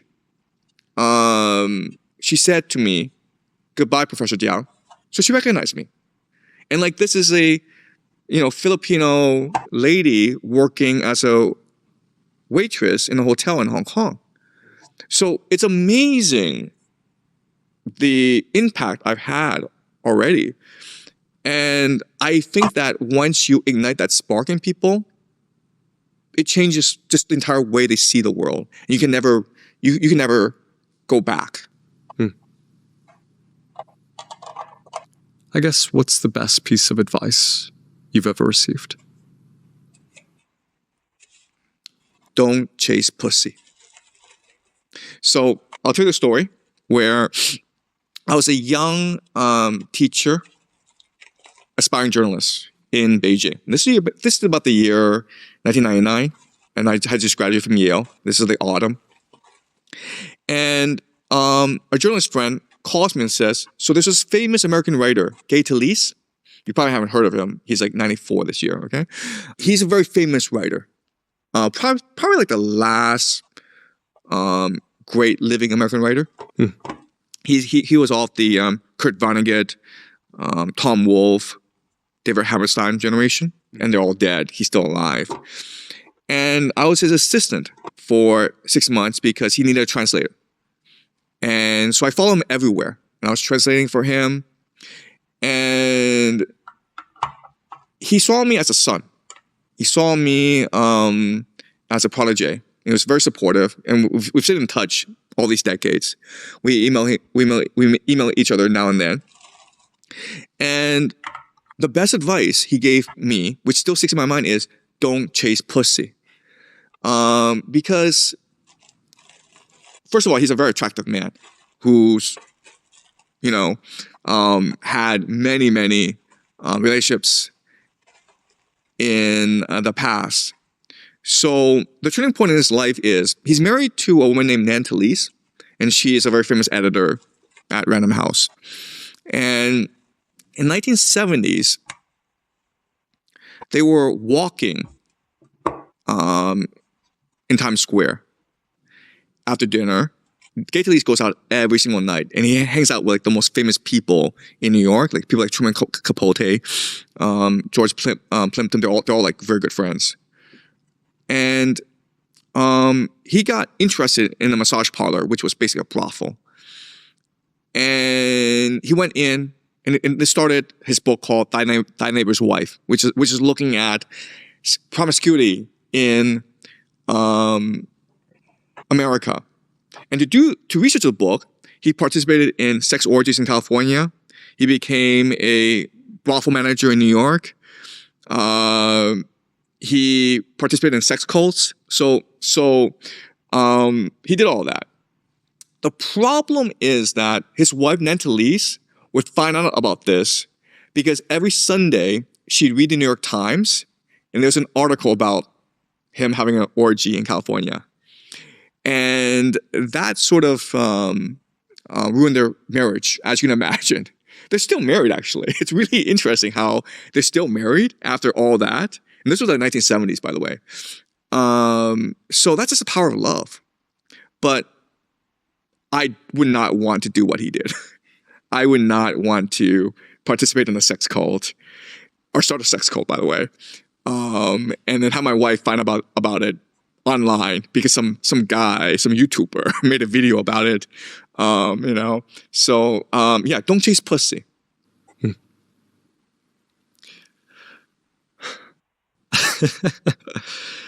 And then I guess I'll just add this at the end. If you could recommend one book to everyone, what would it be? Well, I mean, The Divine Comedy is the greatest book ever written. It is literally a word from God. So Dante was channeling the universe when he wrote that. So that's the one book that everyone must read. But it's really hard. I spent a lot of time researching it, and I'm still trying to decipher its full meaning because it's so intense. It's truth itself embedded in the poetry. But if people are just looking to read a really good book, then it has to be Homer's The Iliad. I've taught that many times, and it's amazing how these high school students in China who have absolutely no exposure to Western culture and who themselves don't actually speak that good English, they just love the Iliad. Even today, many years later, they still rave about the Iliad. And it just stays with you. It's easy. It's an easy read. It's a long read, but it's an easy read. It's a fun read as well. And it just forever transforms you. So the Iliad. Beautiful. Well, everyone, this has been your guest, Professor Jiang. This is the Jack Neal Podcast. Where can people find you? I happen to be everywhere now, so it's pretty easy to find me. But the best place is my YouTube channel, Predictive History. Right. Yeah. You also have a Substack as well. Right. So if you're interested in geopolitics, because I write about current events and try to put it in a larger structural lens, my Substack is predictivehistory.substack.com. Perfect. Awesome. Well, I appreciate you coming on. Thanks for inviting me, Jack.